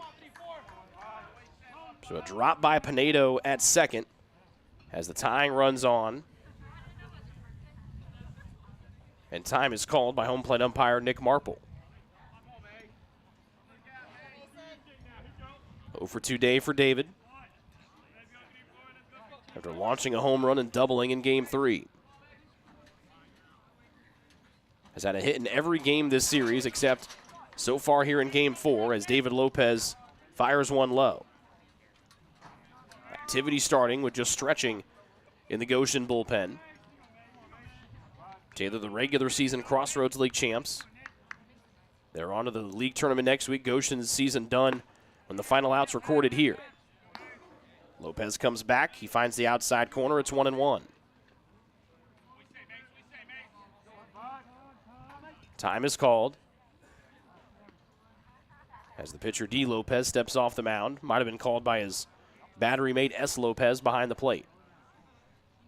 Taylor down 6-4 here in the bottom of the fourth. One away. 2 on here for Mason David batting out of the 2-hole. The shortstop turns and launches into left field, into the corner. Loy's going to score with these. We'll see how much they want to push it with Knepp. He'll get to third. And the first hit of this Game 4 for Mason David makes it a 1-run game here in the bottom of the fourth.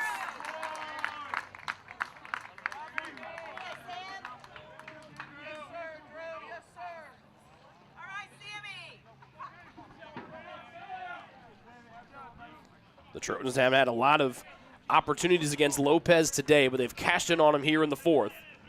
And now with one away, a sac fly will tie us at 6.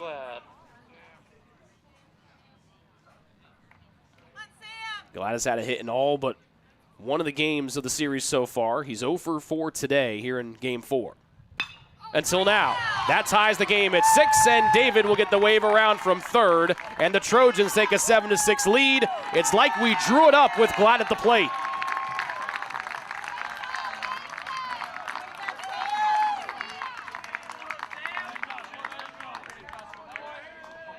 The Trojans have kicked the door down here in the fourth, scoring all 4 runs with 1 out, and 6 straight men have reached.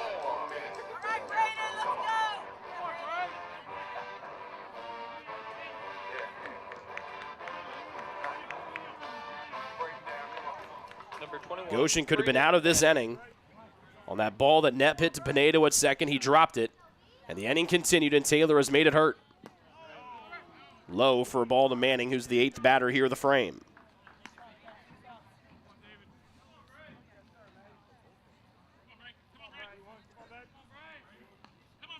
Manning 1 for 2 here in Game 4.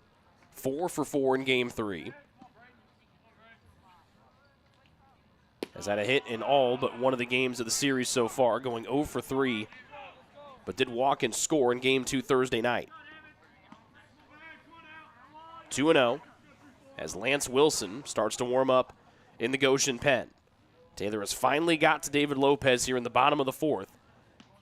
Here in the finale of the regular season, they lead 7-6. As now Manning grooves one to right field, right at and caught by Paternostro, who ranges over into the gap. Deep in right center field, 2 away.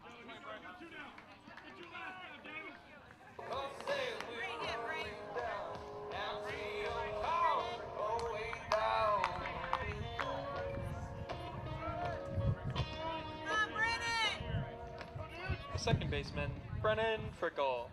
Number 9 batter in the inning is Brendan Frickle.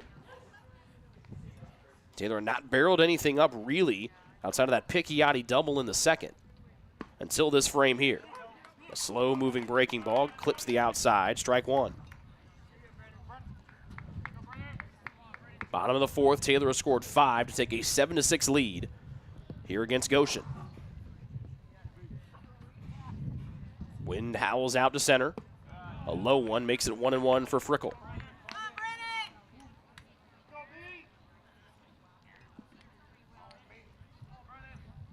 Glad the runner at first after a 2 RBI single to give Taylor this lead. 1-1 curveball fouled off the mask of Steven Lopez. And it's strike 2 on Frickle. Might have also gotten a piece of our home plate umpire, Nick Marple, potentially.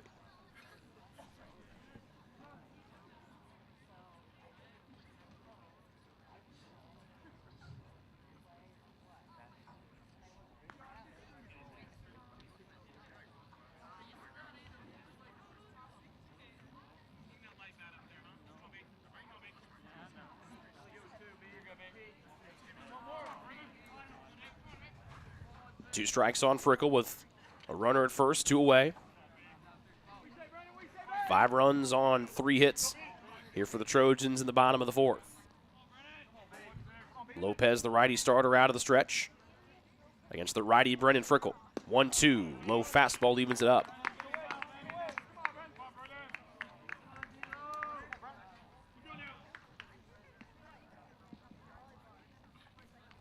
Taylor 1 for 4 here in Game 2. Or Game 4 of the series with 2 outs. Again, Frickle will give him a second one and put 2 on the pond for Picchiotti, who started the inning off. Back over to first.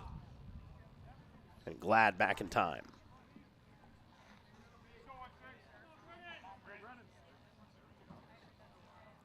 2-2. Curveball looping 12-6.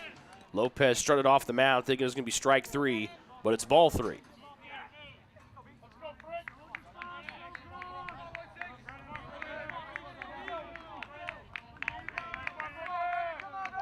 Full count to Frickle.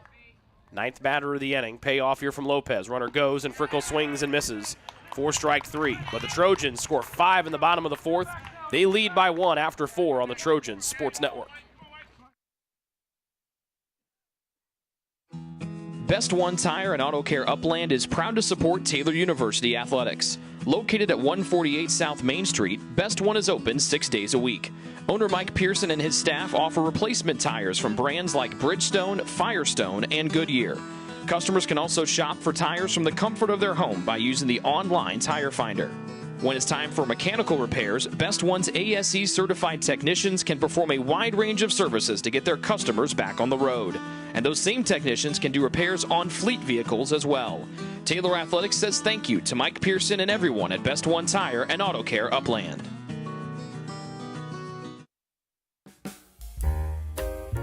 It's true. Many of us spend more time thinking about what's for dinner than thinking about retirement. But if you think your retirement needs deserve more attention, we agree, and we'd like to help.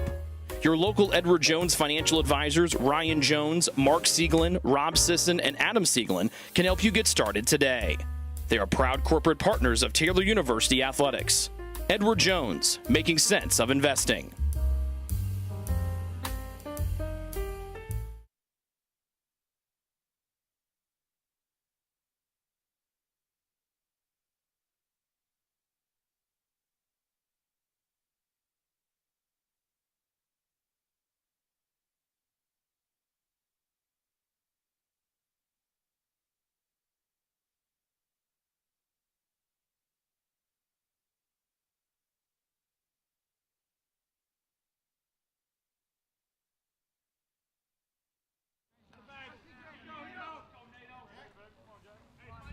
Nathan Pinedo, the second baseman, who dropped what would have been an ending double play ground ball, tries to lead things off in style here in the top of the fifth as Goshen trails in Game 4 for the first time today. And he's up 2-0 here on Ross.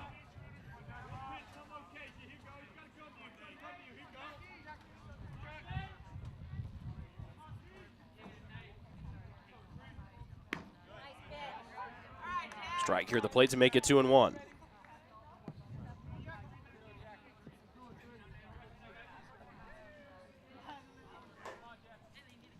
One for two afternoon here for Pinedo in game number 4. Backdoor slider cannot find the outside. 3-1 for the lefty Pinedo.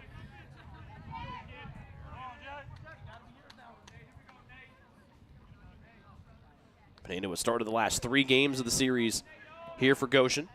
He lines this one up the left side, and it's foul, 3-2.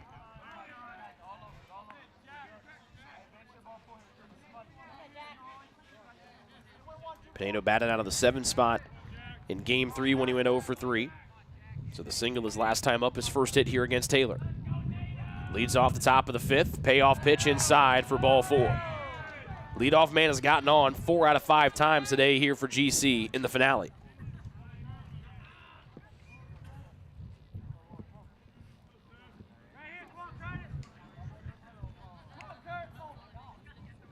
Now batting the shortstop, Curtis Huffman. The last time a leadoff batter was retired, the only time was Chase Smith when he struck out to lead off the 3rd. Goshen trying to tie the game here. The tying man is on with nobody out. Strike inside here to Curtis Huffman, the shortstop. He's 0 for 2 with a couple of strikeouts today. Came in leading the team in strikeouts when the day started with 67. He's now up north of 70 at 71. And he's down 0-2, belt high on the outer half.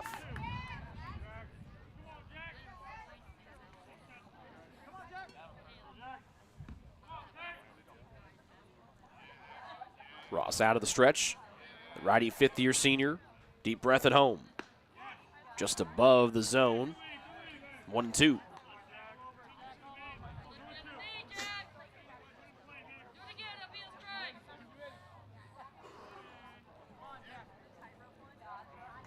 Leadoff walk has got Pinedo, the tying run at first.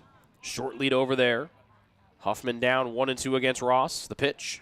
Swing and a miss. 3 strikeouts by Huffman here in the finale, and there's 1 out here in the top half of inning number 5.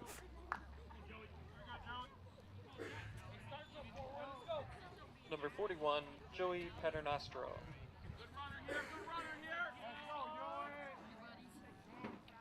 One away, 1 on. 7-6 deficit for Goshen as they bat here in the 5th.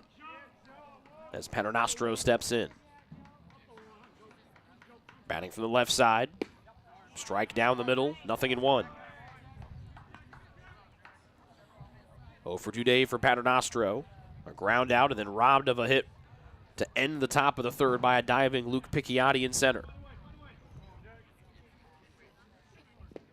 This one too low, 1-1.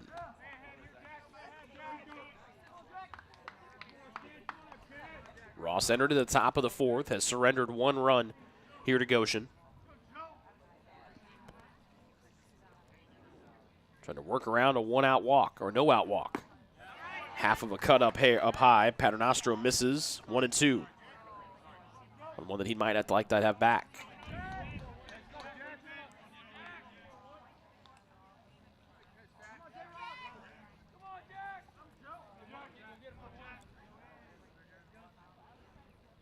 Ross was big down the stretch of last season, heading into the postseason.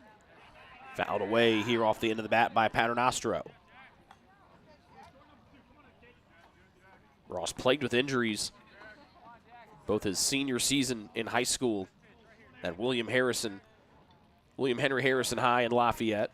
Tommy John surgery the senior year of high school, missed that. Then hurt his Achilles his freshman year in the fall here at Taylor right after he got onto campus. Another 1-2. Just below the knees as it's in and out of the glove of Parr. 2 balls, 2 strikes. A good eye here from the right fielder, Paternostro.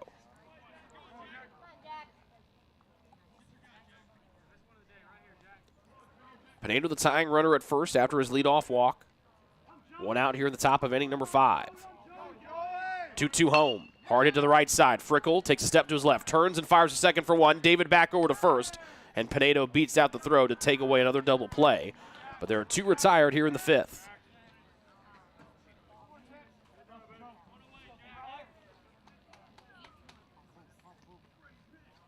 The catcher, Steven Lopez.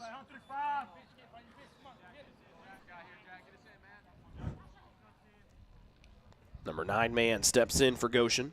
It's Steven Lopez, the catcher.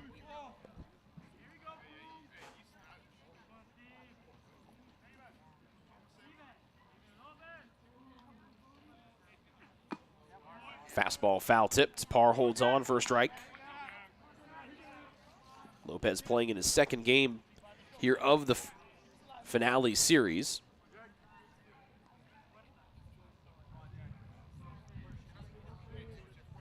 His first time at the plate here, had no at-bats when he played defensively behind the plate in Game 2.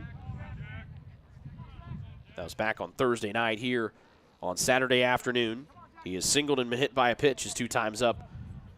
Those are both, though, one of those was against the starter Holcomb. He was hit by a pitch, was the first man to face Ross 2 innings ago.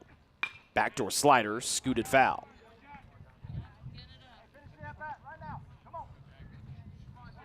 You can hear Taylor pitching coach Justin Barber trying to will Ross to get strike number 3 and out 3 here in the top of the 5th. Trying to tell him to finish it off here against Lopez. 1 ball, 2 strikes, 2 outs. And looking at strike 3 as Ross pirouettes off the mound. Jack able to work around a leadoff walk. We head to the bottom of the 5th. Taylor still in front, 7-6 on the Trojans Sports Network. Ivanhoe's has been serving Taylor students since 1965, when Ivan and Carol Slane purchased the restaurant. Located on Main Street, Ivanhoe's is less than a mile from the Taylor campus and is open 7 days a week. The menu features choices for lunch, dinner, as well as 100 different milkshakes and sundaes. Customers can find other dessert items as well. The staff is proud to support Taylor University and appreciates the support of Ivanhoe's through the years.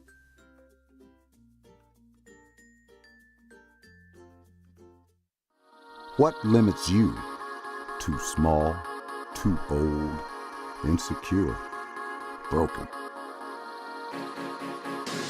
You have no limits.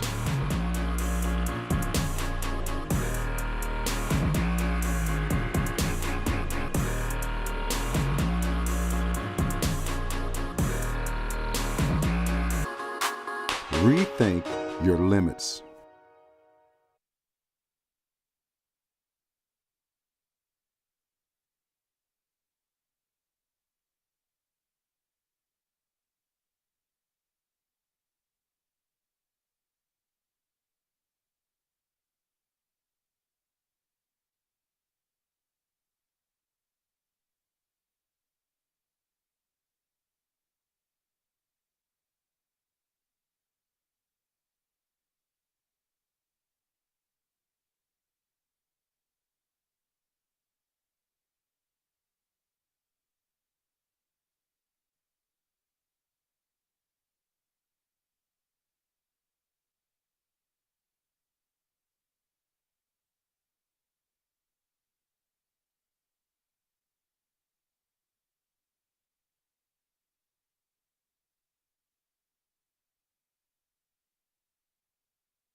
Bottom of the 5th, Picchiotti leads it off after leading off the bottom of the 4th. That saw Taylor score 5 runs to take a 7-6 lead, and Picchiotti grooves one high and way gone. A leadoff solo home run for Picchiotti, and the Trojans have a 2-run clearance at 8-6.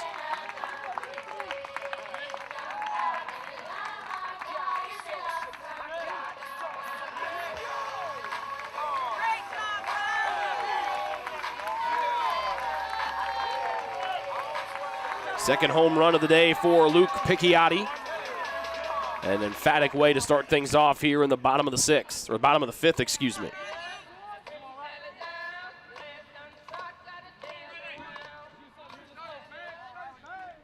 2 of those 8 runs have been driven in by Luke Picchiotti today. He's 2 for 3. And here's Singleton. Backdoor breaking ball that hit off the left arm of home plate umpire Nick Marple. That one is going to hurt.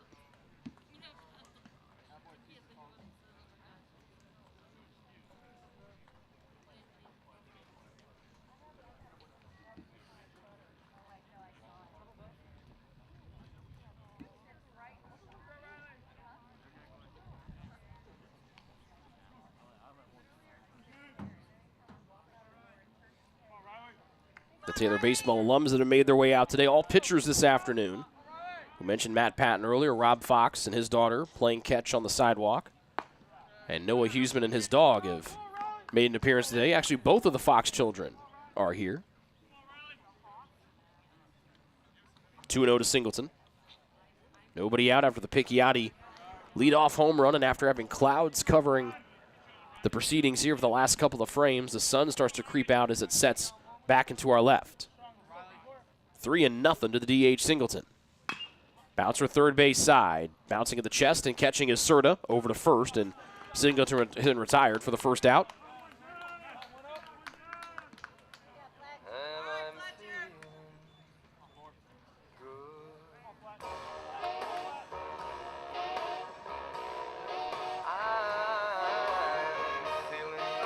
Remick steps in here. Taylor head coach Kyle Gould has gone into the Taylor dugout.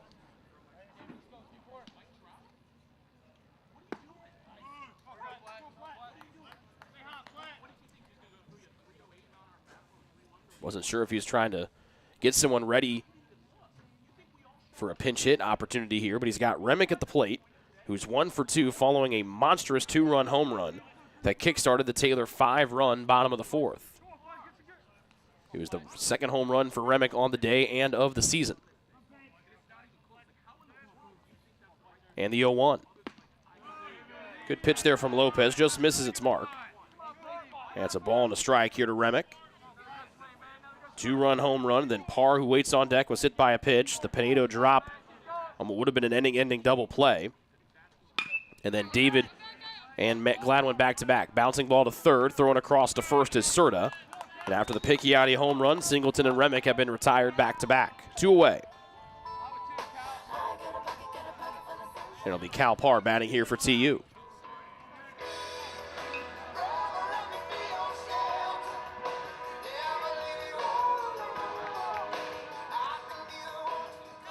Number 11, Cal Parr. 2 away for Cal Parr, who's gotten on base twice today, batting out of the 9 spot, starting in place of regular starting catcher Jacob Caruso. As the freshman Parr out of Iowa getting some important moments here. Ropes this one foul up the left side.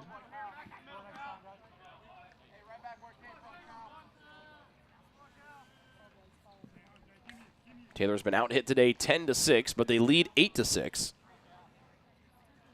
Thanks to the home run here in the 5th and the 5 scored in the 4th. Lopez readies and fires the 1-1. Bounces away, and Lopez starts to shake that right arm out as it slipped out of his hand. 2 balls, 1 strike. Taylor tries to sweep the last 2 series of the regular season and match their program record of 30 Crossroads League wins set a year ago. Parr checks on the slider, goes around, it's 2-2. Lopez, the junior out of California, trying to finish his 5th inning here in Game 4. And retire 3 in a row after sacrificing the leadoff homer to Picchiotti. Fastball is low and the count is full.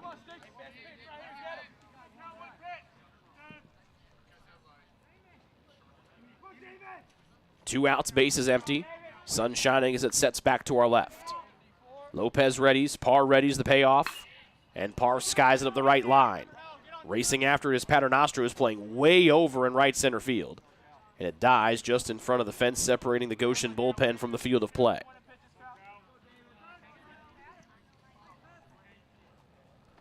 Wind not blowing nearly as strong as it did in Game 3 earlier today. Still wafting out towards right center and dead center.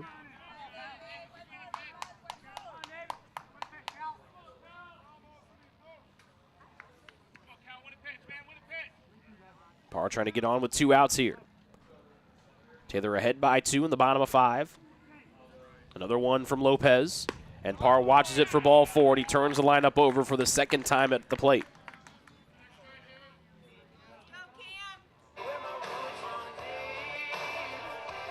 That's 92 offerings here from Lopez. As Loy enters to run for Parr at first.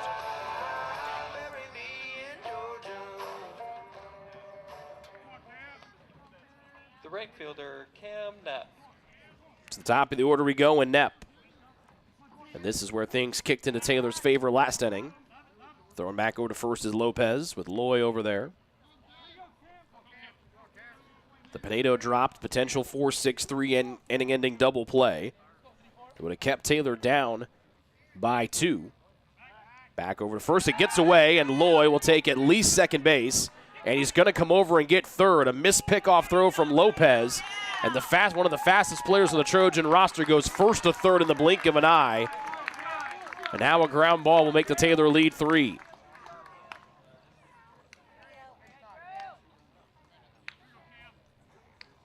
Third error today by Goshen. And still no pitches thrown yet to Knapp here at the plate.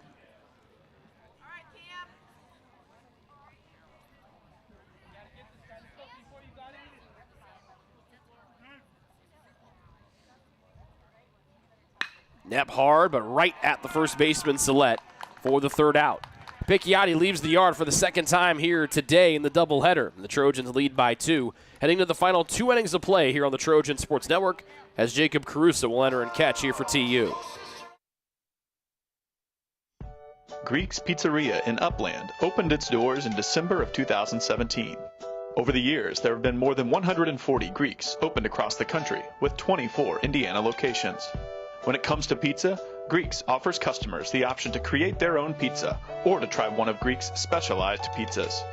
Greeks uses fresh, homemade, hand-tossed dough, Greek's Italian sauce, select blended cheeses, gourmet toppings, and the same method of preparation since the first restaurant opened in 1969. The kitchen can also whip up a sandwich served on fresh French-style bread, or it can put that sandwich into a pizza shell wrap. Customers can also add breadsticks or French-style bread as a side item. Greeks also offers a selection of salads and assorted dressings as well. Greeks is located just off Main Street in Upland and is a proud supporter of Taylor University Athletics. Greek's Pizzeria, it's our taste.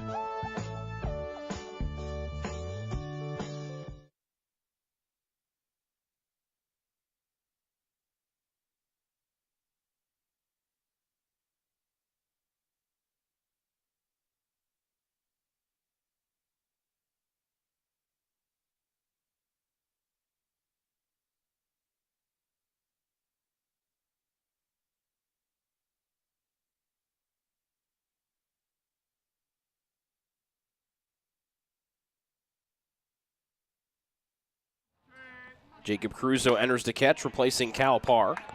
And Ross starts off with a slider strike here to Trent Sillette. Top of the 6th. Game 4 of the series, finale of the regular season for both teams. Goshen is the end of the line here, being eliminated from postseason play back with their Game 1 loss of the series on Thursday. Taylor won their second straight Crossroads League regular season crown. A ball and a strike to Sillette. Big swing and a miss from the big first baseman, and he's down 1-2.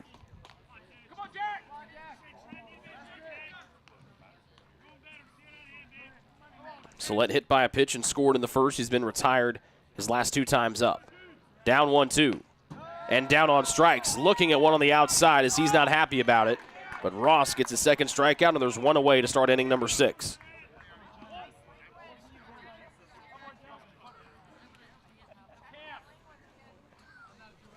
Center fielder, Jenner Roddenberry. Taylor head coach Kyle Gould pops out of the Taylor third base dugout, and he ushers Cam Knapp over into right center, or over a little bit more in right field after kind of hugging more to the line.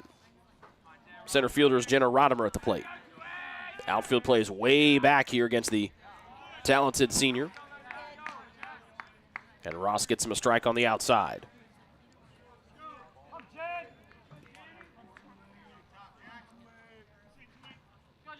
Two for 3 day for Rodimer. Has gotten on base all 3 times. Scoots back, and there's strike 2.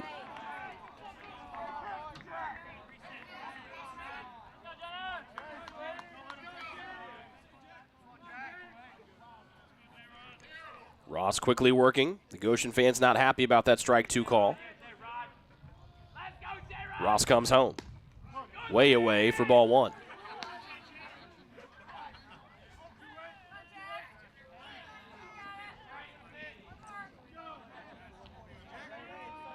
Ross has dealt with traffic on the bases for every inning, trying to avoid that here in inning number 6. Rodimer launches this one to deep left field. Manning twisting, and he watches it sail over the left field fence. Solo home run for Rodimer with 1 away, and that draws Goshen back to within 1 on the second home run for Rodimer here in the series against Taylor.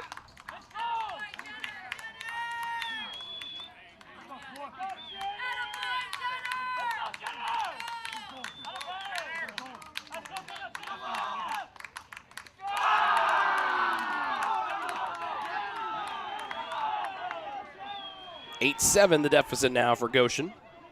The third baseman, Joseph Serta. And the 9th home run for Rodimer here in his final go-around as a collegiate. 1 away for Serta. Inside strike. A missile over the left field fence there from Rodimer. 3 for 4 here in the finale. Serta trying to go 4 for 4 here. Ross jams him inside, ball 1.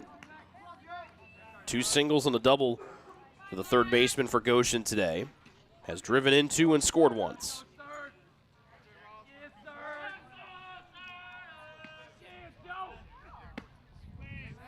Second one inside is 2-1.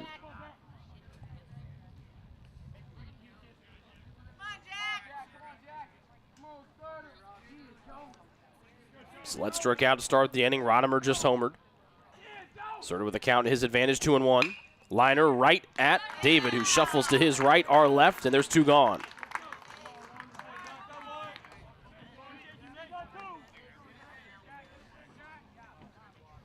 The designated hitter, Ryan Maloney. Connor Miller, the righty, getting warm in the Taylor bullpen. Junior out of Fort Wayne in case he would need to come on in the 7th, depending how long the top of the 6th rolls on here with Ross. Nobody on for Maloney, the DH. Knee-high strike on the corner. Outside corner to be exact. Maloney a good day batting out of the cleanup spot, 2 for 3. Has scored once and driven in a run. Ross's fastball just below the knees, and it's an even count at 1-1.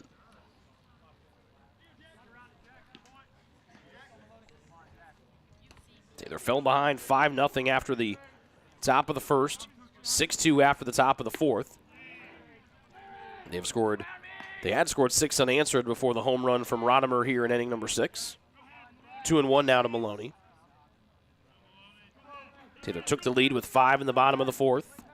And the Picchiotti home run in inning number 5. The difference right now. Trying to frame it down was Caruso, who's come in here for par behind the plate to start inning number 6. 3 balls and a strike here to Maloney. He fell behind 0-1, 3 straight out of the zone from the All-American Ross. Base is empty. Maloney trying to change that with 2 away in the 6th. 3-1, big swing and a miss as he tried to tie it with 1 swing. That's a full count.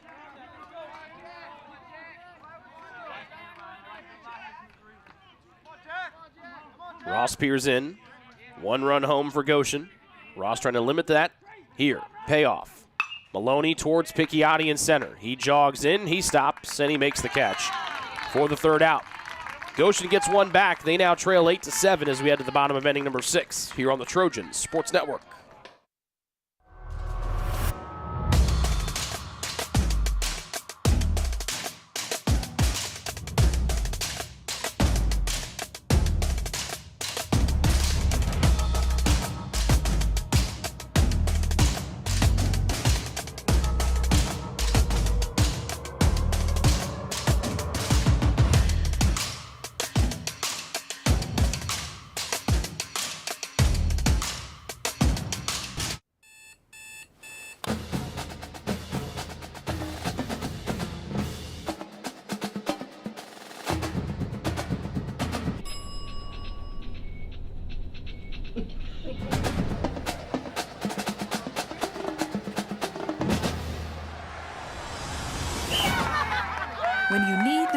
to be your nephew's #1 fan.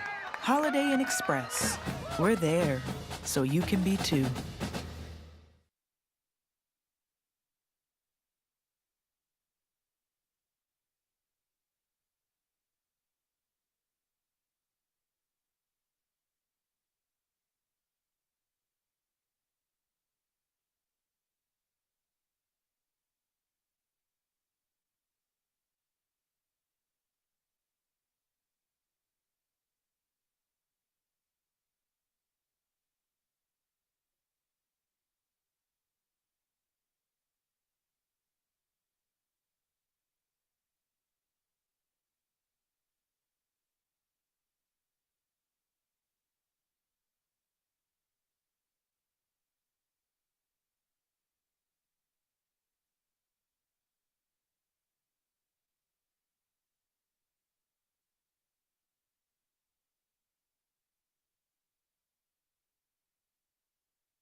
Bottom of inning number 6, Taylor looking for some insurance here as they go for the sweep over Goshen.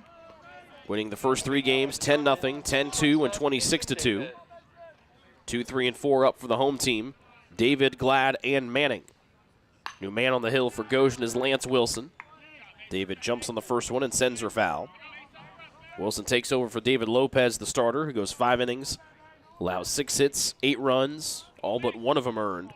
He struck out 1 and walked 3 and kept Taylor off balance for the majority of the game until the bottom of the 4th happened, where Taylor tossed up 5 and flipped a 6-2 deficit into a 7-2 or into a 7-6 lead. Ball here to David. RBI double his last time up in the 4th. Curveball nicely dealt in from Wilson. That puts him ahead. And that puts the count at 1-2. So a ball and 2 strikes here to David as he leads off the bottom of the 6th. Inside, ripped and still 1-2 on a foul ball. Second appearance for Wilson here in the series. Came in relief for the starter Corey Brown in the 6th inning of Game 1 Thursday. David trying to get to 2 for 4. Up the middle, little dribble that Huffman scoops on the run. Throws across his body, and that took a little bit too much time as David beats the low throw. Good job there by Stillett, to pick that one in the turf.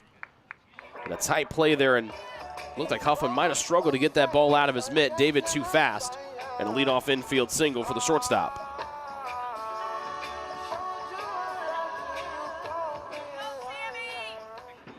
Number 8, Sam Glad. So that's the second 2-hit ball game of the series here for Mason. And Glad trying to follow suit here.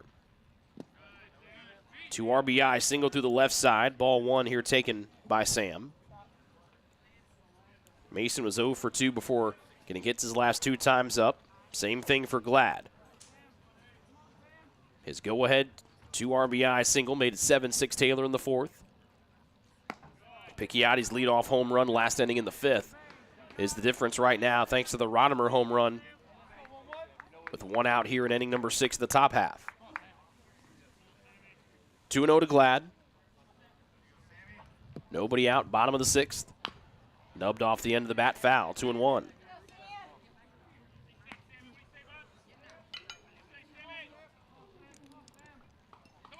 Taylor trying to go into the Crossroads League tournament next week on a heater as they try to win 9 in a row to end the regular season. 4th one. Good idea to go to the outside from Wilson. Just cannot find the corner. 3 balls and a strike.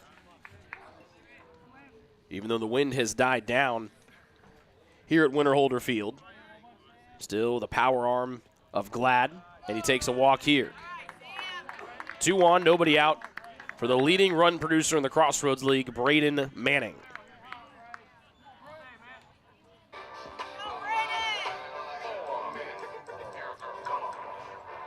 No one up warming up in the pen, but a visit from Head coach Brad Stoltzfus to the mound here for GC.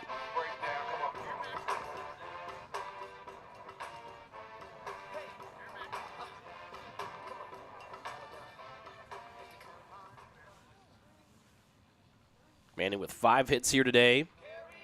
Has 7 in total here in the series.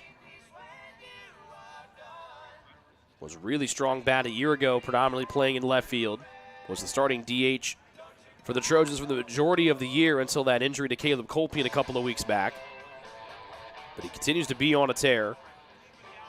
Was tied with David for the team lead in hits when the day started. He has blown past him here. Actually might just only have the 1-hit lead now. He had 4 hits in game 3 today, going 4 for 4. David had 2. Manning with 5 here, and David has 2 to his name. Fielder Braden Manning.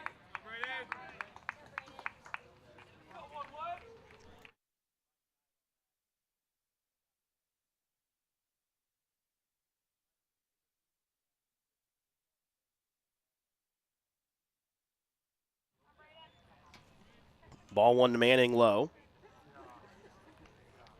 As 3 Trojans have at least 50 hits on the year with Knepp, the other one securing that. Manning up the middle, bouncing. Huffman, the shortstop fields, flips the second for 1 on to first, and a 6-4-3 double play. Much needed there for Goshen.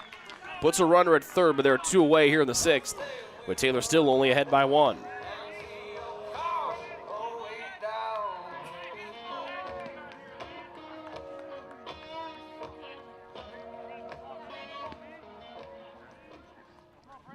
Second baseman, Brennan Frickle. So 1 for 4, game 4 for Manning. Frickle's 0 for 2. A low one. Struck out swinging to end at 5-run 4th with a runner at first base. Here he has David at third as Taylor looks for some insurance here. Backdoor curve, misses inside. 2-0.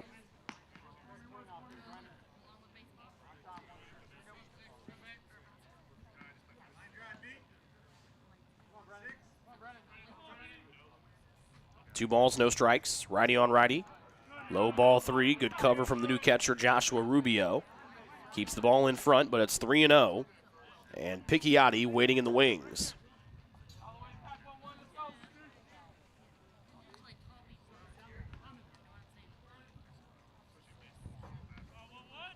Wilson home.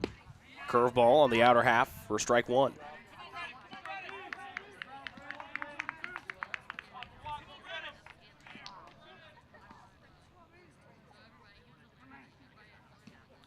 Frickle drove in a couple in game 3 earlier. Bounces us one to the right side. Sillette there, the first baseman fields and stomps on first for the 3rd out. Taylor's a runner at 3rd. We head to the 7th.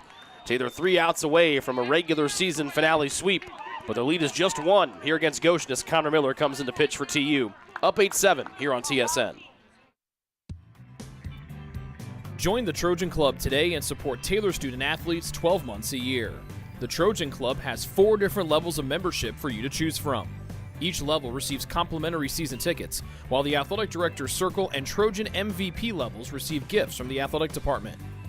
Over the years, members have helped supply the funds for a sports information position, purchasing equipment for teams and the athletic training staff, and providing broadcasts of Trojan athletics like the one you're enjoying right now.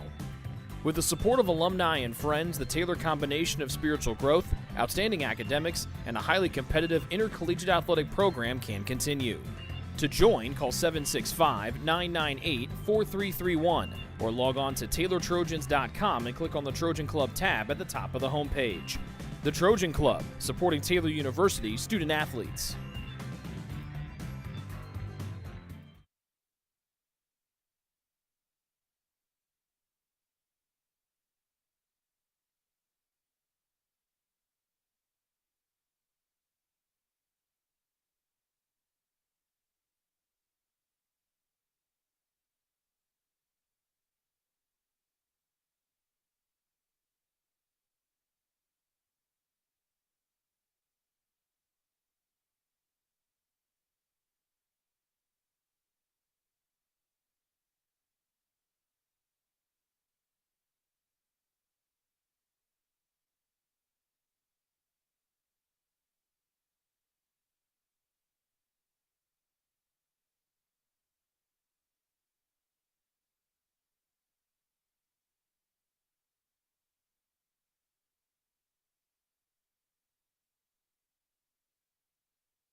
Two defensive changes for the Trojans. Connor Miller comes into pitch. He replaces Jack Ross as he tries to pick up a save.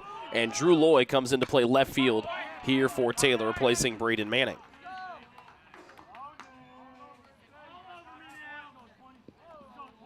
Five, 6, and 7 coming up here for Goshen. Chase Smith, Nathan Pinedo, and Curtis Huffman.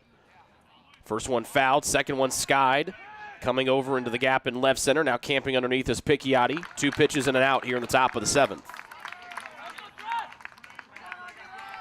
Miller comes in, his 8th appearance in his junior year. A 1-0 record, an ERA of 3.68. 7 2/3 innings, now 7 2/3 innings.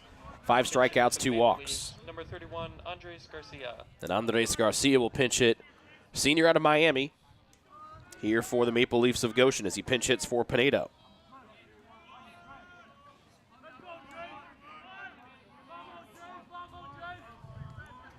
Pinedo 1 for 2 here in game 4 as Miller throws a breaking ball behind the back of Garcia. Miller looking to get his first save here of the year as Ross in line for the win. Tight though, 8-7 the lead as Miller just misses on the inside, almost hit Garcia on the hands. Goshen has out-hit Taylor today 11-7.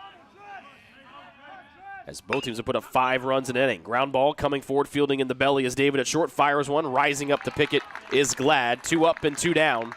And the Trojans an out away from another sweep in the Crossroads League.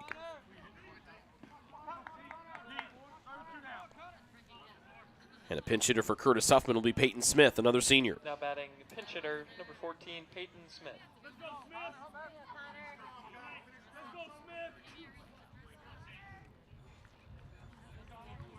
Smith, the DH and the starting pitcher in games 1 and 2 Thursday. And this one hits him on the backside from Miller, and the tying run is on here for the senior Smith.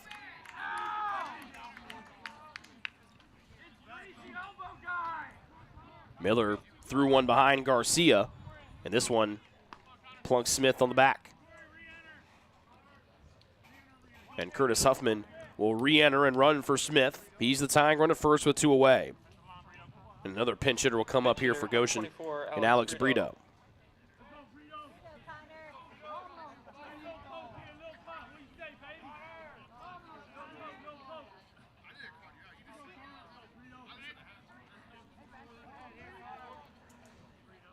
Nathan Frady warming up in the pen. Taylor used 6 pitchers in game number 3 in a planned long outing in a bullpen day for the Trojans, with no one pitching more than 2. A ball to Brito, who pinch hits. He's the go-ahead run here in the top of the 7th. Strike at the belt from Miller, fires it in, and it's 1-1.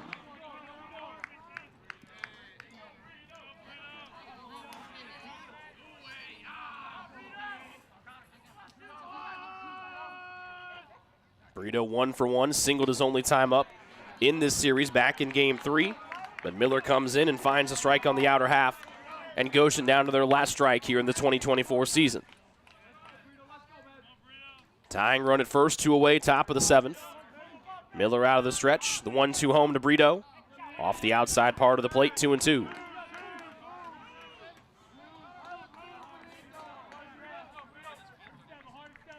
Taylor trying to wrap up a come-from-behind win to wrap up the regular season on a high note. Miller looks back to center field and comes home with a 2-2. Brito sends it to the parking lot. Foul ball, still 2-2.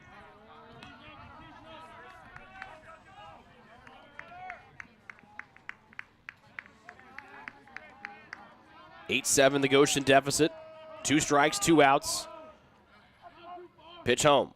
Swing and a miss, and Miller gets his first save of the year, and the Trojans win the last 9 games of the regular season.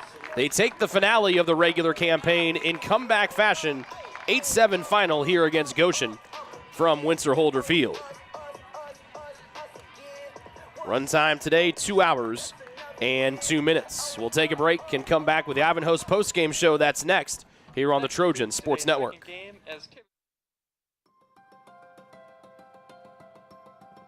Life to the full for me looks like approaching every conversation as if it is for the kingdom and to the glory of God. Life to the full to me means being present where your 2 feet are at, When I think of Life to the Full, I think of joy, especially the Taylor body, the Taylor community, what Taylor has to offer. The way we're equipping students to live life to the full is that we're helping them have a global humility. There are so many things at Taylor that are preparing me to live life to the full. I love doing research and engaging in projects within my major, computer science, so I could go from programming 1 minute to doing a Bollywood dance and performing as part of Mosaic Night the next. We have a lot of opportunity here to help students and to equip them to live life full now and well beyond their years at Taylor, and part of that is the intentionality we have with developing relationships with one another. I'm experiencing life to the full at Taylor through the different opportunities that Taylor allows us to learn about different cultures, people, and places. I love that we get to do chapel together 3 times a week. Nobody takes attendance. Nobody tells me I have to be there, but I get to be there. I think I see that in sports, on the football field, in the throwing ring, in classes, and also in student leadership positions. I experience life to the full at chapel because I get to play in a chapel band, and I get to sit up there and play piano and glorify God with one of my gifts. The community gives me a sense of life to the full in that I get to see students go through their 4 years here, develop as intellectuals and scholars, be prepared for their vocations, and go out into the world and influence the world for Christ.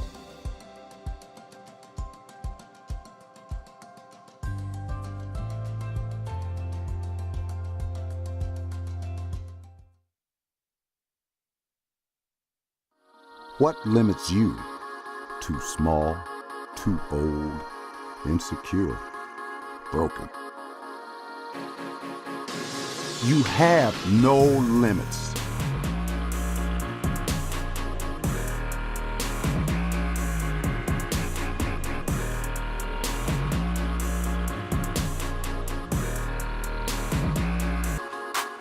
Rethink your limits.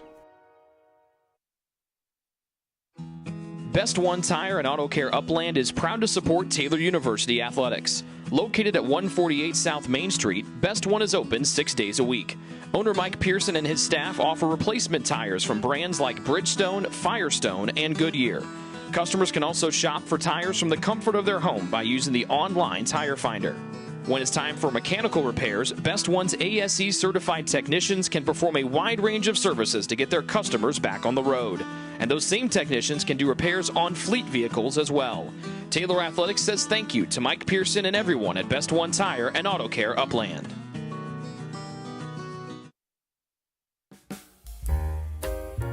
It's true. Many of us spend more time thinking about what's for dinner than thinking about retirement.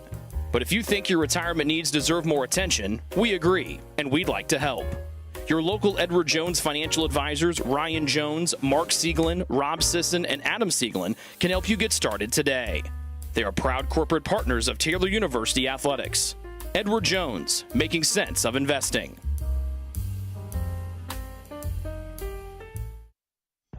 Greek's Pizzeria in Upland opened its doors in December of 2017. Over the years, there have been more than 140 Greeks opened across the country, with 24 Indiana locations. When it comes to pizza, Greeks offers customers the option to create their own pizza or to try one of Greek's specialized pizzas. Greeks uses fresh, homemade, hand-tossed dough, Greek's Italian sauce, select blended cheeses, gourmet toppings, and the same method of preparation since the first restaurant opened in 1969. The kitchen can also whip up a sandwich served on fresh French-style bread, or it can put that sandwich into a pizza shell wrap. Customers can also add breadsticks or French-style bread as a side item. Greeks also offers a selection of salads and assorted dressings as well. Greeks is located just off Main Street in Upland and is a proud supporter of Taylor University Athletics. Greek's Pizzeria. It's our taste.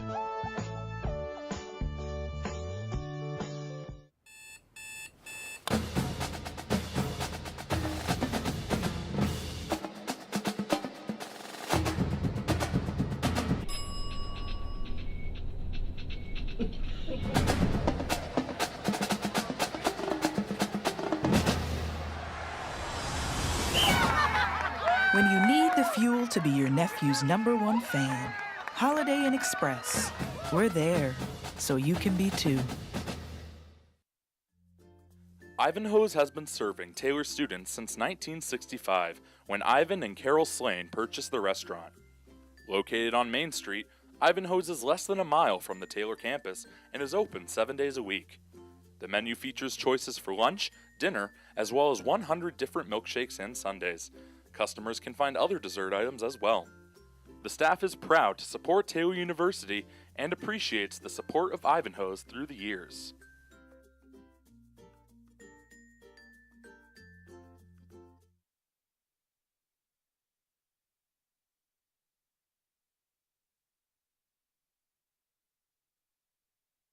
If you get sick, you can trust that we will take care of you. As a Magnet-designated healthcare system, our expert team will create a personalized plan to get you back on your feet. Marion Health. Great care from great people. Join the Trojan Club today and support Taylor student athletes 12 months a year. The Trojan Club has 4 different levels of membership for you to choose from. Each level receives complimentary season tickets, while the Athletic Director's Circle and Trojan MVP levels receive gifts from the athletic department. Over the years, members have helped supply the funds for a sports information position, purchasing equipment for teams and the athletic training staff, and providing broadcasts of Trojan athletics like the one you're enjoying right now. With the support of alumni and friends, the Taylor combination of spiritual growth, outstanding academics, and a highly competitive intercollegiate athletic program can continue.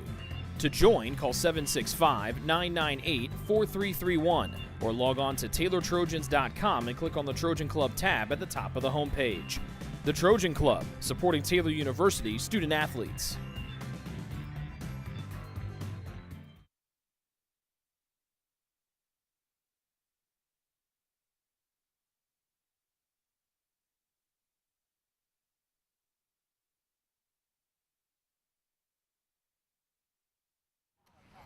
Welcome back here to Winterholder Field on the campus of Taylor University as the Trojans sweep the doubleheader to take their second straight Crossroads Lake Series in sweeping fashion, defeating Goshen today in Game 2, 8-7 in a comeback effort. We're joined now by the head coach of the Trojans, Kyle Gould, here on the Ivanhoe's post-game show. Game 3, 26-2 win, and then Game 2, a nail-biter in 8-7 that you guys have to dig out of a 5-0 hole in. Thoughts on the day overall in general? Well, I'll start with Game 2. I mean, you win Game 2. I think we scored 17 runs before they got us out. I'm not sure I've ever seen anything like it. And so that game was obviously over early. And we got everybody in, and we're just running pitch out any time. And then you get to Game 4, you're down 5-0 before they even get it out. Mm-hmm. And I think that's about as tough of a thing as you can come back from. And I think that was definitely their best pitcher in Game 4. So you're facing the best guy. And Holcomb has been so good for us. I was happy that he was able to then get 9 outs, kind of hold it right there and give us a chance. But I was really proud of the offense. That is a really difficult spot, and I thought they chipped away at it, and then, obviously got a couple big swings, and we're able to come back and get the win. As you guys look ahead to the postseason that starts next week, the turning point of that 5-run fourth inning was the drop ball at second base. Could have been an ending double play on a 4-6-3. You guys come up getting double from David, and then Glad gives you guys the lead. How important is that to take opportunities like that when the opponent gives it to you, and you capitalize, whether you're trailing like you were or if you're leading? Yeah, you have to be opportunistic in this game, and if you give a team more than 3 outs, it's really hard to hold them down. And I thought we hit balls hard the whole game. That ball Cam hit, I mean, it was definitely an error. He hit that ball really hard. Braden hit a couple hard to the outfield. Like we were getting good swings pretty much the whole game after the first inning.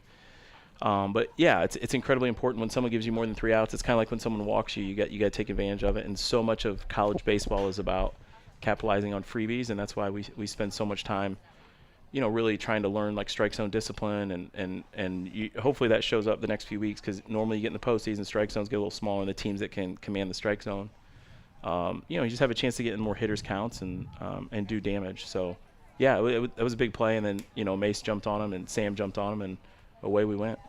Your sophomore class is incredibly deep. We saw it last year with Braden Manning, obviously all of the pitching, Sam Glad in the World Series. But one of their other classmates, Fletcher Remick, came in, and he had dealt with a lot of injuries a year ago, comes in and torched one out of here in Game 1, and then got his second career home run in Game 2. Really nice day for him at the plate. Well, he's had a great year at the plate, and he's been dealing with injury, hasn't allowed him to play the infield, and he was able to get out there today, and we really wanted to get him out there at least 3 of these 4 games. obviously we clinched, but he's been good offensively, and kind of that arm thing has made it hard for him to play the infield, but a little shaky on those two early, but then really responded after that and played well, and he had good at bats, and he's a strong kid, not just physically. He's been through a lot, but yeah, Fletcher's a really good player, and showed up big today, no doubt. Connor Miller gets his first save of the year. He comes in a tight spot, a guy that's only made 8 appearances now on the entire season, including today. You guys need pitching depth going forward. Obviously, the plan was to use a bunch of guys in Game 3, so you were kind of towards the end of the staff there late in Game 4. Development there for Connor Miller. Yeah, I think the way he's pitched the last 3 weeks, it's pretty logical to ask why he only pitched 8 times. I mean, he came in twice against Iwu, threw great at Marion last week, and threw great today. He's pretty unflappable. He doesn't have the velocity. The velocity's not bad, but he doesn't have some of the other guys. But he can pitch. And he's very competitive, and he's a pretty unflappable guy, and yeah, I mean, he made that pretty easy there. And like I said, he's had 3 really good weeks in a row, and yeah, we're gonna need him in the postseason for sure. And yeah, after not getting a ton of outings, we gotta make some decisions on the postseason roster. But I can guarantee you, Connor Miller's gonna be on it the way he's pitching. We'll blame Coach Barber for not letting him get more innings at the beginning of the year. All problems with plate adjusted. I'll give Connor a ton of credit because when you're not getting the number of chances that you were used to or that you want or that you think you should, he just kept at it. And we do a lot of live stuff early in the week. He just started throwing really well. And then when he got his chances, he's thrown well. And so I give Connor a ton of credit because that's not easy. And some of the stuff, not getting the chances and other guys getting them is really tough. And he could have pouted and shut it down. He didn't. And yeah, it's really fun to see him be so successful. So, last thing, you guys set your sights here on the postseason here. This is going to start for you guys Thursday. Day 1 of the tournament starts here Wednesday with the 2 play-in games. What's it like to be able to host the league tournament here at your home field? Well, it's great. It's you can see it's such a beautiful place to play, and we tend to tournaments. People show up, they like to watch it, and we'll find out if we get to host the next one. We'll find out on Wednesday, but.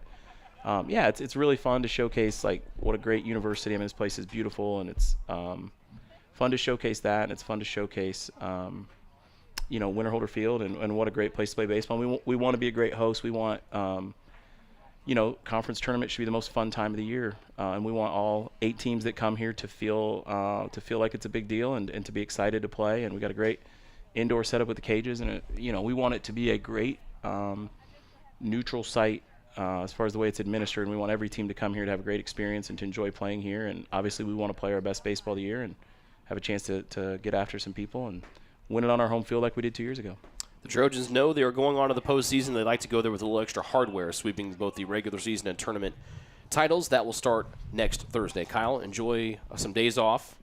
No days off for you since you're also the athletic director. So enjoy a Sunday off, and then we'll reconvene early next week and get you back here on the field Thursday. Sounds good. Rick, we appreciate you, the best play-by-play guy in the country. You do such a great job. I know the people listening really enjoy you and enjoy listening, and you put so much time and effort, not just to our sport, but to lacrosse, to softball, and once in a while they con you to do some track even. I don't know how you announce it. Did that once. But you did it. And then you got basketballs and cheer, and I've seen you do volleyball, soccer, football in one day, but you put so much time, and you're so good at it, and I know a lot of friends and family and alums would love to be out here at the games in Canton. You make it so much fun for them. So hopefully there's some exciting moments ahead, but we appreciate all you do, man.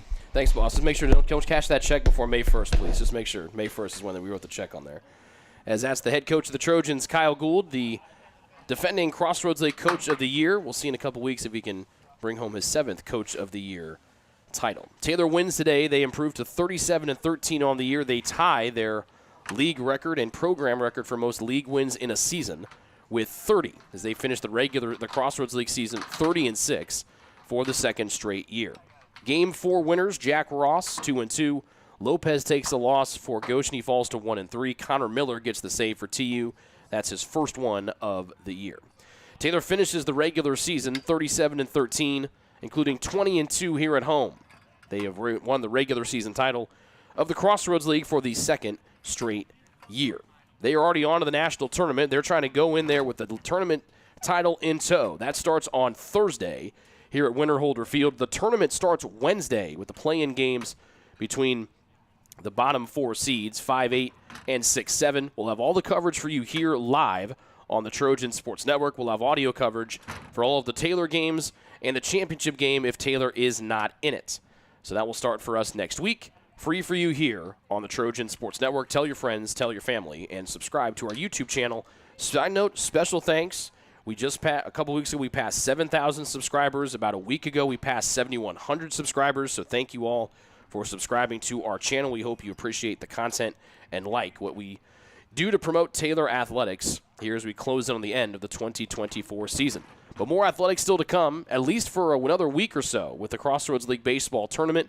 As Taylor head coach Kyle Gould mentioned, we'll find out Wednesday if the Trojans will host the opening round here at Winterholder Field for the second year in a row. But until then, we say so long for now from Winterholder Field here in Upland, Indiana, as Taylor sweeps the series against Goshen, winning games 3 and 4 today by finals of 26-2 and 8-7.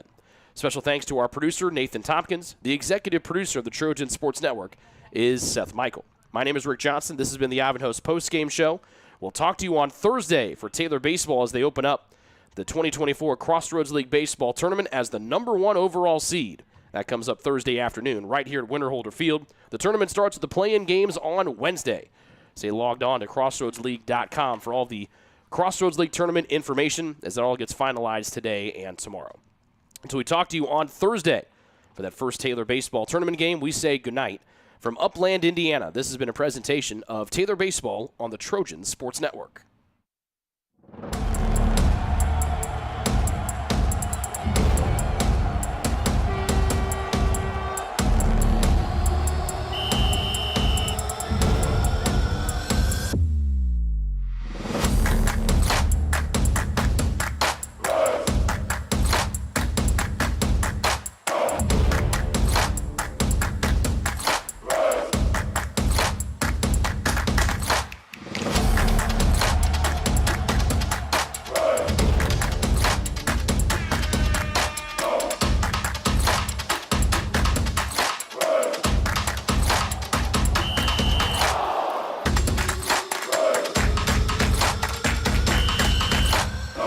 Proceeding has been a presentation of the Trojan Sports Network.